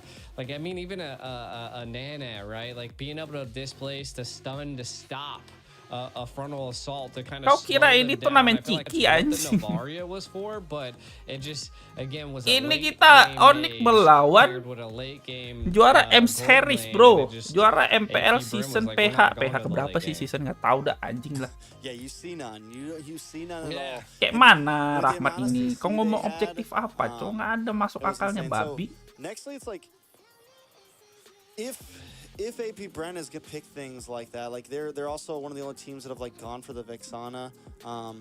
We've seen Onic pick up the Vexana once. We also saw Onic pick up the Odette before. Like maybe we could even counter all this and say Onic maybe should think a little more outside the box.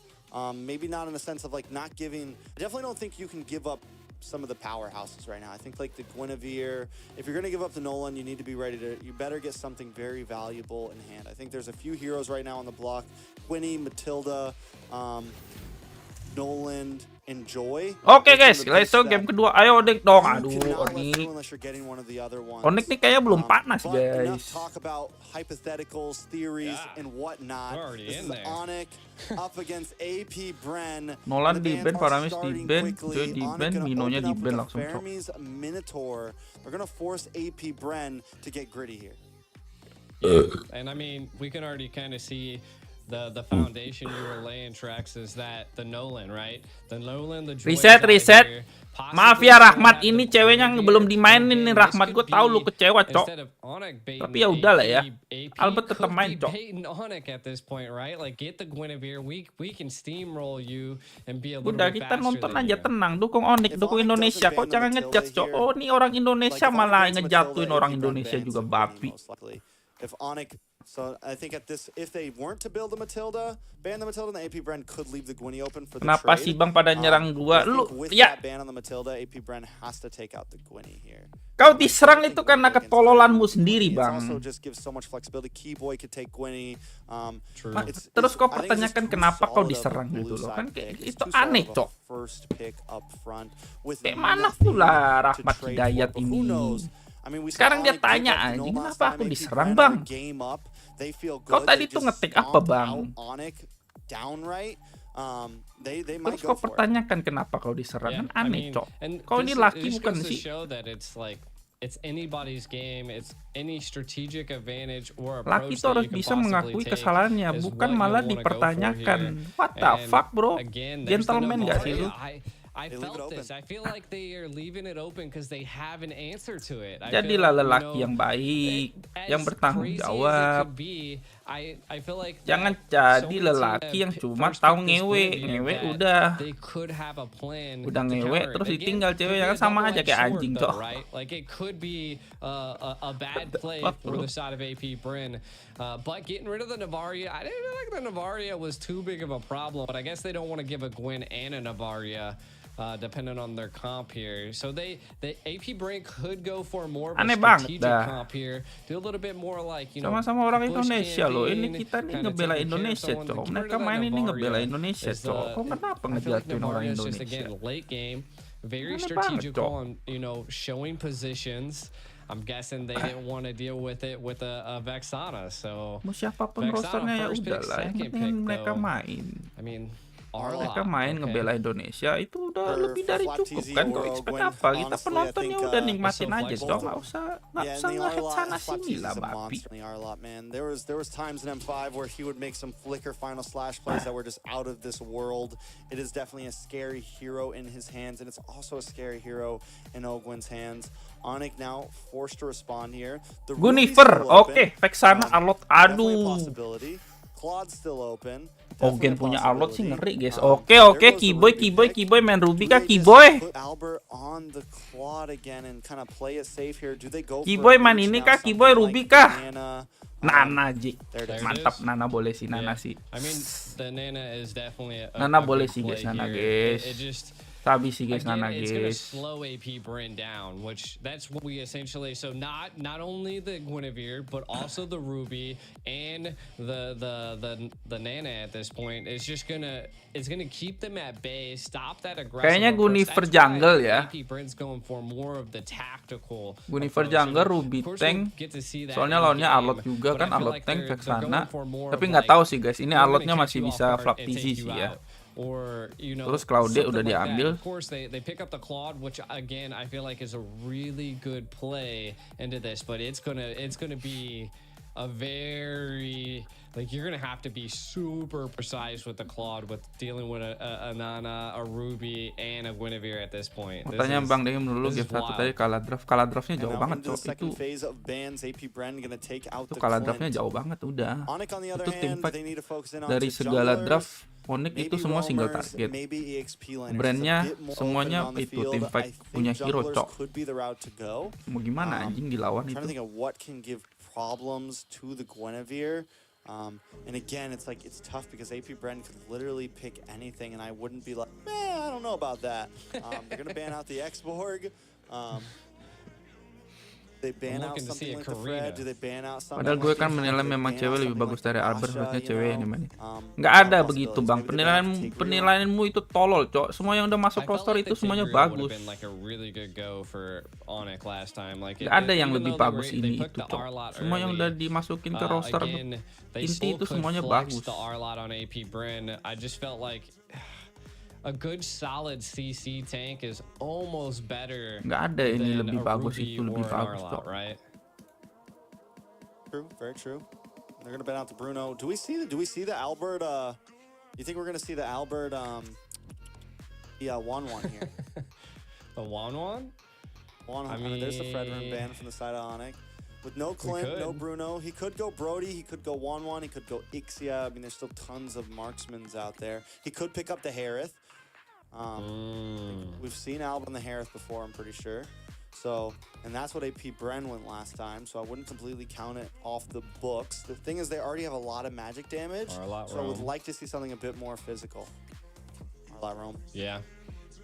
I mean, they could possibly go for. Of course, there's quite a few options. I mean, you're gonna have to deal with this Claude some way. So some type of dive. Cici offlane, oke. Berarti alotnya tank ya, Kari lapu-lapu. And then running into a carry. I mean, carry's a little wild.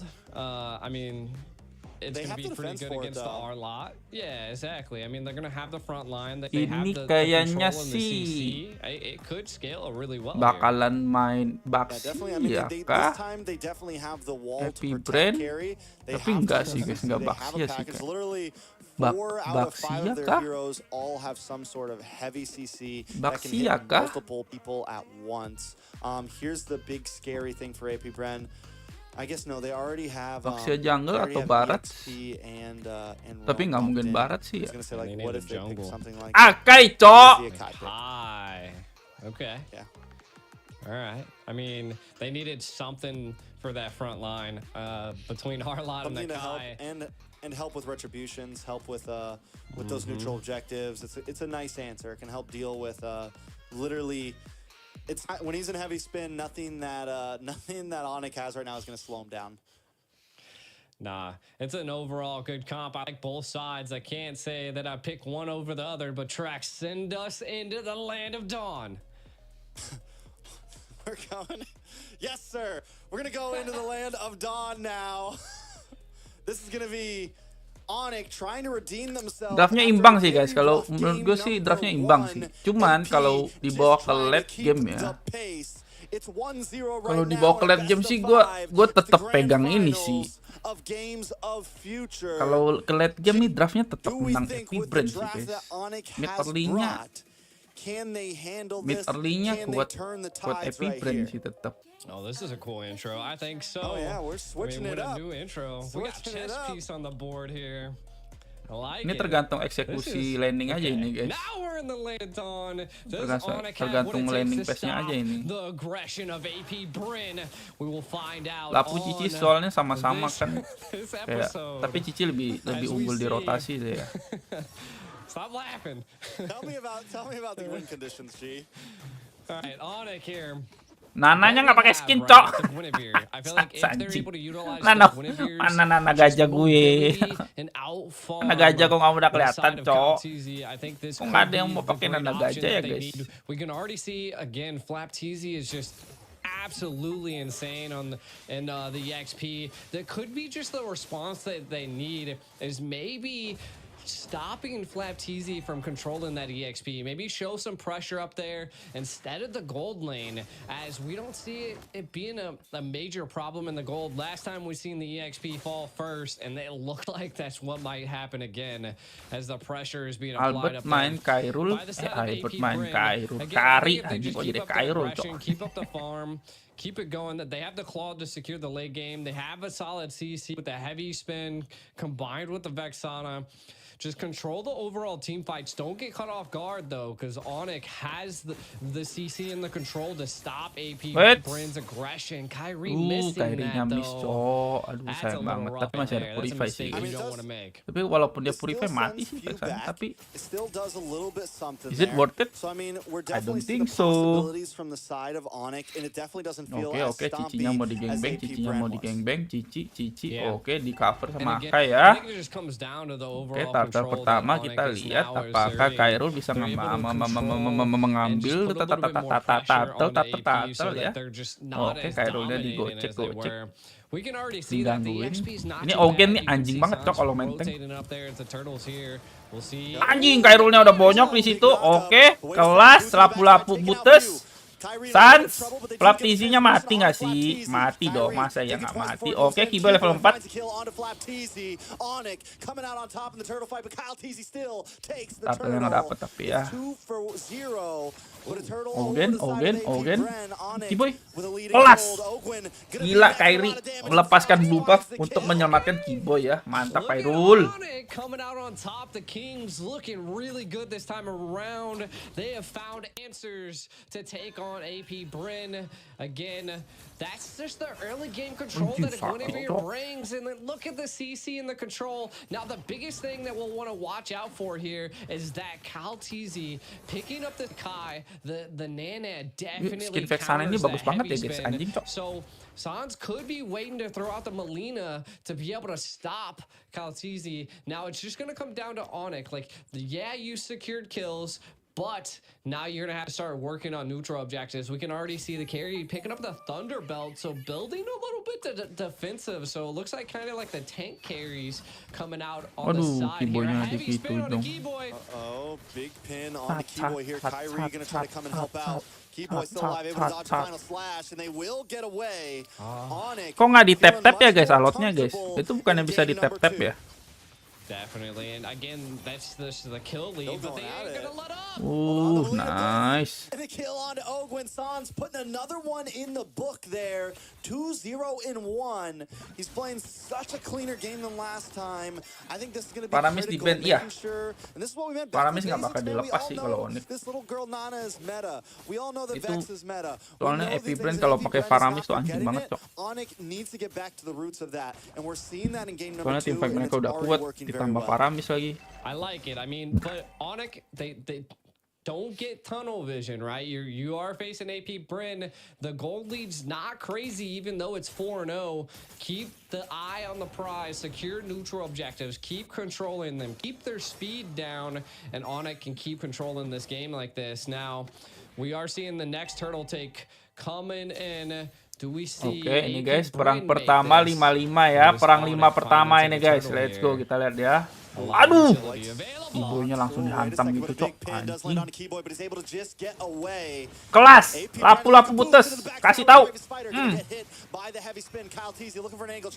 Wah, anjing, Kairulnya nggak dapet turtle, cok. Unable to secure a big neutral objective just yet. Still holding a small lead in gold, but AP Bren is keeping up.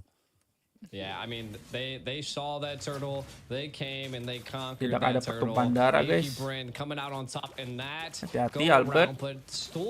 Onic Albert, not letting up on the hati-hati pressure. Bang Albert. We try to see- Hati-hati Bang Albert. Albert in a little bit of trouble. Ogwin trying to dash in, gets final Mau slash, picks flicker up ya. the kill. Keyboy looking for something, looking for an angle onto Ogwin. Gonna get the arm offended Mati si onto Ogwinnya, Kyrie mati coming in to sih. help out. Harusnya mati Dashes ya. in. Looking for another hit. Ogwin Aduh, di cover, maybe able to get anjing. away from this. Kyrie still trying, but out comes Gila, Kyle covernya bagus Teasy banget, from the Cok. bush. Kyrie knows he can't get it. He's got to back off. Up, left, down, right. Ogwin not getting caught here as AP Brin just holding their own. Again, Onic now kind of being pressured. And I feel like this is where they need to find the momentum to re-pressure AP Brin. You can kind of already see Boots on the Lapu putting on a lot of pressure on the Flapteezy. And again, this goes to show that the EXPs are kind of equal at this point. We're not seeing too much of an early rotation. Turtle now going down to the bottom lane. I feel like the biggest problem Onic just ran into is that Albert fell, right? Into the little bit of the early game. A tank carry, that's not what you want. That's definitely not what you want. He's already a level behind Super Marco right now. Super Marco getting the gold from mid and the bot there.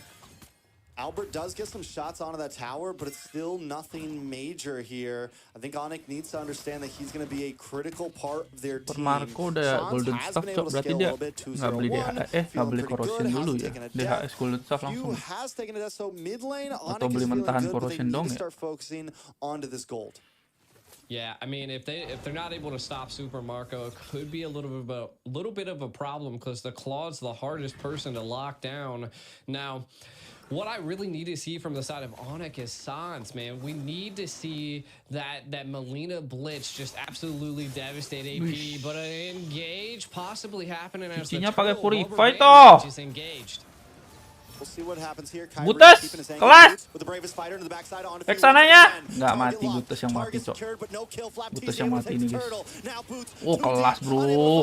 Aduh, anjing. Arlotnya, cok, kena 4. Wah, bangsat. Ogen. Ultinya kena 4, Jack. Albert. Aduh, anjing, gue yakin tuh 0,2 detik, cok, recall. Wah, GG wipe out anjing. Ogen, what the fuck is that, bro? Such great positioning by Super Marco. This is what I was saying. Kind of keep an eye on. Gila, lihat Ogen, guys. Kalian lihat dia ya. Kalian lihat si Ogen ya. Flicker ulti kena 4, cok. Serot. Anjing, itu langsung, wah gila, langsung formasinya rata, anjing. And it was just 1, 2, 3, 4, and 5. Down on Onic for AP. God damn, bro. Ogen, god damn. This Vexana has been hiding God under damn, bro. the blanket Holy for shit. a while now. A lot of teams haven't been focusing her. Holy but shit, AP man. picks her up every time for a reason. The damage is there, lagi CC's there. You get an extra hero on the map, and now Keyboy in trouble. The damage is locking on. Kyrie jumps in. Super Marco. Looking for the Violent Requiem. Looking for Super Marco, Waduh, but aman unable to aja. find him. Denied Wish, and taken gila, out bro. from Ogwin. Diayam-ayamin, cok. Decimation is coming from AP Bren. They're closing in. Boots looking for something, and Onic seems to be panicking. AP Bren back on the aggressive route, back onto what we saw in game 1. Once they smell blood, once they take a bit of oxygen. Nggak lihat kan mereka itu. Boots is the next to fall. Super Marco looking for the 1v1. Let's bring it, Albert. GG dong. AP Bren. Wah, anjing, Sansnya digituin, cok. They're everywhere. They're glued to them. Onic falling down, crumbling right now. And this is where I feel like AP Brin always just flicks the switch, right? They just flick at the switch, right? And now they're going to be able to take this Lord. Flick of the switch. Gila. This Lord probably uncontested. Now Ngeri betul abang-abang Epi Brand ini, guys. have that tanky front line that they are gonna need to be able to stop a great siege. Though I don't think this Lord's gonna make it or break it. It's not enhanced. But again, they don't want to trade their life for measly little towers. The Bren effect is real, and it is definitely a switch. Whether it comes at 20 seconds in the game, whether it comes at 7 minutes in the game, 10 minutes in the game, you know at some point, AP Bren is going to make their move. And once they do, it's like they immediately just go from chill to hyper-aggressive. Cici dipakai orang PH tuh kayaknya efektif banget ya. Kalau orang Indo pakai kok kayak turu-turu gitu, Cok. Ada apa nih yang salah ya, guys? Cici dipick dengan pasti ada alasannya, Cok. Enggak sih, guys, ini Fluff TJ emang gila juga sih. Ya, ini anjing.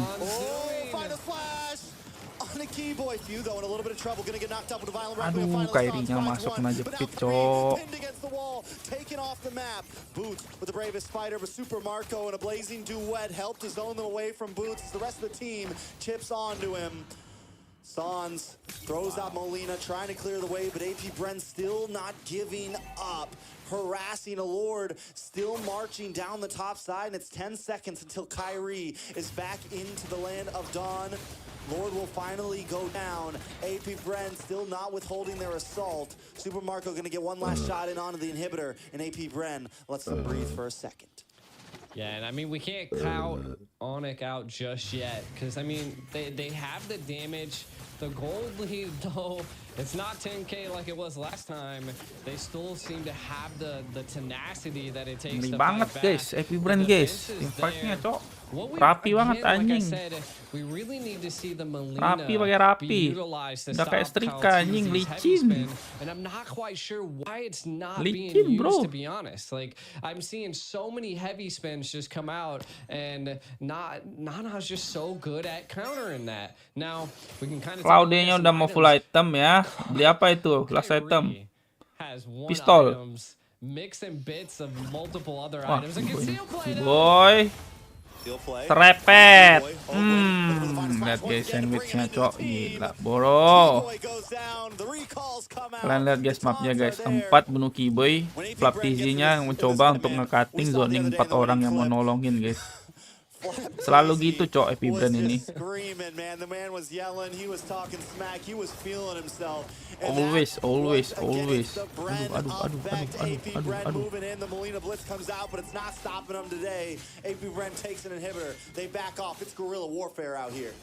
Ini banget Epi Brand ini. AP Brand is just taking it to Onic at this point. You can see a complete control. Tapi Epi Brand sih kayaknya udah ini, Cok. Flap TZ. Enggak. Flap TZ.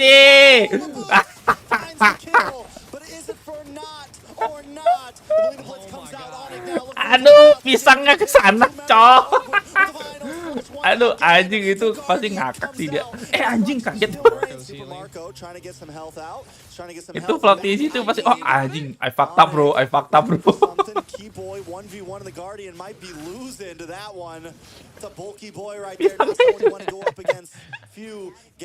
Akhirnya ke situ, Cok, kandang macan. I fucked up, bro. Itu kalau diedit tuh itu, guys, nantinya itu. Ya, ada layar hitam itu, guys, directed by itu. Work on securing his stacks. Looks like they might trade and give him the blue buff. I thought I just heard a conceal play, but nothing really comes out of it just yet. Again, looks like AP Bren might be just utilizing this Lord as a bait. No, they've zoned him out. Onic just gives it up. What in the world? What is going on? Nggak bisa dikontes juga itu, coy. 10,000 gold deficit. We're very similar to game 1 where it's like, okay, we need a little bit more time. Beda 10k, anjing. A little bit more time. And this time, we can't make the mistake. We can't let Nervotnya beda 10k, guys. They have to watch out for those big plays that AP Bren likes to bring. Last time, it was the combo between Vexana and Minotaur. This time it's going to be Kyle Teasy, the final slash from Ogwin, and still the Sonic getting the big knock-up. As long as they can watch out for some of those hits, they can definitely survive this, but it's not going to be easy. Yeah, there's a good utilization of the Magic Sentry there. I think they're just going to take as many tier 3s as they possibly can. Just open up the base a little bit more. Super Marco so low. That is a win for the side of Onic. That's going to allow them to have a little bit of breathing room as he needs to heal up. So an engage probably not going to be happening here by AP Bryn. Though he is full HP. We might see an engage now. Boots into the backside once again.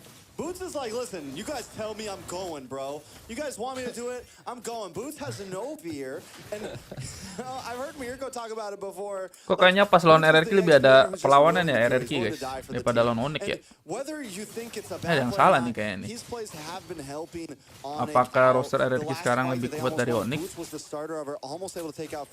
Again, Onic just needs a little bit more time that when Boots makes those plays happen, the rest of the team can capitalize on it.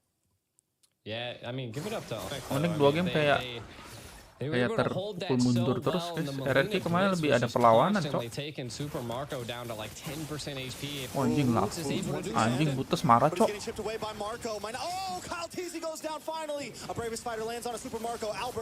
Butus marah guys, Butus guys.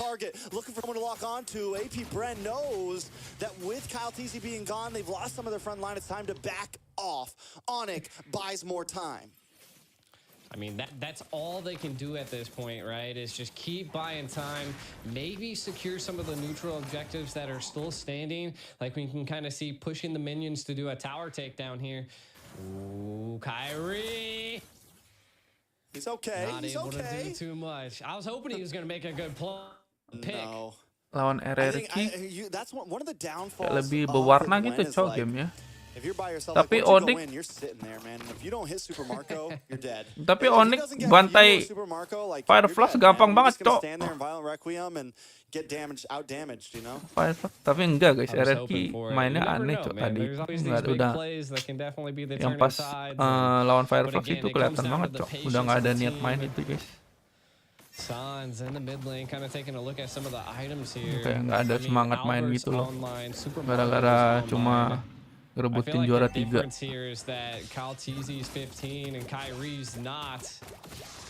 Kelihatan banget semangatnya udah nggak ada, cok.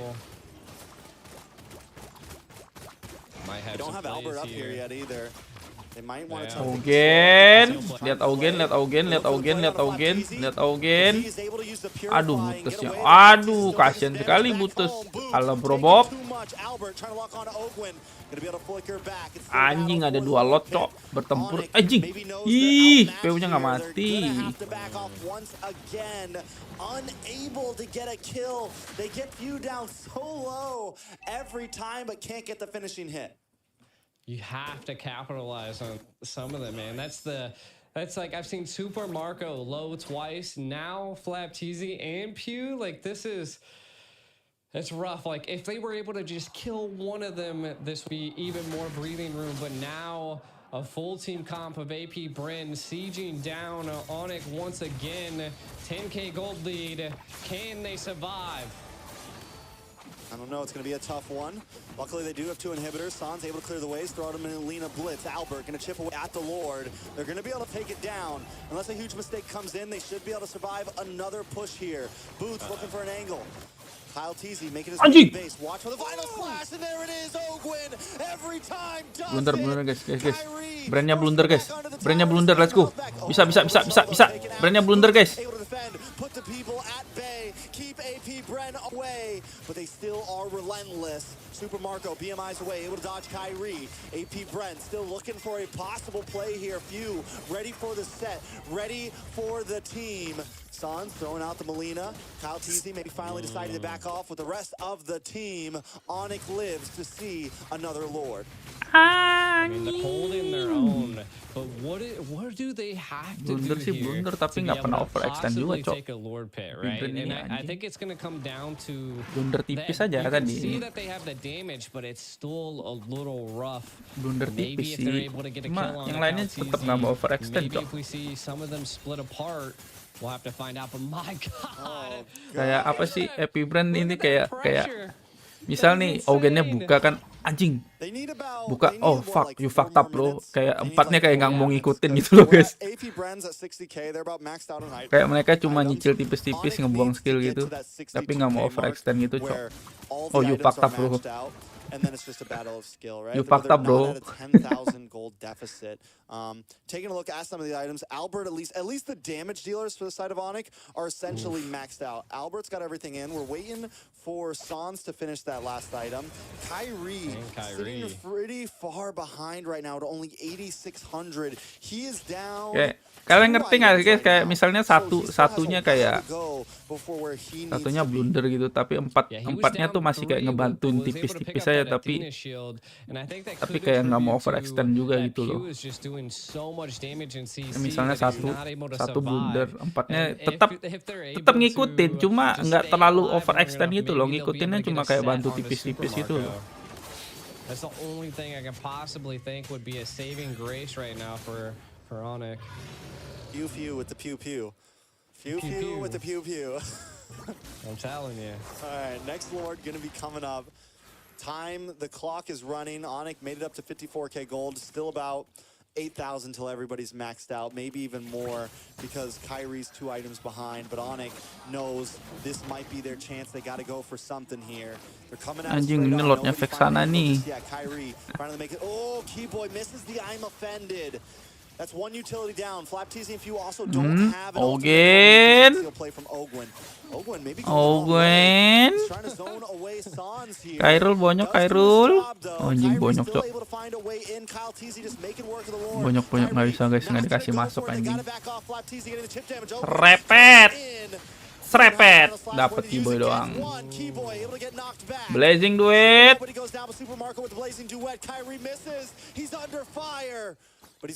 Kyrie nggak miss bang, itu di purify bang. Abang caster ini gimana cok? Nggak dikasih masuk ke lot cok, anjing. That was a lot of utility baited out right there by the side of Onic. I mean, they could possibly survive the Lord if they're able to keep it at bay, which I think is going to come down to the combination of Boots being able to zone the back line and Keyboy just keeping the Lord in place. Flap TZ-nya mati sih. Mati kali, mati sih. Aduh. Nice. Defense. Is too low.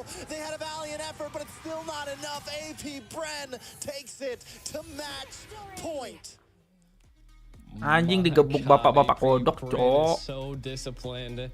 Being able to just Aduh, tadi kalau ke defense tuh bisa end guys. I mean, Tadi kalau ke defense itu bisa one strike push itu guys. But Onic just put up such a great fight. It was just, I mean, it was anybody's game into the early match, and we'll kind of probably jump into some of the highlights and see some of the turning points that definitely caused Onic to just fall back a little bit. But man, what a game. Wah, ayo lah Onic. Here's the thing, man. Fuck, Onic is doing everything they can. Come on, Onic. I know you guys are better. They can right now. The best any team can play I know you guys are better than Epic Brand. Let's go. Onic. Because I mean, it's not. I mean, holy shit, bro. Behind, and they're still putting up such a great fight, but it's just not enough. This is when AP Bren really started to just push in more and more. And Onic, every time Boots in the back line, getting huge stuns like that, getting huge plays like that. AP Bren still, it's nothing strong, right now in the face of AP Bren. Too strong, guys. Yeah, I mean, they just really couldn't find a moment to be able to take a lot from AP.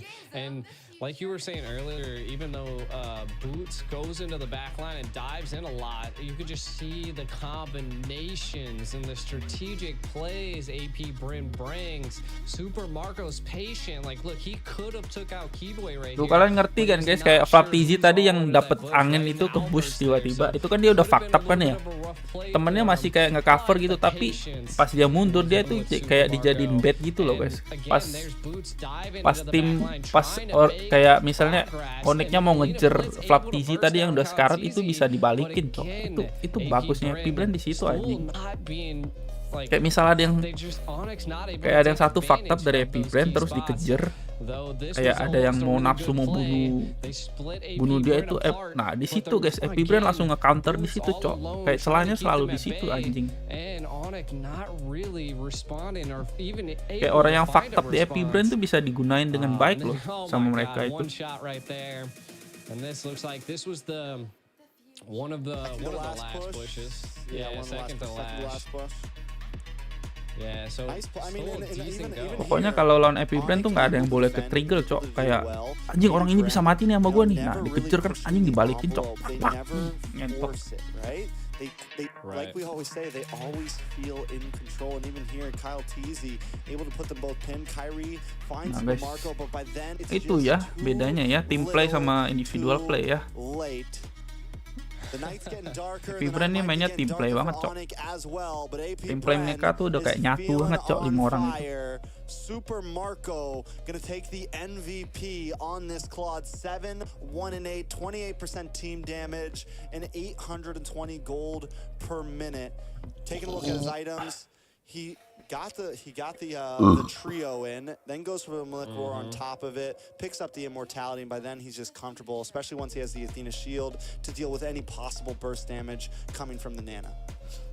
Yeah, I mean, it was just... Kok ada banana? Cok, dia bilang what the fuck? Super Marco's patience was amazing. AP Brand just knowing when to strategically utilize their kits. And, I mean, we can just see it in the whole comp. There's banana atau nana sih dia bilang nana ya? I mean, Hah? Gue salah denger ya guys? So well banana apa nana sih dia? And to just... there was multiple times that he had multiple targets pressed against the wall, and nothing on it could do. Anjing kenapa cok? That wall that they needed. Hitam, You can kind of see that damage taken was Boots and Keyboy, but still a rough time for Onic. It is now 2-0 match point for Onic. No, I don't know. I have to kind of differ. I think Onic did this time. Onic did have the front line. I think the draft was really good for Onic.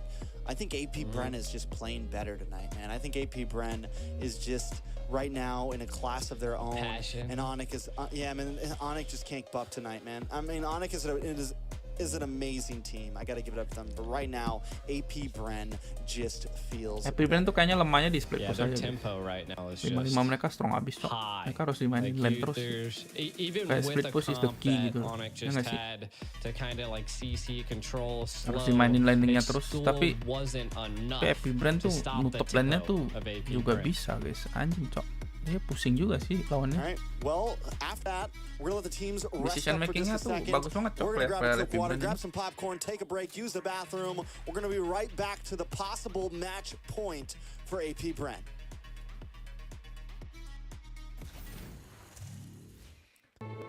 In a world that seeks a balance between metaverses and healthy lifestyle, video games and traditional sport, live shows and web entertainment, we found the only way to harmony. Introducing a new era in the realm of sports, Phygital, a revolutionary fusion of the physical and digital worlds. This is an unparalleled janganlah 3-2 lah, boleh lah. Dynamic youth sports disciplines, all integrated with popular video games and cutting-edge technological devices. This unique sports format is accessible to all. Anyone can participate in Phygital competitions. Any sport has the potential to evolve into a Phygital experience. Football, basketball, hockey, racing, martial arts, shooters, and many other sports have successfully adapted to the new reality. The 2024 Games of the Future is a global multi-sport event that represents the pinnacle of Phygital sports worldwide. The event is attended by best clubs and teams, bringing together 2,000 participants from over 100 countries. It marks the beginning of a series of top Phygital tournaments that will take place annually worldwide. The current official program of Games of the Future includes 21 innovative disciplines.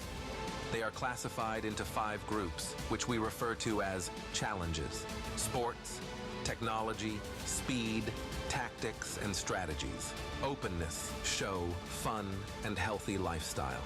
Coming our way is the exciting Phygital era, So stay tuned, join our global Phygital community, and come over to the upcoming Games of the Future. Emerge as winners and heroes of the new era. Games of the Future, made for young generations. All right, G, we are back. It's match point for AP Grand Brand. Finals. Grand Finals. Whole lot of money on the line. Whole lot of pride, ego, and everything on the line right here. And AP Brent is trying to make quick work of it. They're trying to get out the cold. They're trying to go back home fast. Onic trying to delay the process here. At this point, the only way out for Onic is a clean reverse sweep. They got to win 3 games in a row, and it doesn't feel very good in their favor. I'm hoping that they can at least take 1 here, maybe take 2, maybe try to take 3, just for the sake of Mobile Legends esports, for the sake of the hype of these games. But right now, AP Bren just looks good. And, you know, there's something I want to talk about. AP Bren last year did something that, you know, some people would call, like, too fucking strong, bro. Right? Like, Onic was looking for the they are so strong, bro. They were looking for MPL Holy shit. season, they were looking for MSC, and they were looking for Worlds. Whereas when we looked at Onic, they had taken ISF, How they had the taken fuck they are so games, strong, and bro? then they took Worlds. And now they're Holy over shit, in Russia, pepperoni, trying to take another one, just macaroni, because, just pepperoni, really cementing pizzaroni. their legacy overall. They got rent paid at their boot camp for a very long time right now. Who, Onic or AP, huh? AP. It is true. It is true. I mean, what we're seeing is that just AP is just on a whole nother level right now, and they were able to take the crown from the Kings, right? And I feel like this is, again, if we see it, they're gonna have to. Onyx just gonna have to break that tempo, right? Like, they're gonna have to come up with some type of strategic comp to break it. But at this point, like, AP's just singing a tune, a whole different tune, and Onyx just can't get on that frequency. It's a hard time for him. I'm losing G for a second. Wait, Hasian, welcome. I love your facial expression. It's the digital taking Welcome over to the membership, bro. He's turning into Appreciate. Thank you so much. I need my physical back. There we go. We're back. We're back. All right, let's cut to the chase. Do we think AP Bren clean sweeps this? I mean, from the tempo that I've seen, yeah. I mean, they can pull out anything, and it seems like they're just countering every avenue that Onic has and anything they attempt to try to take, right? Like they've done try to do, you know, like a little bit of the defensive approach, have a little bit of strategicness to it, and it didn't work. They just attempt to try to do of course, like a slow approach to try to control AP Bren, and of course, AP again, Bren they too just strong, bro. Just at certain moments, the flick of the switch, and they just become like monster Bren or something. I don't know. They just you can't stop them once they're on that stride. It's true. I mean, right now they're just continuously getting the better of Onic, man. Like, we were wondering, oh man, they're giving up to Guinevere, and they were ready for it. At this point, I don't feel like it matters what. Gimana Deki masa mau runner up dulu? Ya ampun bang, mana saya tahu bang, saya juga bisa apa bang. Kita berdoa aja ya, semangatin aja Onic ya. I mean, when the switch happened, kita doain aja yang terbaik untuk Indonesia, guys. And Onic Onic, let's go Onic. They were feeling really good about themselves, but then it happened, right? Like you like to say, the switch was flipped. AP Bren gets the full team wipe out. From there on, AP Bren was everywhere. Once they find that moment, they are all over them, not giving them any time to breathe, and it was just a repeat of game number 1. So Onic, I'm almost wondering, it's like maybe last night efforts just take things really slow, man. Just don't even try to force fights in the beginning. I don't know. They got to figure something out here, because this could be the end. This could be the end of the grand finals for them. Yeah, match point. I mean, The only thing I can possibly think of is that Onic just needs to stop making those micro mistakes that they are, because the moment they do, that's how the team wipe occurred, right? Like, they attempted to try to break and split AP, but then they also split themselves in the last game, which caused a little bit of a downward spiral for Onic at that point. So I think it's just coming down to the fundamentals. Like, just keep it going. Don't, again, like you said, take it a little bit slower if you're not able to, you know, handle such a fast pace at this point, because AP Bryn is aggressive. They are hungry, and again, I don't know if they got like spy glasses or something, but the moment a mistake is made, they are engaged. Bentar guys, gua ambil air dulu ya. Do we think that, so the way that Boots is playing right now, like so aggressive, do we think he needs to tone that down a bit as well? Like, I understand where he's coming from. He's looking. Ambil air dulu guys, sabar ya guys. Because when you're behind 5,000 in gold, a trade is a trade. And if you just lose Boots, but you're able to find Few or you're able to find Super Marco, it is worth it, right? It is like a 1-1 when you're behind in gold is a pretty decent, it's kind of a win, right? Especially when you're that far behind. But I think at some point they have to know when to kind of like put on the chill. And I'm wondering if Boots maybe also needs to slow down a little bit. Yeah, I mean, Boots definitely was diving into the back line multiple, like I could count like 3 times that they were attempting to try to just make a play. And I think maybe that could have caused, you know, a little bit of a disruptance on Onic's half. Like, they done lost their EXP lane, and again, that's one of the frontal lines that they had, right? So they with the Arla, or not the Arla, the Lapu just going down, it just left Onic wide open. So I felt like it was good, but maybe not as well calculated as I'd like to see. So coming into the next series, maybe not being so aggressive, maybe diving into the front line instead of back line could be a little bit of a better approach. That way you have your team behind you. I feel like those are what we need to take a look at. Now, I think the slow approach is probably what we want to go for, but I also think like a slow approach with some control like they did last game, because I felt like they got baited into the Guinevere, and I said this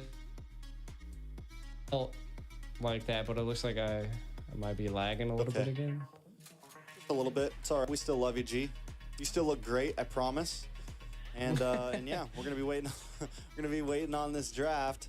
So 2-0. I want to take a look at some of the picks since we have some time. If I can get them to load up real quick. With the way things have gone, we've seen the Nolan get let up. My guess is most likely AP Bren will be on blue side this time. Maybe I'm wrong. If it was decided that the loser get to pick their side, then maybe Onic will take blue side again. There's a pick that's really been throwing me for a loop, and it's that Vexana pick. I think it's been one of the major things causing Onic issues, man. Honestly, every time they try to come in, they're just able to stop the engage with the CC. They get terrified, they get knocked up, whatever it is. Either way, it always ends up kind of being a problem. And I'm wondering, like, is there a possible thought of throwing that off? Because Few's just playing it so well, from the zoning capabilities of it in the laning phase, able to make sure that Keyboy's not able to get too aggressive, not able to move too much in. Is that something that maybe Onic want to throw in their bands? Maybe just do a bit more targeting in game 3 and leave some more things open, because at this point it's like, we know, all right, it doesn't matter whether they have Nolan or they don't have Nolan. It doesn't matter whether you have Gwen or you don't have Guinevere. You haven't been able to win, and it's kind of sad that it's just a best of 5 and we're already at match point, because you don't have. If it was a best of 7, you could maybe risk one more game, right, and then try to pull something off. But you're kind of on the line here, so. That's been a pick that's really been kind of standing out to me. AP Bren has been focusing that Vexana pick for a while now from throughout this bracket, and I think AP Bren believes it's really strong, or else they wouldn't pick it every single time. So I think we're at a point where maybe Onic wants to look at that. It's the only pick that's been completely consistent. Yeah, I mean, I feel like Vexana is definitely one of those mage, like she has Terrifies, she has CCs, the Undead Knight that she drops is just, it's like adding an additional person on the playing field. So I do think that it would probably be a good option to definitely throw it in the ban phase. But again, I think it just comes down to what you were stating earlier, is that the overall just the hero pool of AP Bryn is just hard to match. Like, even if you're gonna ban the Vexana, they're just gonna pick something else out, right? I mean, you'll have the Lilia, you'll have the Nana, you'll have, there's just so many good mages. Fairmiss, I mean, I think we've seen Fairmiss banned almost every time, if I'm not mistaken. So again, so I think it's just more of that it's really hard to ban out a team like AP Bryn. So I think if you're not coming with a plan to immediately toss and throw AP Bryn around, like you're just ultimately gonna have a hard time, from what I'm seeing at least, right? And again, I think it just comes down to that you just have to just be better. You have to control the lanes. Get good, kids. That's what I'm saying, right? And sometimes it could just come down to maybe coming together. Stop focusing on the turtles, right? Like, give the turtles to AP Bryn. Focus on taking towers, because in every game we've seen, Onic had like maybe one anjing tower. ketinggalan lagi HP gue Any towers taken down. So it just goes to show that you got to focus on maybe like trade things. You know, I feel like that's the biggest thing that you have to look at here. And I mean, do you agree? Yeah, I definitely agree. I mean, I think there's a lot of variables, and in the end, yeah, I mean, in the end, Onic, because that's what AP Bryn is doing. Like, they're not too, like, yes, they're drafting wonderfully, but they're definitely also just kind of getting the outplays. Even when they're behind, they're winning out on fights and stuff. So Onic's got to find an answer to it. A lot of eyes on this game right now. I feel like they're really strategizing right now. Like, this is do or die. Like, what do we pull out of our sleeves to just, like, you know, knock the socks off of AP Bryn? Like, I feel like that's the ultimate decision Onic has to make here, is do we go risky? Do we just take it textbook? What are our options? We've been pushed back against the wall. Fought back. And it's just been turun tangga tuh kenapa capek ya, guys?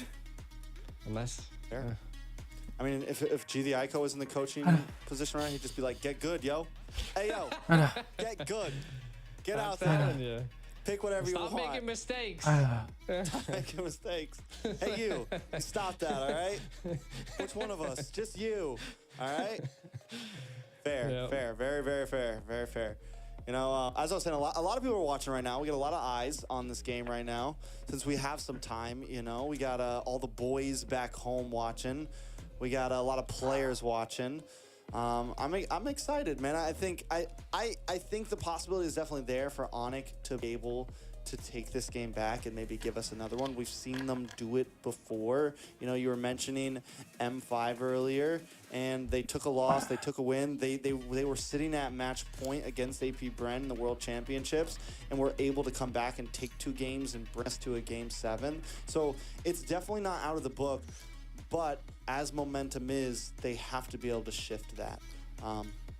They have to be able to, because right now AP Bryn is feeling themselves, man.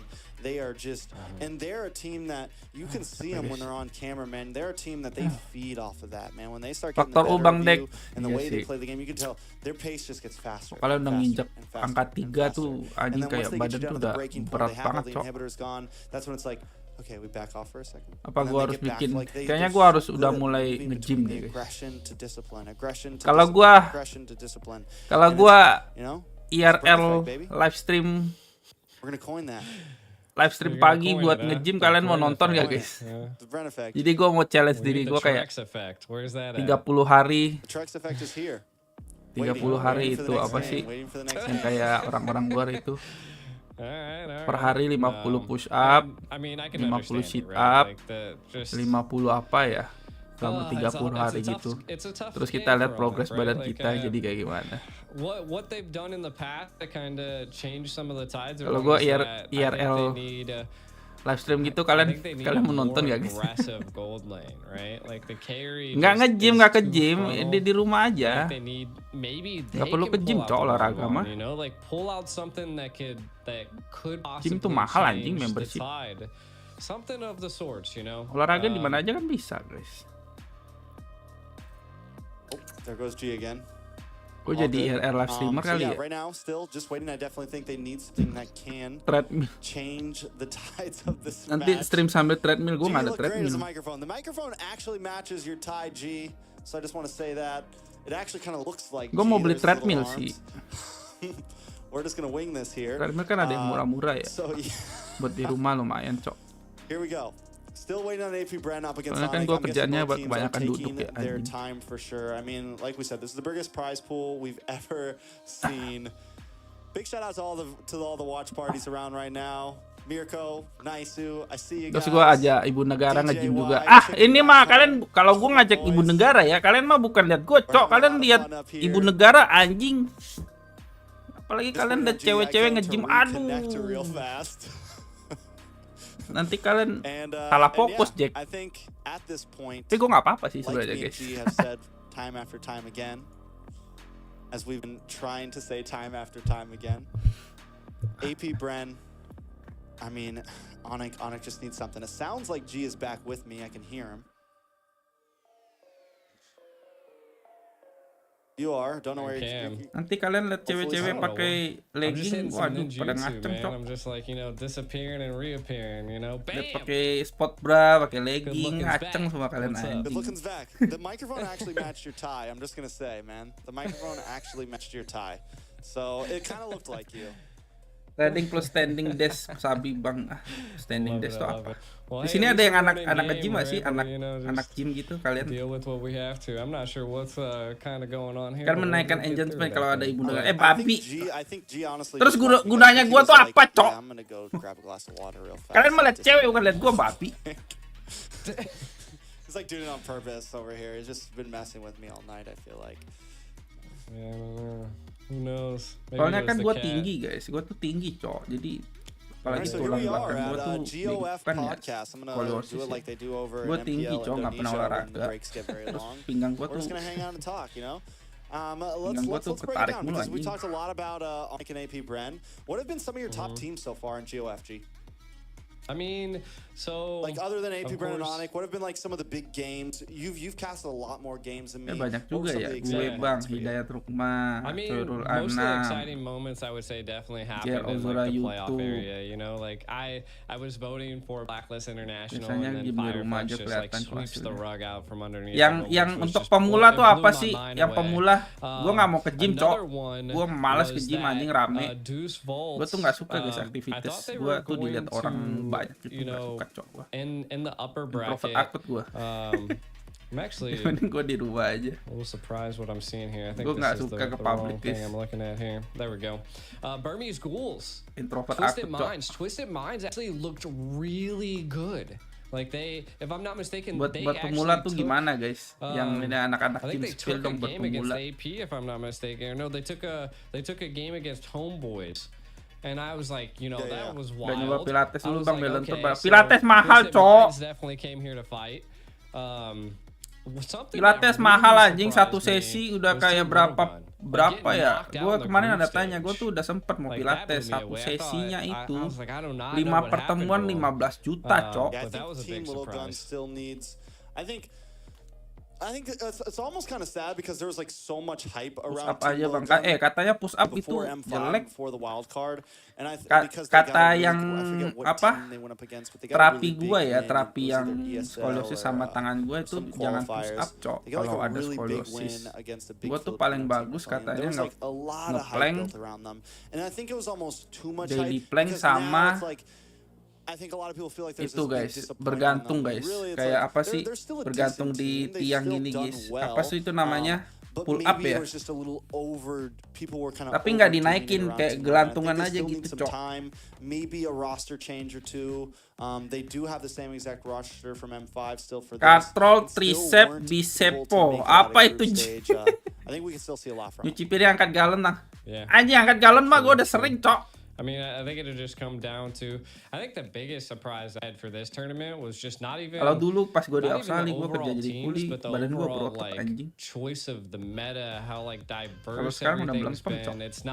It's not been so one-sided that we've always seen, like, you know, like we're seeing here. One Punch Man training boleh sih. Normally Anjing itu teams sih are gila, itu not hardcore, able to Cok. fight One back Punch after Man a certain training point, itu. but you can definitely tell Kayaknya gua that pingsan deh. teams have the grit, they have the One knowledge Punch Man tuh to be pingsan able deh to gua. just fight back from what we've been seeing. And I like that even if a team's behind 10,000 gold, like it Saitama can just, itu you know, push up flip, 100, and they just have sit up the 100, overall strategic lari berapa kilometer itu. qualities Anjing to be pingsan able gua, to Cok. flip, the game like that. And I feel like that's the biggest thing that I've seen from a lot of the matches in this tournament, is that the teams are just, they're learning. And Gue you can kayaknya tell lari which 1 ones kilometer learn on the aja asma fly. gue udah kambuh anjing. I like it. I think a lot Di of situ teams have done pingsan that. gue masuk rumah sakit. With the amount of events that have been going on, even from last year where MSC started to include multiple regions, now we have this with multiple regions. A lot of these regions are also Cukup getting treadmill a lot more aja, jalan international 30-40 menit dengan kecepatan 4,7 bang. Beli treadmill apa ya guys ya kita ya? Gue beli treadmill kali ya. Tapi sih kayak treadmill ya. Lari-lari di rumah kan gak ada yang lihat ya. Nanti gue taruh di sini guys treadmillnya guys. Tapi kali ya beli treadmill ya guys. Treadmill yang berapaan sih yang murah, Cok? Kita coba cari ya treadmill yang murah tuh. Aduh, break lagi guys, anjing. We'll be tuning in very soon to get back to this game. Thank you guys for watching. Take a second. Tokopedia. Kita cari apa ya, treadmill ya, yang murah ya. Treadmill. Games of the future. Treadmill. Anjing 6 juta, Cok.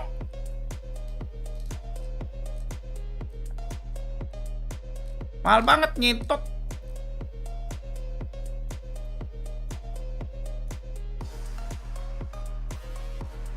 Mahal banget, guys. Oh, ini ada nih. 2.700.000. Ini apa anjing 19.000? Ini treadmill apa anjing? Oh, ini talinya doang bangsat. Games of the future. Beli treadmill oke atau sepeda? Katanya ya kalau kalian belum nikah, belum punya anak, cowok tuh jangan sepedaan, Cok. Soalnya kan sepedaan kan menekan biji kita ya. Katanya itu saran dokter tuh katanya jangan, Cok, kalau belum nikah, kalau belum punya keturunan, jangan sepedaan, guys. Itu valid nggak sih?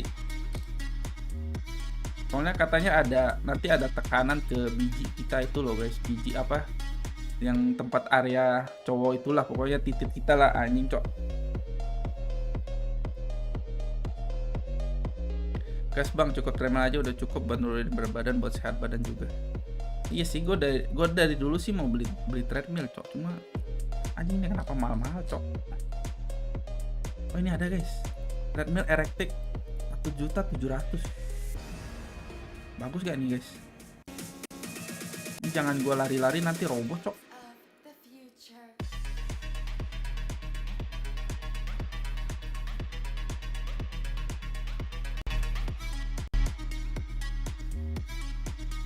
Ini sabi gak guys? 1.700.000 guys.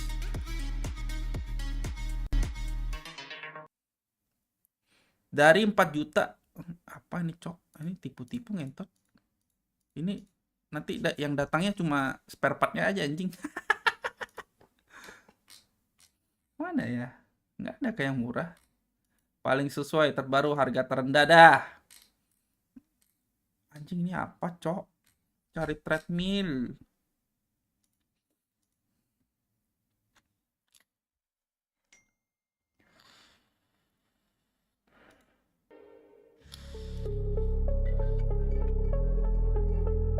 Bentar guys.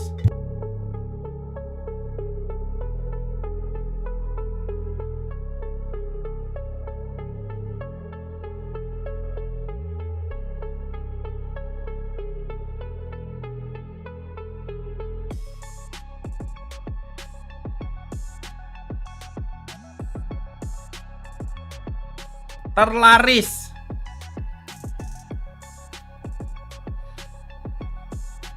Cari yang 3 sampai 4 juta bang, di bawah 2 juta kurang awet. Hah? Emang iya ya. Ini ada cok 1 juta cok. Maaf, produk habis, tidak bisa diorder. Anjing.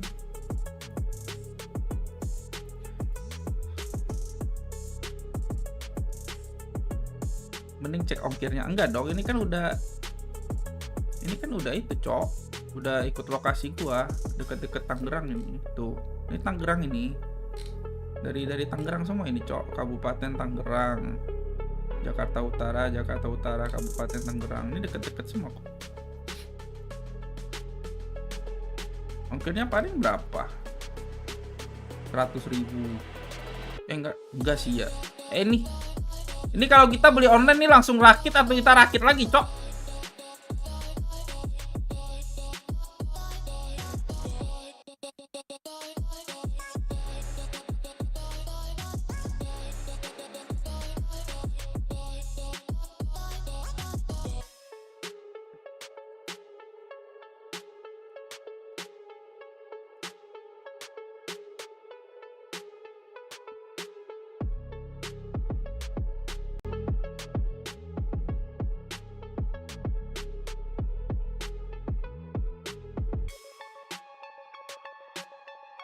Dinamo treadmill, anjing aku ada dinamo, dinamonya 3 juta cok, controller treadmill 3 juta.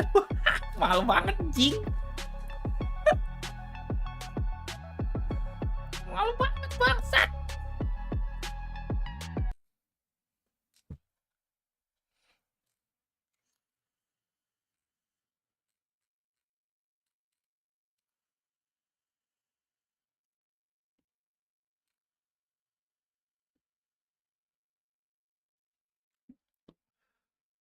Mahal banget ya benda-benda ini cok.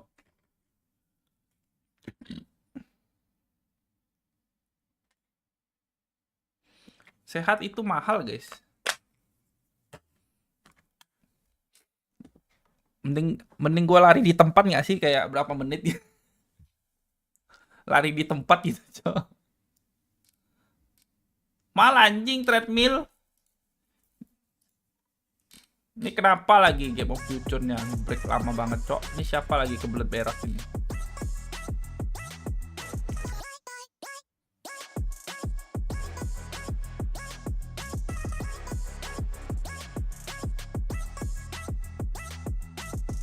Ini kok ada beda-beda sih? Ada yang kayak miring ke atas, ada yang dater. Oh ini nih yang biasa di gym-gym ini ya. Anjing ini mahal banget, 37 juta anjing. What the fuck. Oh ini GG sih guys. Ini kayaknya bisa nonton Netflix ini guys.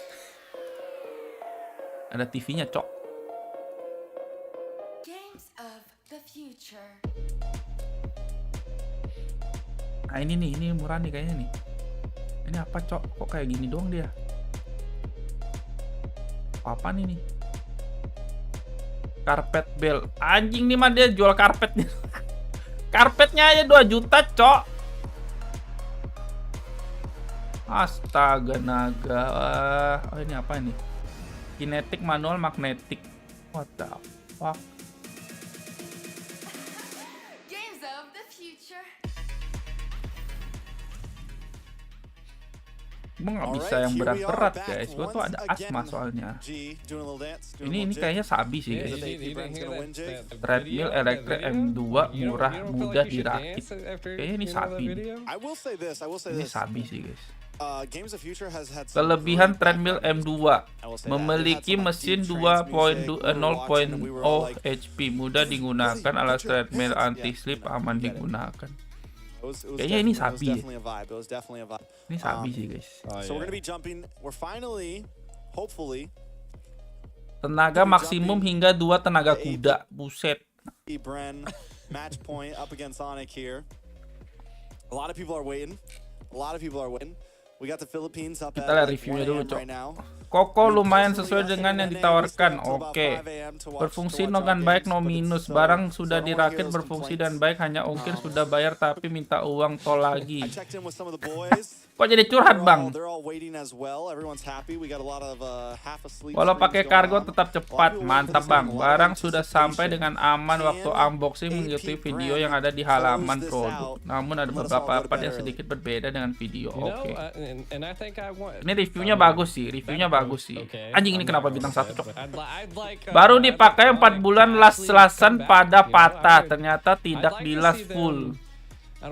Dan alhasil kami bawa ke tukang las dan triplex buat tumpuan kaki retak tengah. Alhasil kami ganti sendiri tipeknya dan terbaru dinamo beleduk keluar tulisan 6 tolong. Anjing. Dikasih barang rusak, Cok. Kirim barang bermasalah tak mau bertanggung jawab mah marahin Bang Willianto. Kasih tahu ya Bang Willianto. But once it gets to that point, we're at like game 3 and like Tekan harga terjangkau, powernya besar, the reality is AP Bren has been tapi overall banyak yang bagus lah ya reviewnya ya. They've been Dan dominating 2 orang just itu like dong they guys yang jelek dominated the guys. teams that have fallen before them in the bracket. 4,7 guys, cuma 2 orang tadi aja yang jelek itu. The fire of all of us has to do something big here, has to turn this around, and the moment they do, that's when all eyes are Mungkin open, abangnya all tuh of us keberatan, happy, Cok. ready to go. Abang yang tadi tuh mana dia? Nah ini. Abangnya ini nih, Cok. Bukan dia, Cok. Ini. Mungkin Anda keberatan, Bang. Okay, alright. You know, the physical and the digital are coming together right now. Kan ada batas kilonya ya kalau treadmill ya. Nggak bisa kayak yang 100 kilo itu, Cok. Kalau 100 kilo ini tipis aja, harus pakai yang mahal kayaknya. Be pulling something out of the hat. Harus beli yang GG tadi, Cok, yang 37 juta itu mana ya? Vice versa. We'll see. Hopefully Nah, dia nih harus beli yang ini, guys. Hopefully we will get into the games here soon. Ini aja, Cok. Ini kayaknya mantap deh, simple, Cok. The drafts in bands. Here we go. They're finally up. So, ini kayaknya like I simple said nih, guys. earlier on, we were talking about AP Brand. The 3.600.000. pick was crucial. Mahal anjing. It's been the only pick that has stayed the same. So I do think that could be something that Onic look at here. Even if it's not super meta, I think Q is just anything similar. So we know they're trying different things. Draft 1. They went for the CC, the Fredrin, the Novar. Kayak nggak ada gitu yang 300.000 gitu ya. And then draft 2 we completely switch it up. We go for the Lapu, the Guinevere, ya 200.000 gitu nggak ada ya. The carry. Cuma dapat kayak talinya doang nih. I think game 2. Dapat ininya doang, Cok. 100.000 guys. They just kind of missed in the execution. They kind of fell apart after the laning phase. Once AP flipped the switch, it was on them. So I think they could honestly do something similar to draft number 2. They just have to execute it a little bit better. Mahal banget sih benda-benda begini. And I kind of want to know like your opinion on it. That Onic keeps being in the Xborg, you know. Mahal banget, we're seeing every other EXP lane come out. I mean, we've seen the R lot, we've seen the glue. At this point, is the Xborg a viable ban? Like, are they that scared of it that like they should maybe pan out the Vexana instead, or you know, something like that, kind of just building off of your ban? Nggak ada yang beli, guys. I mean, siapa mau beli ini 37 juta, Cok? So I mean, it's not like they're like prioing it. Siapa yang mau beli, guys, ini? By the time you get to second phase, Vexana's already done, 30 right? juta tuh mah buat benda seperti ini, guys. If they're gonna use a ban on the Vexana, mending gua rakit PC. they have to either drop something like the they have to drop the Matilda. Mending gua rakit PC kan? Beli VGA. Drop the Matilda, they have to drop the Fermis. Something like that. They have to drop something major, right? 200.000 dapat handuk buat Minnow, Matilda, and Fermis. So it's not like they aren't willing to switch it up. The game before that, they banned a Phoveus. Mending gua rakit PC, Cok. 37 juta mah. Ones banning everything super meta. Like siapa yang mau beli itu anjing? Here and there. So I think this time, what it's really going to come down, like I think, yes, they could throw the Vex on. I think they could leave things pretty open. Maybe 23 juta. Not ban out Terjual 2, guys. Review coba lihat. Nah, seller memberikan penjelasan yang sangat jelas. Produk juga bagus, pengiriman pun sangat cepat, mantap. Nah, kita lihat. Mantap, Bang. Gila, keren sih abang ini sih. Gila, guys. Gila, bro. 23 juta nih, bos. Itu sebelahnya dia udah ada treadmill, anjing. Dia beli lagi, Cok. Itu sebelah dia udah ada treadmill anjing. Kok dia beli lagi? Oh mungkin untuk istrinya kali ya, istrinya ya. Biar sebelah-sebelahan gitu ya. Itu guys, kalian lihat yang di kanan itu, Cok. Tuh itu treadmill juga kan, Pioneer. Bukan Pioneer, apa itu? Vio. Nggak tahu dah. Mantap, terima kasih Pak Kurniawan sudah diantar dan diajarin juga sampai detail. Sekali lagi terima kasih. Anjay. Oh ini yang jual ini guys, Bapak Kurniawan ini. Mantap Bang. Oh ini guys yang jual guys. Spesifikasi treadmill. Treadmill Xiaomi Bang deh. Ada treadmill Xiaomi. We're going to jump into the bans, and Onic is going to be on the red side this time. Second pick. They ban out the Matilda. They ban out the Nolan on the side of AP Bren. AP Bren bans out the Vexana. Udah mulai guys. Kalian nggak kasih tahu, Cok. Seen into the future a bit here. Literally changing things up here a little bit.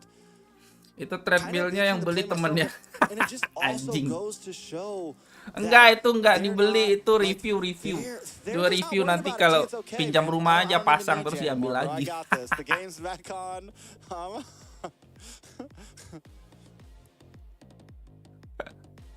That's all you ever were. That's all you ever were, G. You were just a blue mic all along. Aduh, satu casternya hilang, Cok. So now, Onic on the third ban here. Still need to figure something out. Novaria gonna get picked up. Gonna get banned out from AP Bren. Beli nggak guys? Atau gue lari di tempat aja ya? Lari di tempat 5 menit gitu. Takut beli nggak pakai buang duit. So at this point, you kind of have to ban. You have to commit to fully just meta bans. AP Bren up front. The R-Lot could be a possibility here. The Nana could be a possibility here as well. AP Bren has really been focusing on the R-Lot. I think it's something they find very viable in the current meta. So I think it could. Aduh, caster satunya Indie Home-nya putus, Cok. RTO, sabar ya guys. Dia barusan chat gua tadi, Cok. Indie Home-nya RTO. And now we're seeing why AP Bren sees this as viable. I feel like Onic has to respond with the Claude here, hopefully, to counter the Fermis. Also, you take it away from Super Marco. We saw how well Super Marco did on it before. They go for the Minotaur. Also viable. I think at this point, Bren maybe picked up the Claude for themselves so that Onic can't respond with it. The Minotaur also works against Fermis, right? Because we get the big Minoan's Fury when they are grouped up. Not to mention, they get the taunt from the Fredrin. So Onic having a front line now just kind of need to build out the rest. AP Bren still has a lot of options on their plate if they want to go for it. Still has a lot of things that they can do. Try to see what they pick. And AP Bren, it's so hard to guess. They go for the CC and they go for the Basha. So we've got some heavy mobility. They also have kind of formed their front line, but theirs has a little bit more damage so far. They have the CC. Flapteezy has just been a monster on this. It's like Flapteezy, no matter what you put him on, whether you want him on a heavy dive, heavy CC position, you put him on a glue, whatever, it all seems to work out, or something like the CC that can just zone and harass and cause damage to something like the Fredrin, something like the Minotaur. It is definitely a great answer here. Onic, on the other hand, decides to pick up the Lilia, another decent counter to the Fermis, dropping the Gloom, getting AoE damage to multiple members. Paramis sudah diambil AP Bren lagi ya, Paramis ya. Lari minimal 3-4 kilo biar ada hasilnya. Kalau jalan 30-40 menit tiap hari, insya Allah enak badan. Oh, jalan aja bang, nggak perlu lari kan ya? Jalan santai kehitung nggak bang kalau jalan santai gitu? Nah, tenang guys, Indie Home-nya udah nyala lagi. Aman aja. and the Fermis. Onic, on the other hand, has picked up the Fredrin, the Minotaur. BO berapa? BO 5 bang. Ini udah 2-0. Epi Brand udah 2. Onicnya 0 ya. Picked up the Lilia udah pakai Sans guys. Yeah, everything. So Onic decided to go for Draftnya Onic sih udah oke sih guys. Ayo dong Onic dong. 2-1 lah ya Onic ya. Comeback dong. Biasa Onic sih nggak bakal dikasih telur guys. Onic kalau udah match point tuh panas banget mereka guys. This is what I suspected, like, if they were going to ban out the Vexana. Like, and the crazy part is AP Bryn banned out the Vexana, right? So, like, it's a little wild like that they went that route. Man. It's almost like everyone's like, listen, we're going to ban the Vex this time because they're going to give us the Fermis. It's like, it's disgusting, honestly. It's so disgusting. And they're going for like a pretty sustainable build. I mean, we still have the Claude is still open. So like if they run Claude once again, Super Marco is just gonna excel at it. I feel like this is a respect in, right? Like Boots Lapu was probably the most annoying kalau ada part Faramis pasti to Baxiat, Onic cok. last match. Babi. Boots Lapu was definitely important for Onic. Faramis Baxiat. I mean, he could go for if he still wants jalan something. Cepat nggak tahu cepat sih kalau jalan santai 1 jam lebih waktunya. Anjing Here. jalan santai 1 jam That's cok. what did against the CC. I don't know if Boots is going to be able to run it or not, but he could get a little crazy, pick up something like that. Holy shit! Definitely still several possibilities for him. Yeah, definitely. I mean, Kenapa mau sehat aja tuh capek? see the Kenapa export sehat ban tuh capek? once again. Udah capek, mahal. I feel like Onic did that last time, not AP Bryn. So, I mean, still a good go. Well, and the export would have been a decent answer to the Fermis as well. Onyx Brody, with the Minotaur mantap. and the Lilia. They opt to go for the Brody here instead of the Claude, which okay. I mean, the Brody does pack a punch. Yeah, definitely a little interesting. I mean, it's not a horrible pick. Definitely needs some scale. I mean, it definitely needs like Brody has kind of the snowball effect. I think if Brody dies, if Brody gets picked off in early game, it can be a very rough game for Brody. If Brody picks up a kill or two in the early game, he can be very deadly. I could see it. I feel like what is AP Bryn's response, right? Like, I mean, to be honest, whatever they want. Tanknya apa nih tanknya AP Brand nih? Whatever they want, God. man. Whatever they want. This is their game. Nah, I mean the Claude, the Sakit aja mahal bang, apalagi Angela. Oh man. Ya udahlah ya. Plus minus lah ya. Sehat mahal, sakit mahal, semuanya mahal cok. Mid Fermis or support Fermis, mid Angela. Putting a lot on the line. Angela, carry, okay. Angela Baxia Paramis anjing. Well, it's the sustainability on this team right now. And just the combinations of the Angela Basha, Angela CC, Angela Carry, all of it looks good right now. Onic picks up another big AoE hero. Tapi overall, Onic AoE-nya banyak sih guys. Daripada AP Brand ya. Kita lihat ya. The speed aspect, especially kalau eksekusi Onic bagus, AP Brand bisa kalah guys. Tapi kalian tahu lah ya eksekusi AP Brand sebagus apa ya. Apakah Onic bisa mengembalikan faktanya guys?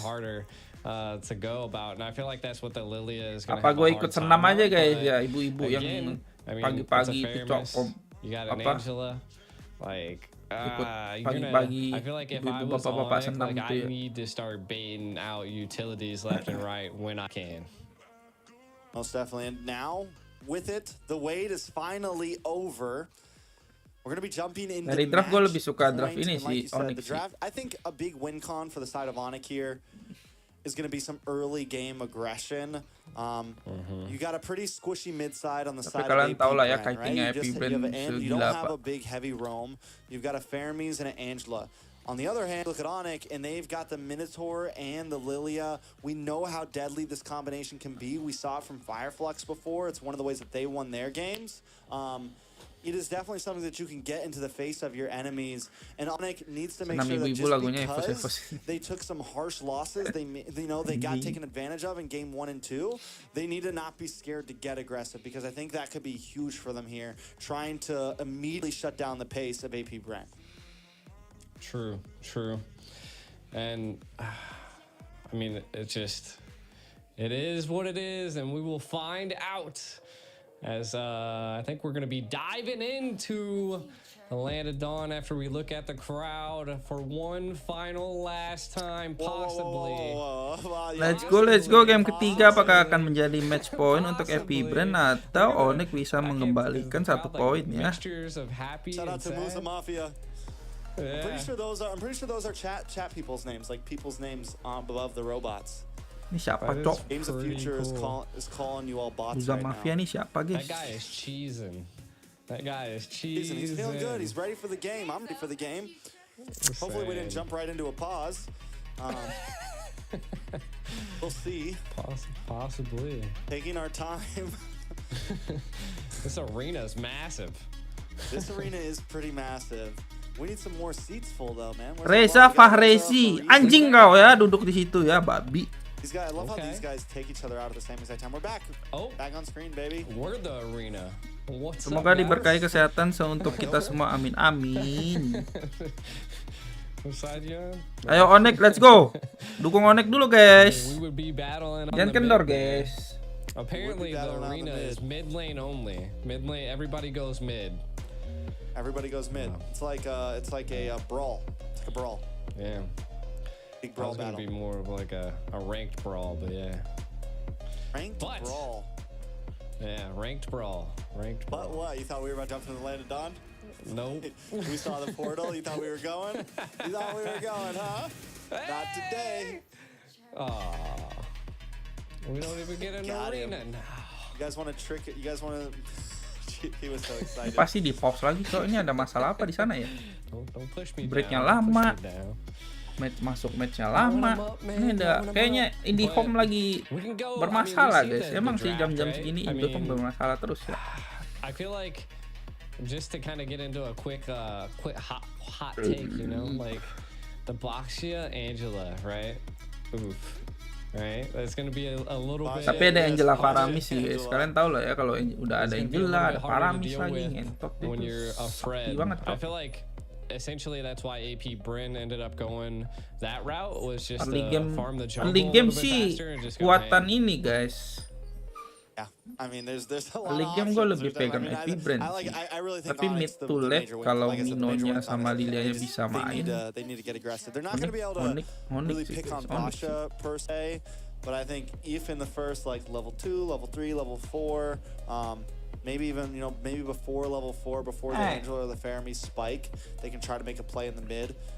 Have the opportunity to do that. They definitely have a lot of aggression on their side. They have a lot of damage, a lot of level 1, level 2, level 3 damage. Yeah, true. I think that's where the Lilia scales as well, right? Just early, mid poke. But to be honest, like, yang bikin si Albert siapa where's dari the Onic? burst at? Like, Wah, I mean, the Brody is about the only burst paired with the Lilia. I feel like they're gonna be lacking a little bit of damage. You know, like it's very precise, I would say. Atau NOD buku I think they have tergantung sih. for sure. You think so? Yeah, I mean, Atau Minonya beli Domi dulu, tapi kalau dia beli Domi dulu bonyok cok kena Paramis Angela itu. Mau nggak mau harus radian dulu kan. And then you have the AoE damage, you have the answer Albert to the sih, Faramee. harusnya So Albert the yang langsung possibilities beli. are there. It's just can they Si Albert. execute it right? And we know how AP Kira ran. Like, heptasis nggak sih? so far, we've seen even when Onic seems to maybe have the advantage, the Bren effect happens and they are down. But in the draft, I do think that they probably could have picked something different than the Brody maybe, but it's still viable. Yeah, I mean, the Brody's really good at stopping enemies from escaping with the torn apart memories. So maybe that's an attempt to put a little bit of pressure onto the gold lane, apply something, and we'll definitely have to see. I wonder what's kind of going on with the two teams. I feel like it's the last match and. Lama banget tot. They jumped into it, so my guess is we went right to a pause. Some sort of ping issues, something like that, So yeah. Tolong cepatkan bayar, guys. Lama batul ini pausnya. Banyak kali masalahnya ini, cok. Repetition. Tolonglah. Dipercepat sedikit. Play this, we will become pros at killing time. Ngantuk ini bang, nunggunya bang. Or is time killing us? A little bit of both. Time's always killing us, G. Hey, look, listen. Yesterday I was Pastor G. Today I'm just truth. You still look like Pastor G, though. Do I? I don't know, dude. Blue, you do. You look good, man. pasture? You look good. Blue, you got the blue lights behind you. You got the baby blue tie on to match the suit. Enak gini deh nge-cash di What rumah. are those patterns on your shirt? Rata-rata turnamen udah gitu sih guys. They're flowers. Banyak yang caster-caster di rumah nanti playoff baru mereka terbang gitu loh. Dinosaurs on my tie. Atau tetap playoff tapi nggak ada caster di stage-nya gitu. Soalnya hemat budget, cok. Lebih hemat budget juga. Sekarang udah banyak kok turnamen-turnamen gitu caster-casternya online semua. Hemat budget. Soalnya player-player kan udah banyak ya. Dari tim e-sportnya udah banyak manajer, coach, analis, player udah berapa. Belum lagi caster. All I know is my Instagram's actually going absolute nuts right now. I don't know. Caster kan online juga nggak apa-apa, nggak ngaruh. A lot of followers coming in. Di stats juga harus bikin statsnya untuk caster. Right now, we're just waiting. That's pretty much hemat uang guys, hemat uang. So yeah. Jadi price poolnya bisa tinggi, cok. I would love, you know, I mean at this point it's like, hey, has anyone heard about NACT? It's gonna be happening in like 2 weeks. Feel free to tune in. What region are you most? Top 16 is tonight, Fred. Yeah. We're gonna. Anyways, what are you gonna be tuning into this year, G? Are you like are you gonna be watching any MPLs? Biasanya nggak ada yang bisa ngomong Sunda, bang. What region are you most excited to watch? Nggak ada, bang. You know, I'm. Dude, you don't understand what my Instagram's doing right now. I'm like receiving tons of messages. It's crazy. Nice. Are they telling you how white you are? I'm gonna have to like mute my computer or something. The notifications are going off the chart. Udah first blood aja. Mantap. Masuk udah first blood, cok.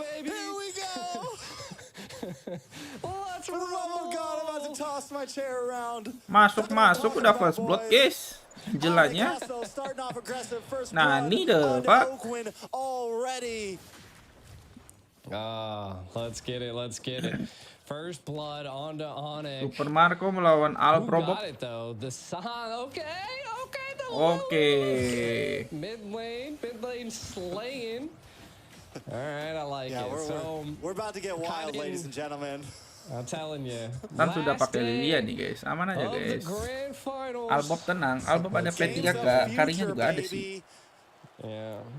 Let's see how it goes. We can see. Let's take a look at some of the win conditions here, right? So I think really what's coming down is that Ugwin ended up getting taken out, right? Early stage. That's a little rough for an Angelo, but not going to be the make it or break it for team comp. I mean, Kyle Teesy's level 3. Well, we're looking at Kyrie's level 4. So we're already seeing a little bit of a jungle difference for the side of Onic, which is good, right? I mean, you got 14 seconds to the next turtle, but that's what you want to see into the early stage. And when you're dealing with a Bosch, that's just what you want to do. Let's go Onic. You want to out jungle him because he has a lot of pressure. Let's go Onic. Oke. Butas marah Butas. Kasih tahu nggak sih Butas? Kelas. Nggak dapet Kairul, cok. Nggak ada retri juga sih dia.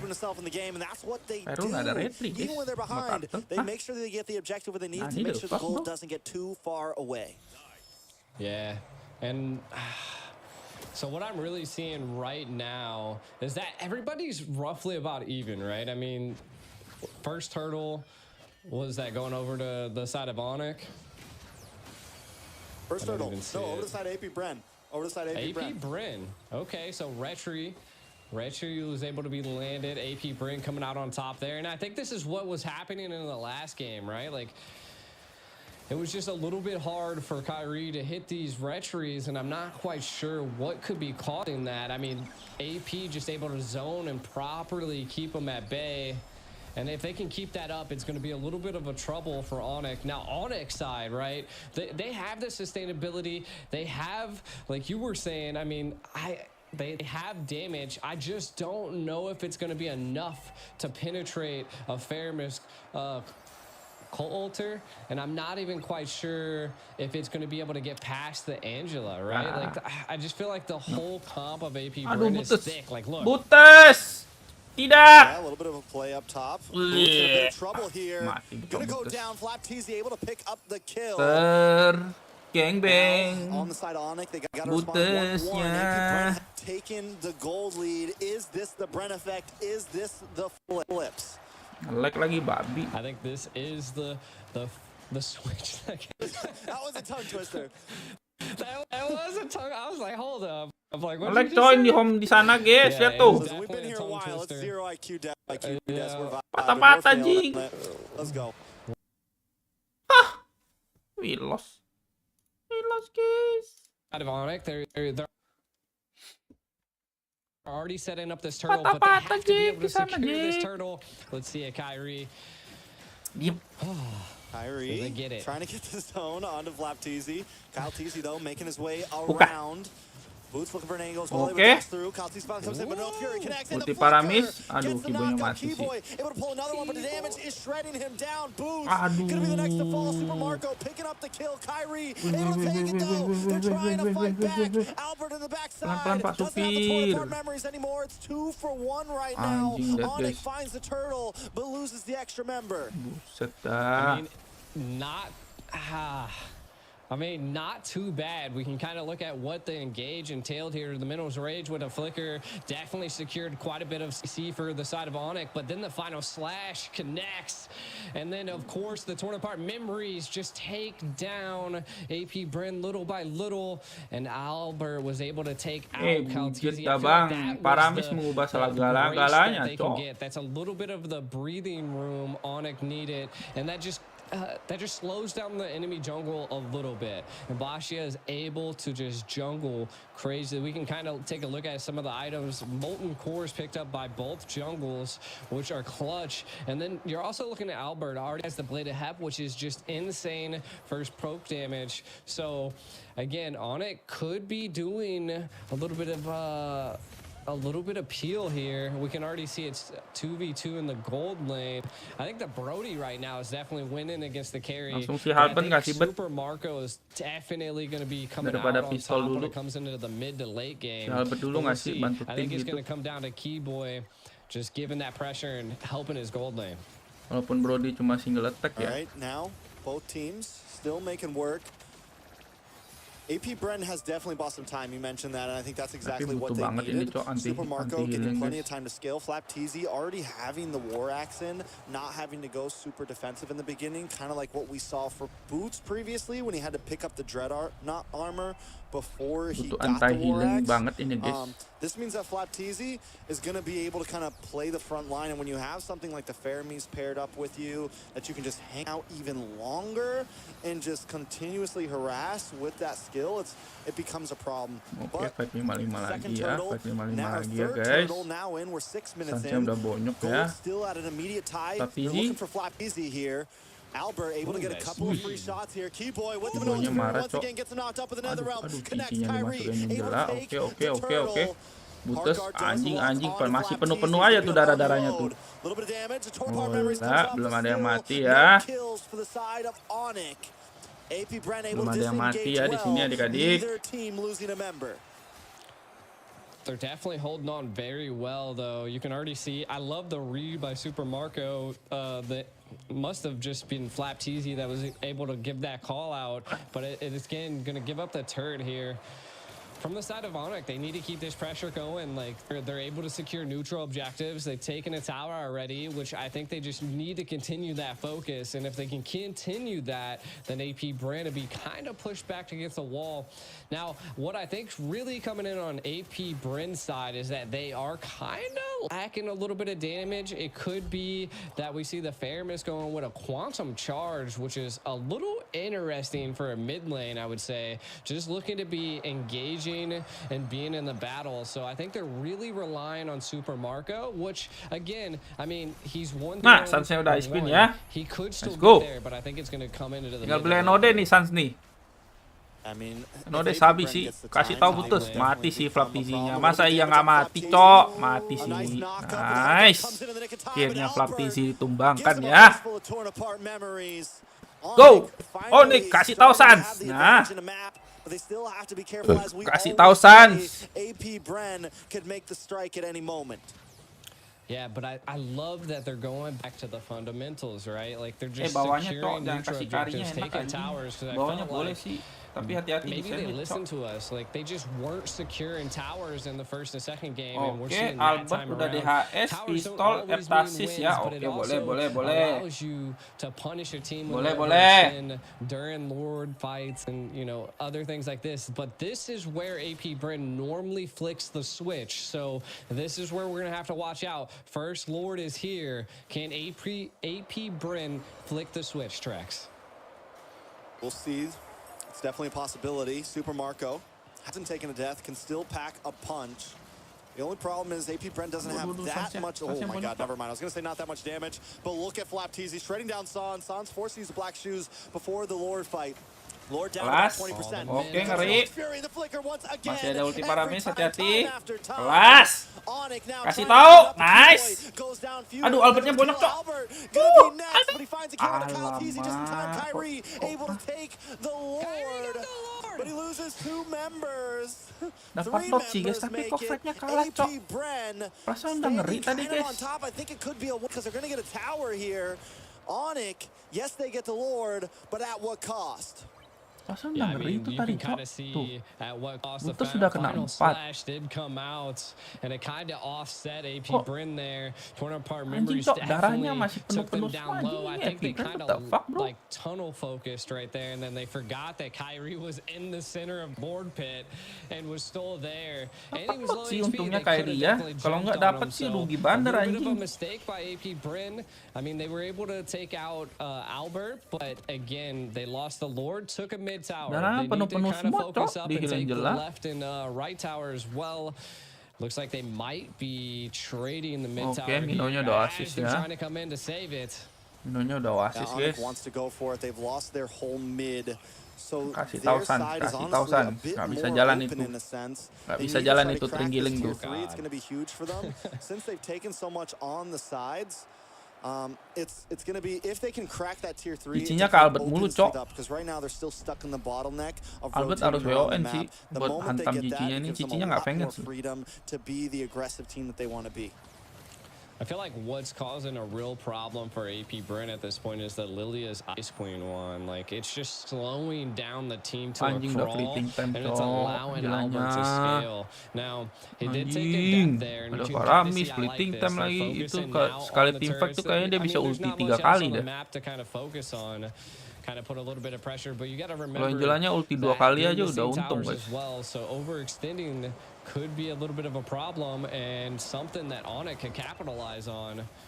We'll see 65 seconds to the next Lord. It's wild. I mean, at this point, Onic has to be careful still. Flap TZ is becoming a menace. We saw the damage that Flap TZ did, able to get the kill on Albert earlier, able to keep Sans away. Positioning is going to be key, and they gotta catch Flap TZ because he's the big damage dealer right now. And I think what they're doing is they're using that Minoan's Fury to make sure that Kyrie secures the Lord, which is important. It is huge, but if they continue to not catch some of the damage Mino, dealers of AP anjing, Bren, sakit, they're gonna continue to Cok. shred. And look at that. CC should not be allowed in this game. She's a monster right now. Once she gets War Axe in, it's just ridiculous. Yeah, I don't know. I've never been beat up by a yo-yo, but I can only imagine it would be a little rough. But yeah, I mean, kind of looking at AP Bren, they're taking it slow this time around. Again, trying to be calculated. The next Lord is up. This one if I'm not mistaken, should be a little enhanced. So this is something that AP Bren's going to want to get, and Onic is definitely going to get. So we got to watch out for Keyboy. His positioning in that middle's range has been the key factor for Onic's plays right here. But if they're able to whittle him down and maybe make a different play, we could see something big here. Yeah, the Keyboy is kind of switching it up a little bit, trying to give Sans a little bit of space. He's going to get pulled back in. Kyrie and Kyle Teasy, foes of their time. Angelanya split push, Cok. See, here's the great thing about the Angela, right? Yeah, because she can hard guard at any moment and be in the fight. And Angelanya untung banyak, guys. Anjing ini mah aduh dimundurin doang, di lama-lamain doang ini, Cok. Buat Angela enak banget tuh dapat tower. Oke, Kyle Teasy di ulti Angela kah? Oke, ulti Paramis dulu ya. Oke. Nggak ada ulti Paramis. Let's go. Oh, there's the flicker. Can they catch one? Not yet.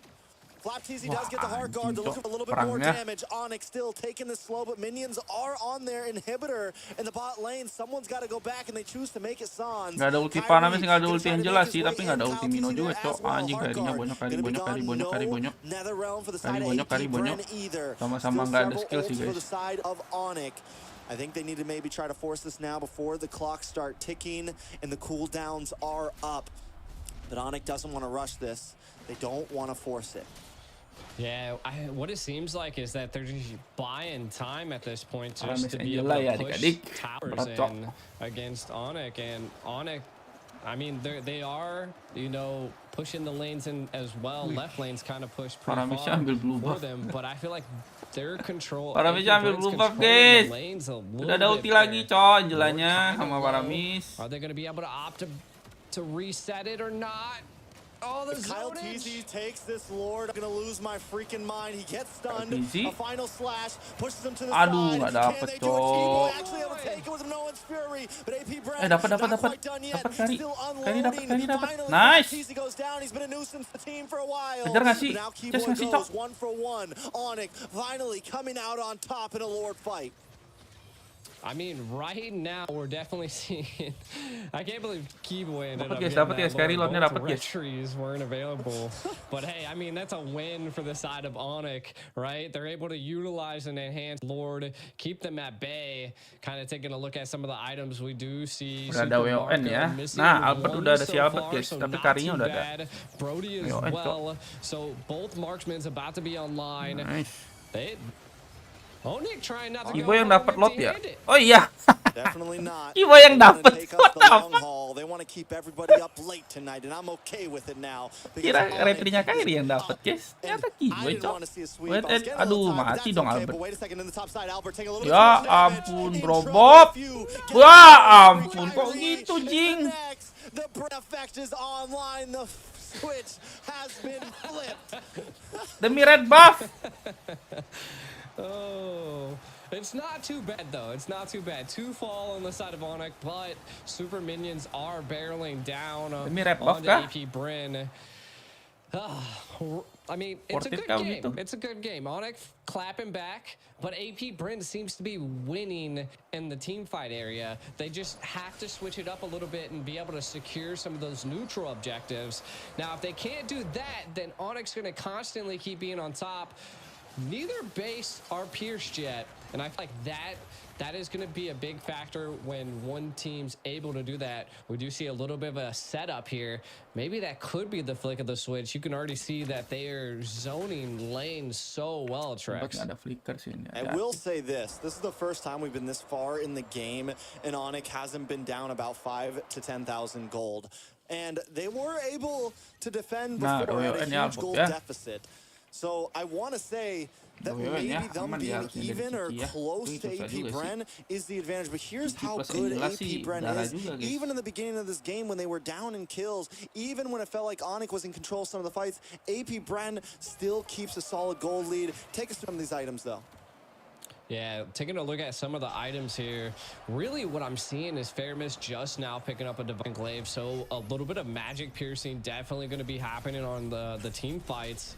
Again, Brody now has that Wind of Nature versus that Albert does as well. Sold his boots, so Super Marco sold his boots, picked up the Wind Talker, so that could be one of the biggest plays here. I mean, we're 17 minutes in, not super late game, but being able to pick that up right now is huge. Let's see what they're able to do with it here, Tracked. All right, Jalannya mau Kyrie, split post gonna lagi, start off Cok. on the Lord, let it reset. Altezi, per usual, just feeling the ground out, rolling around, gonna get position over the Lord here. Super Marco gonna start to unload Keyboy. Testing the waters too. Onic very Angelanya lihat guys, grouped up push here. lagi guys, enak banget tuh Holding the side, Angelanya, and once again we babi. got the signal. Oh, wait a second, a little bit of damage on a Flapteezy there. Gonna be able to Enak banget tuh chip him Angelanya back. tuh.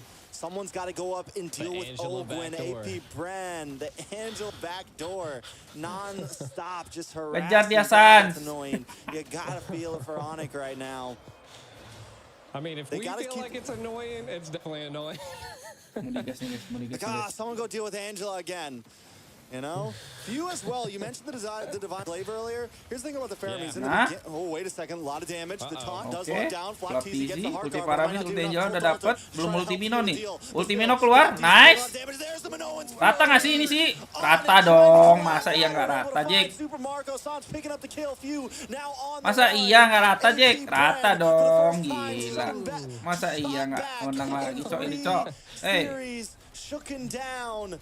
Masa iya nggak menang lagi nih, guys? Look at Kyle Teasy, man. Bonyokin nggak sih Look itu, at him. Cok? He's still gonna try to go Bob, for bonyokin, this. Bob. Flapteezy with him. no, Is they're AP gonna finally back off? They decide to. Onic gonna Last. take the second Lord. What happened there in our break time? Onic now online. Kasih tahu, nice, nggak ada purify tuh. Look at the final slash. LTZ-nya, kasih tahu nggak sih? Bonyokin. Teasy getting some nice chip damage. Kyle Teasy Nah, way too locked up. alasan. Able to pop the black shoes. Onic moving in onto the inhibitor. Lord hasn't even showed up yet, but they're gonna break down this base. Onic not trying to go home too early. Bob, hati-hati, Bob. On the prize here. Lord Jangan to make sendiri, his way Bob. down the mid side. Onic ready to fight. Yeah, I mean, I'm super surprised with how much damage they're outputting at this point. I think it's just they're utilizing and baiting quite a Botakin, bit of kasih tahu, Sans. utility via Gila, AP ini Brand, Sans but the kasih tahu, siege bro. is happening. Serepet. Mati ya jalannya ya, GG. Yes. Let's go, menang-menang guys. Mantap, Onic. Boots finally getting his revenge. Onic getting onto the base, and that is it. It's not match point. Ini dia baru Onic, Cok. Onic. Ini dia Onic, guys. Onic tidak pernah dapat telur, guys. Sesuai prediksi kita ya. Man, what a battle. Utilization of the Bashia and the Angela wasn't enough. The Bees have fallen in one match. All right, so what, you gonna have another hour till the next game? No, I'm just kidding. Time to go back to the drawing board, kind of taking a look at some of these highlights that went Perangnya down. high level, First Cok. blood Keren, going keren. on the side of Onic was Perangnya harus pretty sabar sih emang clutch, si Onic, guys. but I don't know if it was Harus sabar ultimately banget, Cok. the Harus you know sabar the banget deciding mereka, factor in the anjing. game. I think it was mainly how many utilities they were able to utilize and bait Tadi from the side udah of AP kebet Brand. dulu Also, nanti itu just Angela being able to sama secure Paramis some ya of guys. these Minonya neutral masih belum objectives. ulti They itu. took so many towers Itu into turning the point early mereka, age, and Cok. I mean, look at the torn apart memories just tearing apart AP Bren, and this just goes to show that Onic is here to rumble. Yeah, Keyboy was on fire that game, man. Those flicker Minoan's Fury, every time you could see it coming, but there was just no escape. Albert as well. Keyboy moment ya terakhir itu, guys. About the Brody pick. Serepet, but serepet, definitely serepet. started to pack a punch when they needed it. Able to kind of zone out Flapteezy, and then Boots, even at the end, at one of these final replays, it was huge for them. But this is about 14 minutes in. Second Lord of the game. And that is huge right there. We see the play happen. We see them finally catch off Flapteezy here. He goes down. And this is when everything finally starts to shift. Kind of a tug and pull. But Onic finally kind of takes control here. A little bit of fight in the mid Nah, di again. sini agak This is when blunder AP Bren tugs back. Blunder gara-gara mau ambil red buff ya. Goes down, and AP Bren takes control. Yeah, I really think it came in clutch that Keyboy was able to utilize the Minnows Rage to secure the Lord into this late game. Again, ini guys, the momen Keyboy bait, ini guys. the utilization of the Pak. Nether Realm was also great and clutch for him because they were just stacking up. Albert was just stacking stacks, and then the moment the Nether Realm let up, he just tore them apart. So it just worked out in their favor, being able to secure the Lord and then end on a siege. You could see that AP Bryn tried to attempt to move the Lord into another tower, but a good response by Onic here. So it was just a great game. And Boots finally kind of comes online there too, able to get the better of Flat Easy. Yes, he had Big Brother Lord on his back to help out, but still, you started to see the tipping point of where the CC wasn't as savage as it was in the first 10-15 minutes. Let's take a look at the MVP for Onyx first win of the series. Selamat malam guys, bulan turu, jangan lupa gereja bagi umat Kristiani. Gila Sans, kasih tahu Sans, Lilia ini. Yeah, I mean, in the very beginning, I was definitely a little skeptical about the team comp, but I think ultimately we approached that end game mark, which allowed the Lilia to just go crazy. Dua sama lah ya guys. So I think paired with Dua sama sih Sabi ya guys. Albert just on the Brody, it was actually pretty decent for the side of Onic. So it came clutch, and then Keyboy, just those minnows, the rage was coming out, the pure adrenaline side of Onic just goes to show they do not count them out on the world stage. Yeah, they showed up when they needed to. I think it got to a point where people were losing faith. We were losing faith. We were wondering if Onic was going to be able to take something here, able to get their flow back. And now they've finally broken the momentum of AP Bren. I mean, it's 2-1. It's still match point for AP Bren. We still know how strong AP Bren can be, but still to come back after a 2-0 deficit, I mean, it's pretty huge. Taking a look at the kills, it was still a very close game. At any point, it could have gone either way. Yeah, you got to really think about the mental when it comes to being so far behind like this. And now, I mean, Super Marco, Requintiano, Marco Stephen. Anjay namanya panjang. That up. And I mean, if ini they're able to gilang-gilang. break switch of AP, then I think they could definitely do this. Gilang-gilang cok namanya. Soalnya Sans nggak ada nama terakhir guys, jadi double gitu. Nama kayak gua. Kalau namanya satu nanti di double cok. Gilang-gilang kalau gua diki-diki guys. Honestly, AP Bren had a decent draft. I think one of the major points di pasport gua aja namanya diki-diki cok. Those Minoans Furies gara-gara gak ada nama and Onic able to kind of hang in there against the force that AP Bren is. And I think they had a very clear job going in there. Is okay. Let's go Onic. We're able to secure these lords. Like even if we're a little behind. Jangan kasih kendor babang Onic. We have to secure the lords, and the best way to do that is Keyboy to time the Minoans Fury perfectly, so that Kyle TZ gets knocked up. And that Kyrie can get jangan kasih kendor babang Onic. Have free space. And First Lord, you know, even some of those turtles, they took losses on them. They would take 2 deaths. Onic wasn't really winning off of those, but what was definitely not happening is they weren't losing off of them. You know, they weren't falling behind 5, 6, 7K gold by the 15-minute mark. So Onic maybe has found an answer to at least keep up with AP Bren throughout the early to mid game.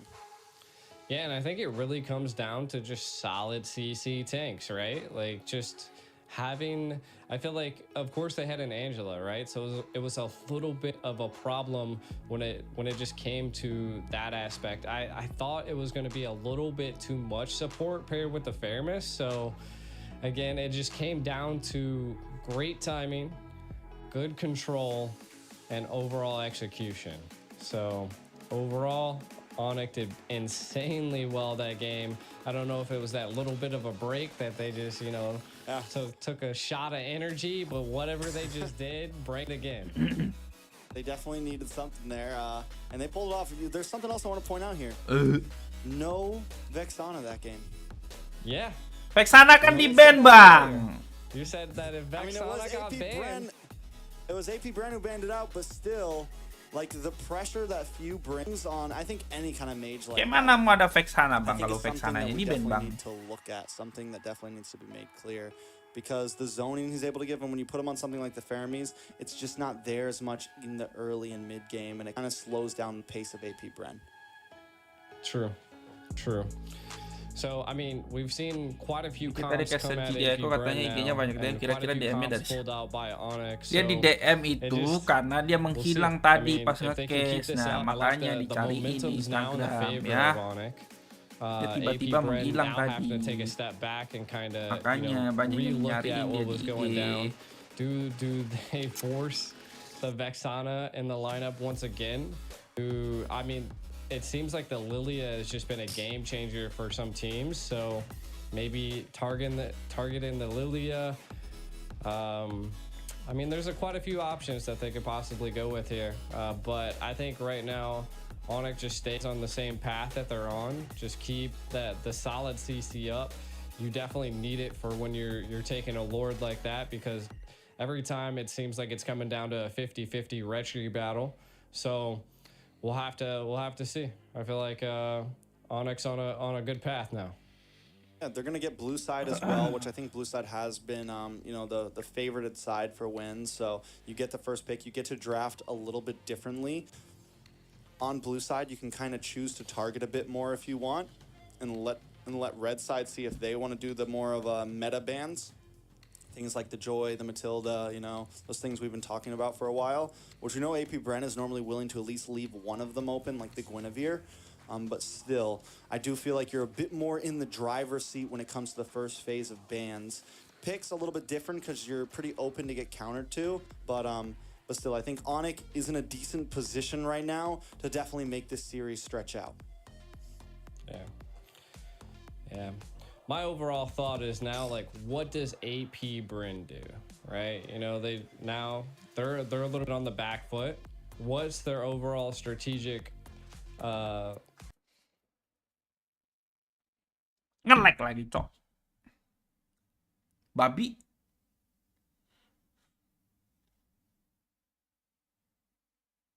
Kenapa nge-lag They're lagi? already setting up this turtle, but they have to be able to secure this turtle. Let's see it, Kyrie. Kyrie get it. trying to get the zone onto Flapteezy. Kyle Teasy, though, making his way around. Boots looking for an angle as well, able to dash through. Kyle Teasy comes in, but no Fury connects, and the flicker gets the knockout. Keyboy. Ini kok jadi mundur, cok, live-nya? Halo. Bang, kan udah kelar ya live-nya? Udah main, udah kemenang ya? I mean, Kenapa it dimundurin, took some cok? time, and it wasn't really able to get into the zone. And again, I think the Keyboy was a big answer to that. Boots was a big answer to that, because if Super Marco wanted to get inside of that Netherrealm area, you're in constant danger, right? You're in constant danger from the Final Slash, you're in constant danger from the No One's Fury, from an Appraisal's Wrath, just a lot of the AoE damage that was coming from the side of Onic there kind of made Super Marco forced to stay back a little bit. Saweria mana Saweria? Also something Onic did great in that last series. Mau ngirim apa lagi, Mas Col? Once they got a lead, they turned that lead, or once they got a kill, they were turning that kill makan tuh Saweria tuh. into Kan enemy bisa objectives, right? Into taking pencet those link di towers, deskripsi into ya. controlling macro. Kenapa? So that even though they were getting Di split link push for a deskripsi bit kan there juga by ada, Mas Oakland, Col. it was still kind of evened up in a sense of towers. Yeah, and I felt like that again was just like the first two games they were lacking in the objective department, right? They weren't taking towers. They were losing turtles and lords. So instead of going for the 50-50, might as well just go for other objectives, right? And this time they were actually winning turtles and securing objectives. And something I've always learned throughout my like Mobile Legends career is that if there's a kill, you need to turn that into something else, right? Like they're down a person, let's go get something else, right? Secure the enemy jungle, secure a tower, secure something, vision on the map. Like always take something when you take something again, right? Yeah, most definitely. I think so I think at this point, honestly, you asked earlier, what does AP Bren do? I don't think they really need to change too much. Even that last game, it was very possible that they could have taken it, right? It's very possible that they could have won that last game. Onic was not like in complete control of that game. They were able to get a big play and finish things out. They even rushed it. You know, they didn't even like play it super safe in that last finish. They were like, we got to end now. We gotta end now. Whereas AP Bren normally takes a slower approach. If they get the better of you, they take an inhibitor or two, then they back off. They come back for another one. Onic knows it's we can't mess. We can't play with our food. Let's get in there. So definitely, I think AP Bren can kind of just come into this again, play what they want, you know, play what they feel is best. I definitely think one of the weaknesses in the last one was the Fermis and the Angela. It kind of gave a little bit too much space for Onic, and I think one of the things they've done so well is smothering Onic, and that's where Onic kind of falters, because Onic's not used to teams smothering them, right? I don't think Onic is really used to teams just like bullying them in the laning phase and things like that, and I think that's where AP Bren kind of has their number. It's like, okay, we have the skill, we have the micro mechanics to kind of go there with you, and when they do that, Onic kind of falls apart sometimes. Yeah, definitely. And I enjoy the strategic approach that like you're stating, you know, but I'm still like, do they run with the same comp? I know that they were kind of just lacking a bit of damage, and I kind of felt like that was going to be the case, especially since, I mean, I know that Asha definitely does counter the Fred a little bit just because of that jungle speed, but I think the early death that was that he took was like one of those downfalls. It already slowed down his jungle at that point and kept him at bay. So I do think that ultimately the Angela just didn't help like any of the other roams did that they've played, right? Like the Angela just can't jump in there, can't get vision, or she'll pay for it, which I think in the very beginning she was the first one to die, which again is just a little bit of a tough choice. So I think it was ultimately they were trying to bring the AP Bren style into something that is a little laxative and not as easy to pull that style off, you know. I think it's definitely a fair statement overall. I want to take a look at, see if they're up just yet. Some of the last picks and bans real fast since we have some time to kill, it seems. First bans for the side of AP Bren there. They banned out the Vex, they banned out the Joy, they banned out the Novaria. This time Onic is going to be blue side again. I still believe that Onic should maybe stick to what they did, ban out the Vexana. Lama kali mulanya bang, if they don't want to first pick it, maybe even ban out the Arlot, because in the hands of AP Bren, that Arlot is just vicious. Whether it's Ogwin, whether it's whoever, does look like finally we're going to be jumping into the draft. Still match point for AP Bren. Onic trying to get the rerun here, trying to tie things up and bring it all down to one game. Yeah. Let's go, broski. I mean, Onic said we're not going to be able to first pick the Minnow, so let's get rid of the Minnow. Let's get rid of the Vexana. They're Vexana di ban, Minnow di ban, Joy di ban. Okay. And I think they're ready, right? Like this is match point still, AP Bren. So Onic gonna have to really strategize here when it comes to this. And you know, like you said, it's not a best out of 7, but they're kind of, now that they have this extra game, like they've been able to learn, they've been able to see the little bit of a weakness that AP Bren had, be it the draft, be it the overall control in the game. But I think this is the time that they're able to like mount up a game plan. Now they're going the Fairness. Now there's 2 options here. Do they leave open the Matilda or do they leave open the Guinevere? I mean, definitely, I think it's, they leave both open. Just force it so they can get one? I think they leave both open. Yeah. I mean, that's Paramis di ban sekarang ya. Nice. They leave the Gwynny open. Nice. Onic, That's what we kayaknya saw Onic in udah game belajar 1. nih, They guys. left the Guinevere open. They banned. This was like literally almost the same exact position. So they know they can play well against the Guinevere. They might just ban the Matilda here if they see it as that much more of a threat. They go for they leave both open. Novaria selalu di ban, guys. Does Onic pile the Gwynny or the Matilda? I think they got to take the Matilda. I was thinking so too. But I mean, what we did just see, I mean, they're going for it. Yeah. I was like, but it seems like they need solid CCs to interrupt Kyle TZ. So picking up that Matilda, does that force them out of that comfort zone that they just had in the last match? Like, you're going to have speed, but are you going to have CC? I mean, it's definitely possible. I'm wondering. My thing is now that they have this Matilda, they can go for Matilda. like Onic can kind Kiboy of go dengan for Matildanya ya. a bit lower pace if they Jennifer want. Nana. Go No. like for the Barats now. We didn't see them pick it before. We also haven't seen Kyrie in general played a whole lot. Then picked. They do need to think about a mid lane here. There's no Novaria. There's no Vexana. They need something here. They could go for the Lilia again. Lock it in now. Could be solid. There, Barats Lilia. Woo. 3 for 3, baby. I mean, we're just good. Good. We've been here a little bit. Now for the side of AP, their final pick here. Do they? I mean, they are a lot. I mean, that would be a good team control. I mean, the middow's already banned. Barats. I mean, they could go. Sans pakai Lilia lagi, cok. Mantap, bro. I think the R-Lot's honestly really solid. Just, I mean, because it's flexible. We know that both Flap and Ogwin can play it if they want to. It leaves them very open. And they both of them, Flap, TZ, and Ogwin, both played amazingly. But they go for the CC. Bentar, gue pause sebentar, guys. Biar nggak terlalu nge-lag ya. CC's a monster. I mean, CC lagi ya, CC ya. A point away from just being on the ban board every single. CC lagi ya, guys. Yeah, but I feel like is she every gonna be time able to I keep see up with the CC speed that the Matilda offers, right? Like, I feel like she has to have that presence to harass, and if the Matilda's there, I feel like that's where the conflict happens.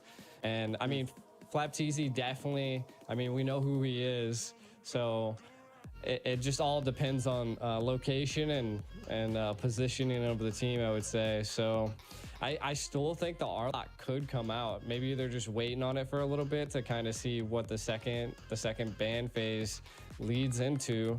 Do you see the Claude? The Claude would have been a good go here. I'm wondering if Onyx gonna go for the Ixia Matilda combo here. The like the full barrage and the guiding winds combo. I'm wondering if they're gonna lock that in. We haven't really seen Ixia a whole lot in Games of Future so far, but it is still a pretty viable pick. Trades pretty well, and with Claude gone, I'm wondering exactly what they want to pick. Or do they go like full speed here? Oh, maybe finally AP lock in the 1-1. They could go for the Brody as Well, well. I mean, pretty much anything fits with the Matilda. Now that you have that on the field, and you have your Barats holding on the front side, they have nice damage. Ogin kayaknya mau main kaja nih, guys. Room here. Soalnya ada Matilda ya. I mean, they need to find some type of way to deal Kaja clean with nggak sih? the Lilia. I feel like the Lilia was Super definitely Marco kayaknya mau main a celit, pain celitnya in di the last ban. game for AP. Kari lagi dong dia. Onic though, banning out Atau quite a few Brody. marksmans. I mean, Oke, Ruby Tank lagi. and Nathan's still on the board, so maybe AP maybe thinking about picking that up. But Butes Onic berarti could pick harus that up as main well. apa Butes ya? Definitely agree. They get the Ruby though. So Gulu-gulu Ruby Roam, sapi sih Jungle kayaknya, Gwyn, gulu-gulu ya. EXP, CC. Butes main gulu-gulu And sapi ya, guys. they still need a marksman here. They will get last pick, so I think it's a solid kind of waiting for that. See what Albert's gonna lock in. Gulu-gulu nggak Hair's sih? still a possibility. Wan-Wan's still a possibility. Brody, Bruno, Ixia. They go for the Wan-Wan. Which is actually not Wan-Wan bad here, lapu-lapu, just because of the cok. notification of CC with the second skill, right? Oh my god. If the Gwynny lands on you, you got a way to get away. If the Ruby catches you, you have a way to get away. I don't know if it works against transformations. I know it works against CC and lockdown, but I don't know if it works against the transformation. Lapu-lapu dan Wan-Wan. I want to know this last pick. What marksman? Super Marco main Layla Is it the mantap Nathan? sih di sini sih.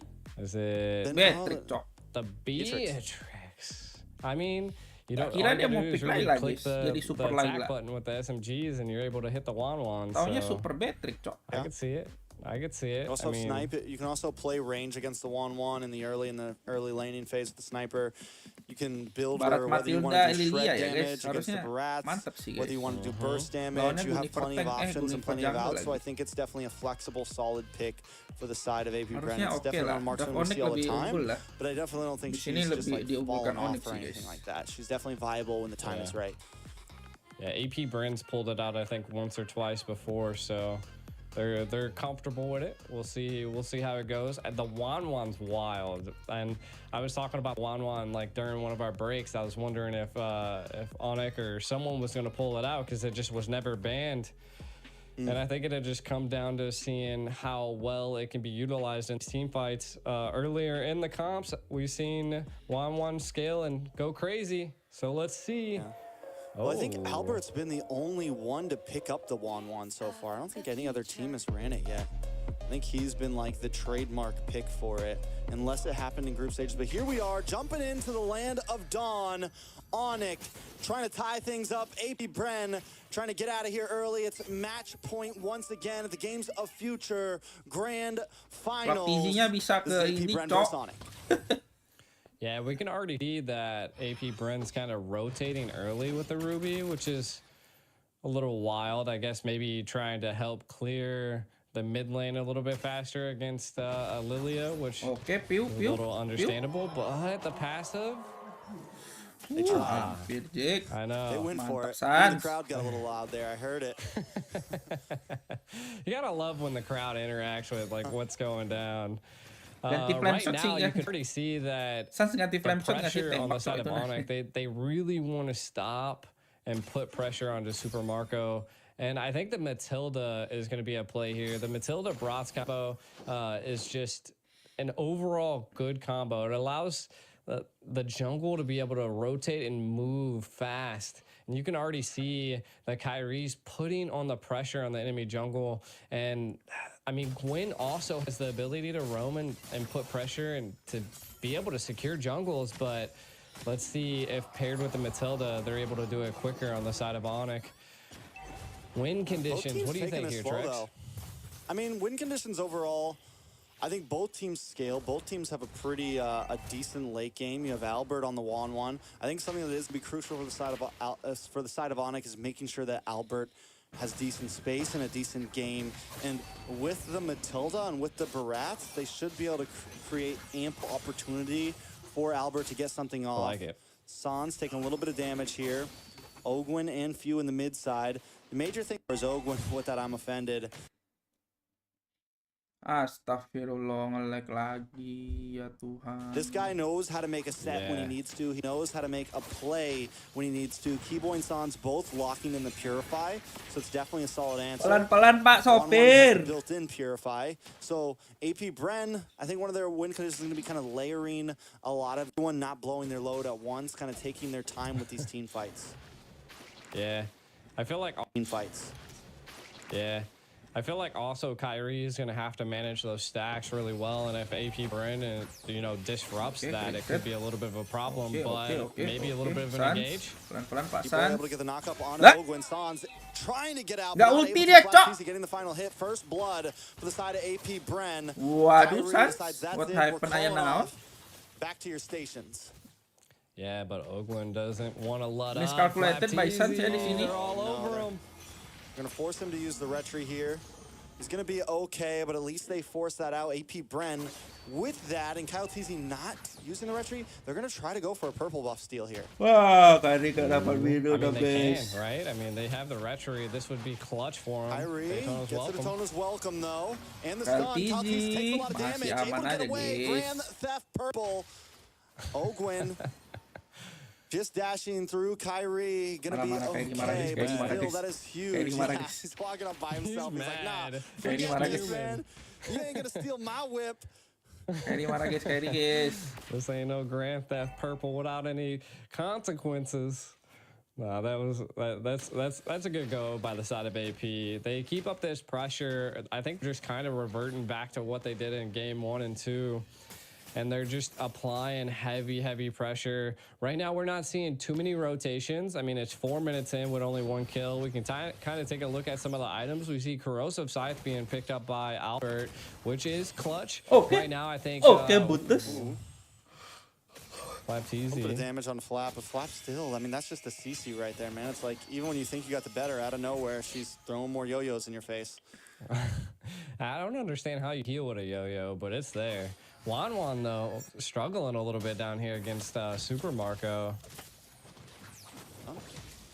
2 major happening still. It's 1-0 gold at a small deficit for AP Bren, but this is definitely a good spot for them if Super Marco can keep dominating in this top lane, and Albert having to slow play this. Like I said, it's going to be a problem. They need Albert to scale. They need Albert to be able to get some free waves here and be able to get involved in these team fights soon.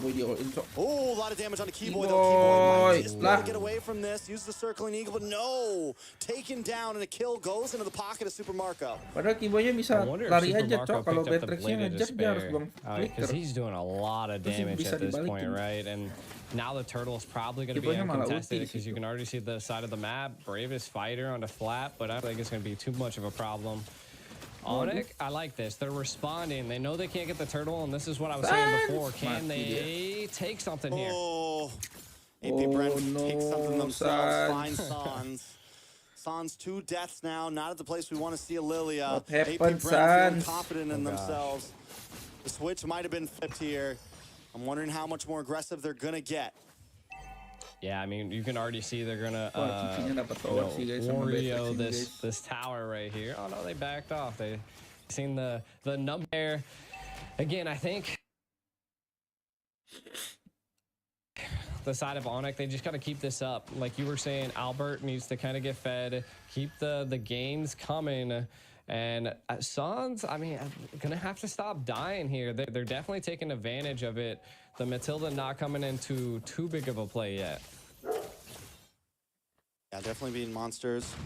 Kyrie still trying to zone, but he's kind of been on his lonesome lately, and that's because that's because Keyboy has been forced to kind of babysit other areas, move around the map, stay close to Albert. Luckily, Albert hasn't taken a death yet. That's very important. Few though on this Nana is definitely going to end up being a problem as well. It's going to be hard for Kyrie. He's going to have to watch out for those Molinas because that could be the game changer in a big retribution battle. True.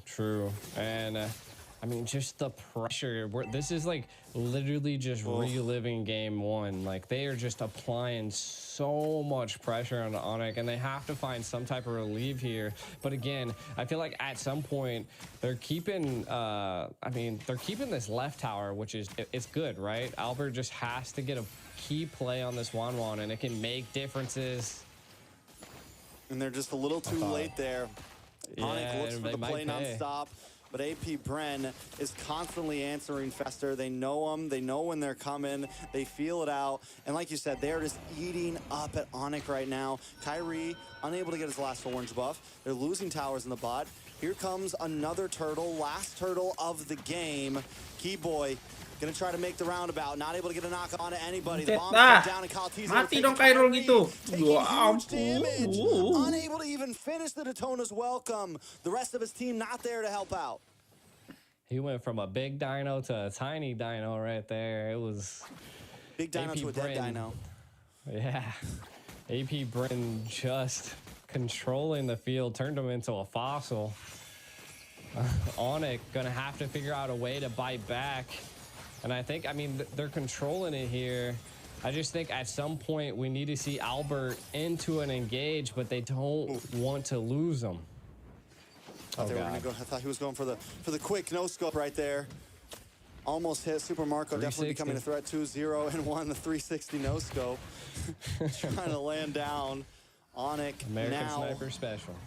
Losing out on the mid side as well. AP Bren looking to close the distance here. Can they clear this wave? Kelas butas. But a lot of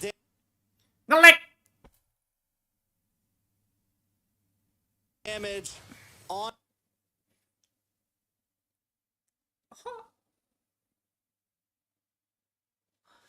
Bro, what the fuck, bro?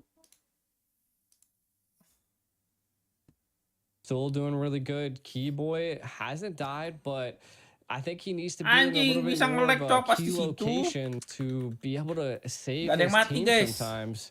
Mainly, Sans at this point kind of dying. Taking a look at some of the items, we do see the Demon Hunter sword being picked up by Albert, so could be coming online, but the biggest difference is that Super Marco has the Malefic Roar secured and the Blade of Despair, so the damage is a lot. Oh, Boots gets pulled back though with the offended. There's no way to get the stun, trying to respond. Able to come back, using the guiding wind. Sans able to pop the black shoes. AP Bren snap. blows everything they can, Look at but the Onic, switch. do they want to try to push this over? Bisa lot sih. Nobody 1-1 falls in langsung gak such a sih? clash, and only teams like this could pull something like that off. Flapteezy still holding down the front line. Kyrie, here comes the conceal play. Watch for Ogwin, watch for Flap. Kyrie taking a lot of damage here. Ogwin gonna get locked up, misses the unoffended. Boots misses the stun. Super Marco looking for an angle. Kyrie able to take the first Lord of the game there. They lose Sans and Boots though. Very similar to last game. They're able to control the objective, but AP Bren may be able to crack through this tower. Yeah, I mean, this is What good happened, pressure Sans? by AP Bren, but Onic able to secure it. I feel like it's good. Look at Albert, possibly going to be able to make a play. Maybe on the flap. Do they attempt it? They have Keyboy with them. No, they're just going to play a safe, back off. They got the Lord. They stall out a little bit more, but how long can they continue to play the stall game for? AP Bren with a dominating lead right now. Yeah, and we can already see Super Marco is just coming online. The damage is devastating. When the SMGs collide into any of the team fights, it's just it's too much. Really, right now, if I'm on the side of Onic, they're doing what I would do, right? Just keep Albert farming, keep him going. He's 1-0 and 0. Really haven't seen any crossbow tanks coming out just yet, but when they do, it's probably going to devastate AP Bren. So I feel like that's the biggest thing we have to watch out for. We don't see a Wind of Nature being picked up by Super Marco, but we do see it by Albert. So again, this is what I was saying. This could be a turning grace. Ooh. Still play from Ogwin, not able to find too much. Kyle TZ dashes under the tower. Onic still just trying to defend here. Albert playing the off lanes, doing it well, just farming up, still hasn't taken a death. So yes, you're right, that's huge. But AP Bren, man, this is exactly where they want to be. And at this point, they feel comfortable. They're just going to kind of freeze up the lanes a little bit, slow play things, hold their gold lead, and wait for Onic to step out a little bit too much. Oh, shots. I feel like if you had the SMG right there, Untung nggak kena anjing Sansnya, kalau kena mati tuh guys. I mean, Sans panicked anyways. He's like, black shoes, black shoes. Was not messing around. I mean, I think it was smart if he stayed there. It could have been bad, but either way, like you see the snipe come out, you're like, oh, I gotta go. Because you don't know who else is in the bush. Kyrie. A little bit of a skirmish here at the purple buff. Kyle TZ.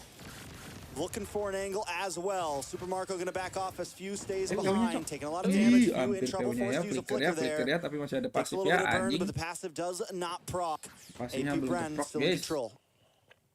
Yeah, I mean, I think they're in a little bit of control, right? I mean, right now Onic able to, you know, control a little bit of the right lane and the turtle area. I feel like this is going to be a key play. Do they go opt for a conceal play? Kind of how do they approach this here? Utilities available for both sides. Only thing is that Nana does not have that flicker, so could be huge. You can kind of see Few staying into the back line, trying to keep them at bay. Onic, what's your play? I don't know. I mean, they do have control of the pit, but the last time I felt like they had a little bit of control over the pit as well. They don't want to step too far out. They can't really take full control because if Boots gets to the other side of the river, he just gets torn apart. If Keyboy steps to the other side of the river, he just gets torn apart. So they kind of have to play this half and half. Sans in trouble, goes down, a mega kill into the hands of Super Marco. Onic aborts mission. They're going to back off. They're going to give this Lord over. It's 25 seconds till Sans is back up, and AP Bren isn't going to wait that long. I mean, it looks like they pulled back a little bit to maybe attack again. Lord low. Oh, the Molina Blitz does land onto Kyrie. Super Marco able to secure the Lord. Kyle TZ does use the Retribution as well for it. 3 kali tembak meninggal cok Sans. Keyboy utilized the Purified to stay out of the I'm Offended. It could have been really bad for Onic at that engage. Again, taking a look at some of the items, we still don't see a Wind of Nature being picked up by Super Marco, but the damage is there. There it is. Wind of Nature secured. This could be a tough go here. as we have not seen Albert use one crossbow of Tang. He used one, but it didn't do anything. Did he? Oh, he God. used one, but it did not do anything. Oh, nice, I'm offended on Kyrie's getting knocked up by the Violent Requiem, and he's taken low. Kyrie's still on the map, though, able to just survive. No members from either team have dropped yet, but the inhibitor has fallen. Albert trying to get the swift plays, move around. Mati dong Tang mark, but he's not able to do it. Forced to bounce back to the team. Kyrie gonna get the Tonus welcome. Bash him against the wall. Flapteezy takes a little bit of damage. Locks onto Kyrie. Kyrie taking too much. Can he survive this? A little bit of play. Kyle Teasy dashes back onto the team. AP Bren got what they were looking for, but still nobody drops. And it's just insane to think about two teams like this can have a battle that long and nobody dies. That was crazy. Lords barreling down, sustainability for both teams, and that just goes to show like the micro play coming from both sides are just so good. And to be honest, I was suspecting Super Marco to actually be dealing some like critical damage, but Onic just able to eat it. Gonna lose another purple. He sees no buffs this game. Kyle T is always there, the man of Kyrie's nightmares right now. Kyle T. Just retry after retry after retry. Kyrie even has to. He even tried using the retry, but he's still unable to get it. Kyle Teasy and the team. Lihat Batrixnya, guys. Yeah, I mean, right now AP Bren's. Yeah, this is what I was saying, right? Like in the early stage, if Kyrie's not able to keep up these stacks, makan shotgun nih Albert. Happy birthday to you. Anjing. Albert's gone, and now Happy birthday, Bob. Here comes the Brent effect. Flapteezy gonna flap on in. Oh, Gwen looking for something as well. Kyrie just trying to defend with the rest of the team, but boom! Super Marco takes out another sniper, coy. Down. Sans and Albert are off the map. The two major damage dealers. Is AP Bren gonna try to finish this out here? One big mistake to finish things off. Kyrie taking way too much damage. Keyboy. GG's. Ente Onic. GG's. Guys. Coming, ladies and gentlemen. Ente Onic, guys. GG's. Undefeated, undisputed from world Happy Bren lagi juaranya. 3-1 lagi ya, guys. Digital Games champion. And you can see how happy they are. They're standing on chairs.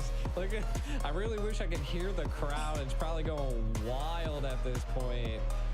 Man, I love it. I love it. And one of the things I love most about seeing AP Bren is their reactions every single time. These guys Ente, guys. Nice try ya Ricky Onic ya. GG AP Bren. GG banget cok AP Bren cok. AP Bren too strong, guys. Last time, but this time in the rematch, AP Bren makes quick work of Onic. AP Bren too strong, adik-adik. I mean, very well done. Fans around the world, I'm sure it paid off. If you've been watching, they did it. I mean, the fans are kind of looking quiet from our side, from what I've seen. But hey, looks like it was a good game. I love the sportsmanship right here, right? Like, look at this. Like, they're just that is like happiness on a whole nother level. Flapteezy nih, bos. Looks like we're gonna be goreng-goreng. Gonna be raising the trophy. I think we're gonna have a trophy raise here. Gue mau lihat trofinya dulu, guys. Trofinya yang mana ya? Kotak itu kan ya? Yeah. I wonder who's gonna get to raise it. Are they all gonna do it at once? Let's see. I never really got a good look at the trophy, but I've seen it in like the videos. And they're not even worried about the trophy. Like, the excitement on these guys are just overpowering all of their physical. They're just too happy. I understand it though. And that's the thing, right? It's not just about the money. It's not just about the trophy. It's about the win. And right now, these guys are feeling themselves, man. It's two huge championships back-to-back AP Brand. Diborong semua dong ya anjing AP Brand cok. Jual ini. Gila, ngeri guys. I mean, that's another notch in the belt there. Another diborong semua guys, turnamen-turnamen internasional sama AP Brand ya tahun kemarin sama tahun ini. Gila. Ngeri. AP Brand able to set off the year of 2024 with a blast. AP Brand guys. Taking one of the biggest international tournaments that we've seen by storm, and just man, you could just I'm like cheesing over here just because like you could just see how excited they are, and it's lovely to see that a team that's worked so hard and has this type of dedication just goes crazy. Man, I'm wondering if there's going to be an interview. I'm wondering if we're going to get to hear anything from them. I would love to personally. Does look ada like cewek silver guys. I want to say that you can ada watch cewek silver the guys. interview. It's probably going to happen on the Russian channel most likely. So if you guys want to catch that, feel free to jump on over. I think it's Games of Future official. I'm sure the full interview will be there. We're working on the clean feed right now, so we're kind of missing out on some of this. Yeah. I'm wondering what that blue thing is that was handed off. Is that like another trophy? Maybe an MVP that we just couldn't hear? I'm guessing it went to Alberter shotgun, Liliater sniper, langsung rungkat guys gamenya. That's gonna be it for us though. Ya udah guys, thank you semua yang udah nonton. Go off dulu ya guys. Thank you yang udah like, yang udah subrek, yang udah member hari ini. Kita ketemu di next stream ya guys. Selamat bersilat semuanya. Sekali lagi ente Onic dan RRQ ya. Congrats untuk AP Brand guys. Semoga Indonesia bisa comeback stronger ya. Thank you guys semuanya. See you next stream guys. Bye bye.